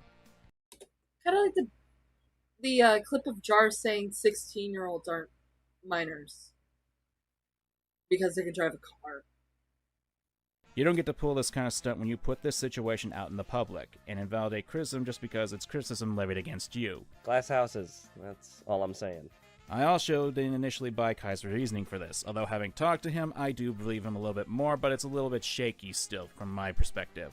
The comment outright already pointed out that she already cut out the part. How could she make the changes in response to this comment when the comment itself already pointed out how the part was cut out? If this isn't the comment, I wouldn't know, because having searched the video's comments, I couldn't find it. Now, that can be a number of things, like maybe Junkie is lying to me, maybe YouTube cut the comment itself out, maybe Omnia deleted the comment, maybe the alien that's controlling my brain shut off my eyes when I wasn't looking. Martin is kind of a dick in my brain. I do not know, nor am I actually going to die by this point if it turns out I'm wrong, because the foundation itself is shaky as best, and I'm saying this to make it clear that this is only one point to bring up in confusion. I still find Omnia's warning to be extremely stupid, and if Kai's telling the truth here, good on him for having some common sense, but Omnia thinking that kind of comment at all is a good idea in this situation is telling of you as a person, and makes you not only viewed as untrustworthy, but someone who's willing to attack people who may disagree with you. There. We done? I believe so. This whole thing got me riled up.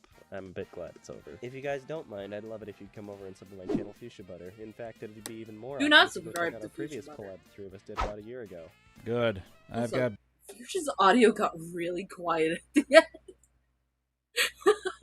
By the way, I forever find it funny that I got jump scared by someone making...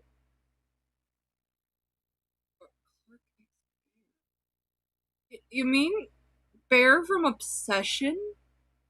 And Clark from the Backrooms? What?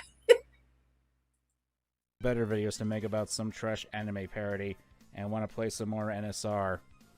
Later. Okay, now we get to my ending thoughts and why I jumped in on this whole thing.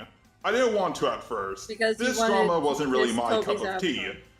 I was going to let Harsh Opinions, Nani, and whoever else wanted to jump on this bandwagon handle it. But when Kai made his response to Harsh, the amount of dislikes and the amount of hate comments she got was just not normal. I'm talking about Kai in this video right now. I'm several times his size. But I'm also telling people not to attack him, just like he did with Harsh. I highly doubt his video will get that many more dislikes. But he's only roughly twice the size of Harsh, and just look at the amount of dislikes she got. That is not normal. No one even commentated on Nani's video, and it also got a ton of dislikes and hate comments. Now, maybe Harsh's and Nani's videos were terrible, but I watched them both. They were just as calm and collective as they normally are. I just don't No, they could be calm and collective and make the shittiest of points. Just say you wanted to make out with Oh, Harsh's avatar. Just say it, dude. Understand why so much backlash. A lot of the comments on both Nani and Harsh's video are on the lines of, I used to be a fan of you, but you just disappointed me. This is your worst video yet. Or, I'm new to this whole situation. I don't know what's going on, but to me you seem a little bit biased in Toby's favor. Why didn't you talk about her? I've been on the internet for a very long time, and these comments seem majorly sus. It could be that the Toby haters are really rabid, or Kai and Omnia have a little Discord group and they're getting a whole bunch of people to do a coordinated trolling attempt. There is no way, there's no shot that Jar just said that. Oh my god. Yeah, someone made an edit. Nito, can we double take on that? Did you talk about her? I've been on the internet for a very long time, and these comments seem majorly sus. It could be that the Toby haters are really rabid, or Kai and Omnia have a little Discord group and they're getting a whole bunch of people to do a coordinated trolling attempt. Funnily enough, this sounds a lot like what was going on in the FCK in regards to Akumu. Now, I could be wrong. But given how around this time the FCK was a thing, and this open secret,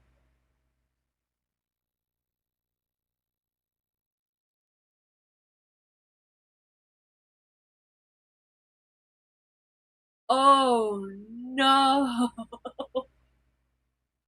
It's either he's like unknowingly talking about the FCK, or he was a prophet. Y'all, I can't with this. Holy shit. Oh, that's bad. Oh, that's bad. Oh, that's bad. What even is it? What is life anymore? But that seems like too much of a conspiracy for my taste. Luckily, if you guys seen my Mr. Enter video, you guys would know I have a way of knowing who's commented on my videos before. So if I get a bunch of comments on this video from people saying, I used to be a fan of you, but you disappointed me, I can check if they commented on any of my videos before this one. I think the comment that finally broke me and made me want to talk about this situation is this one right here.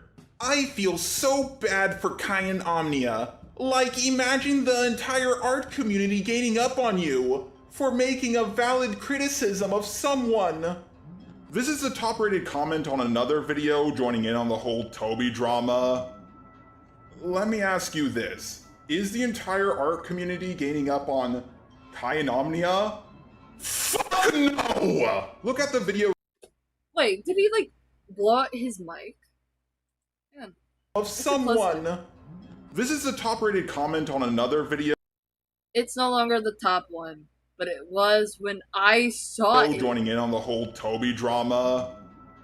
Let me ask you this. Is the entire art community ganging up on Kai and Omnia? Fuck no! He did. Just saying, the FCK signs were all over the place. All over the Toby drama. Yeah, the foreshadowing of the foreshadow. Mic blow. Yeah, he blew out his mic saying that. Look at the videos made by Kai and Omnia. That's a very good like to dislike ratio.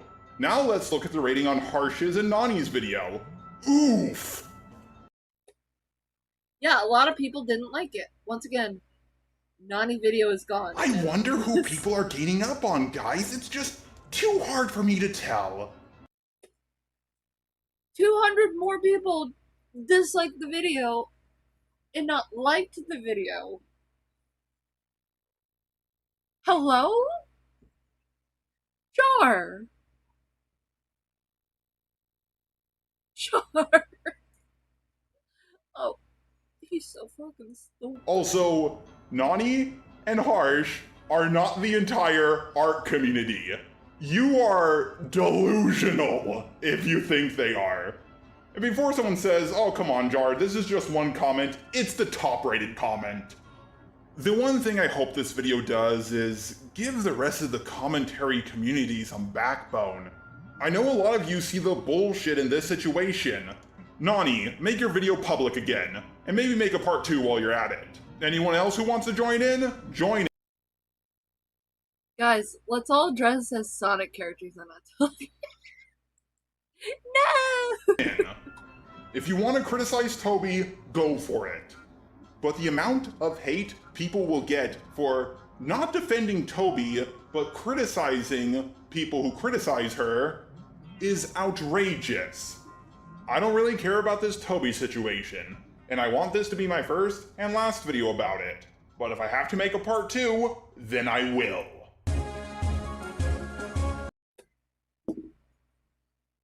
We're going to pause this. Or not. These are all the people who gave him money.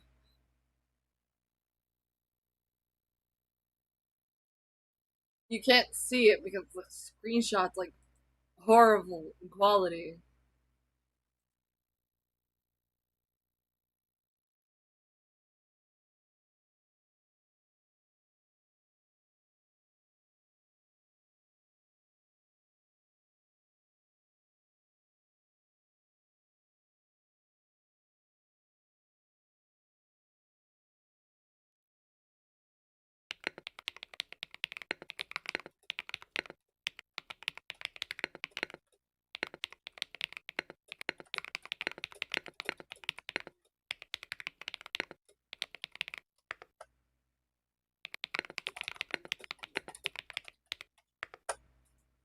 Sorry, I'm just answering messages while we all absorb.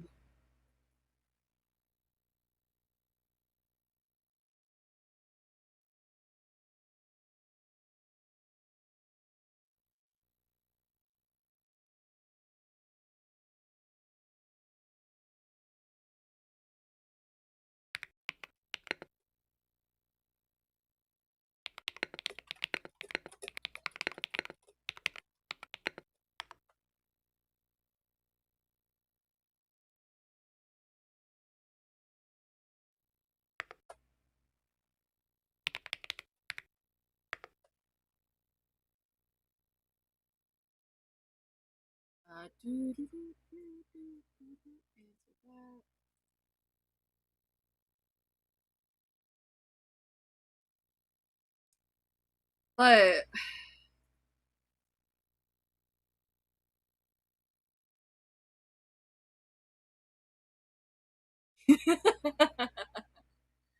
oh yeah, right. Jar said something about Belle and how nobody would.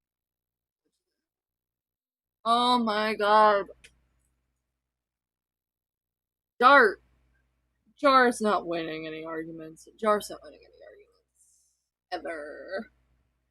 Yeah, that's just fucking weird, dude.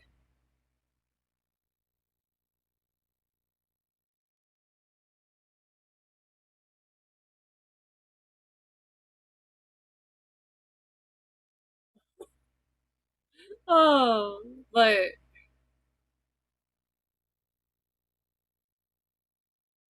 other than that, let me close that. I have Jack on here.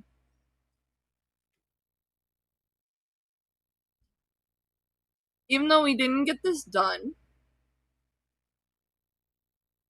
I'm just gonna say this. Thank you everyone for coming. There will be a stream tomorrow. It's gonna be a shorter stream because Sheaton's going to be live tomorrow.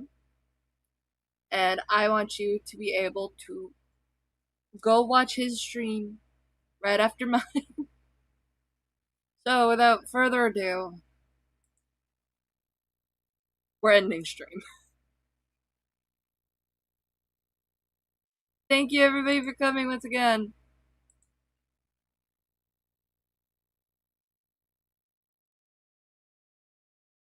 It is time to say goodbye. I will see you all tomorrow. Bye bye!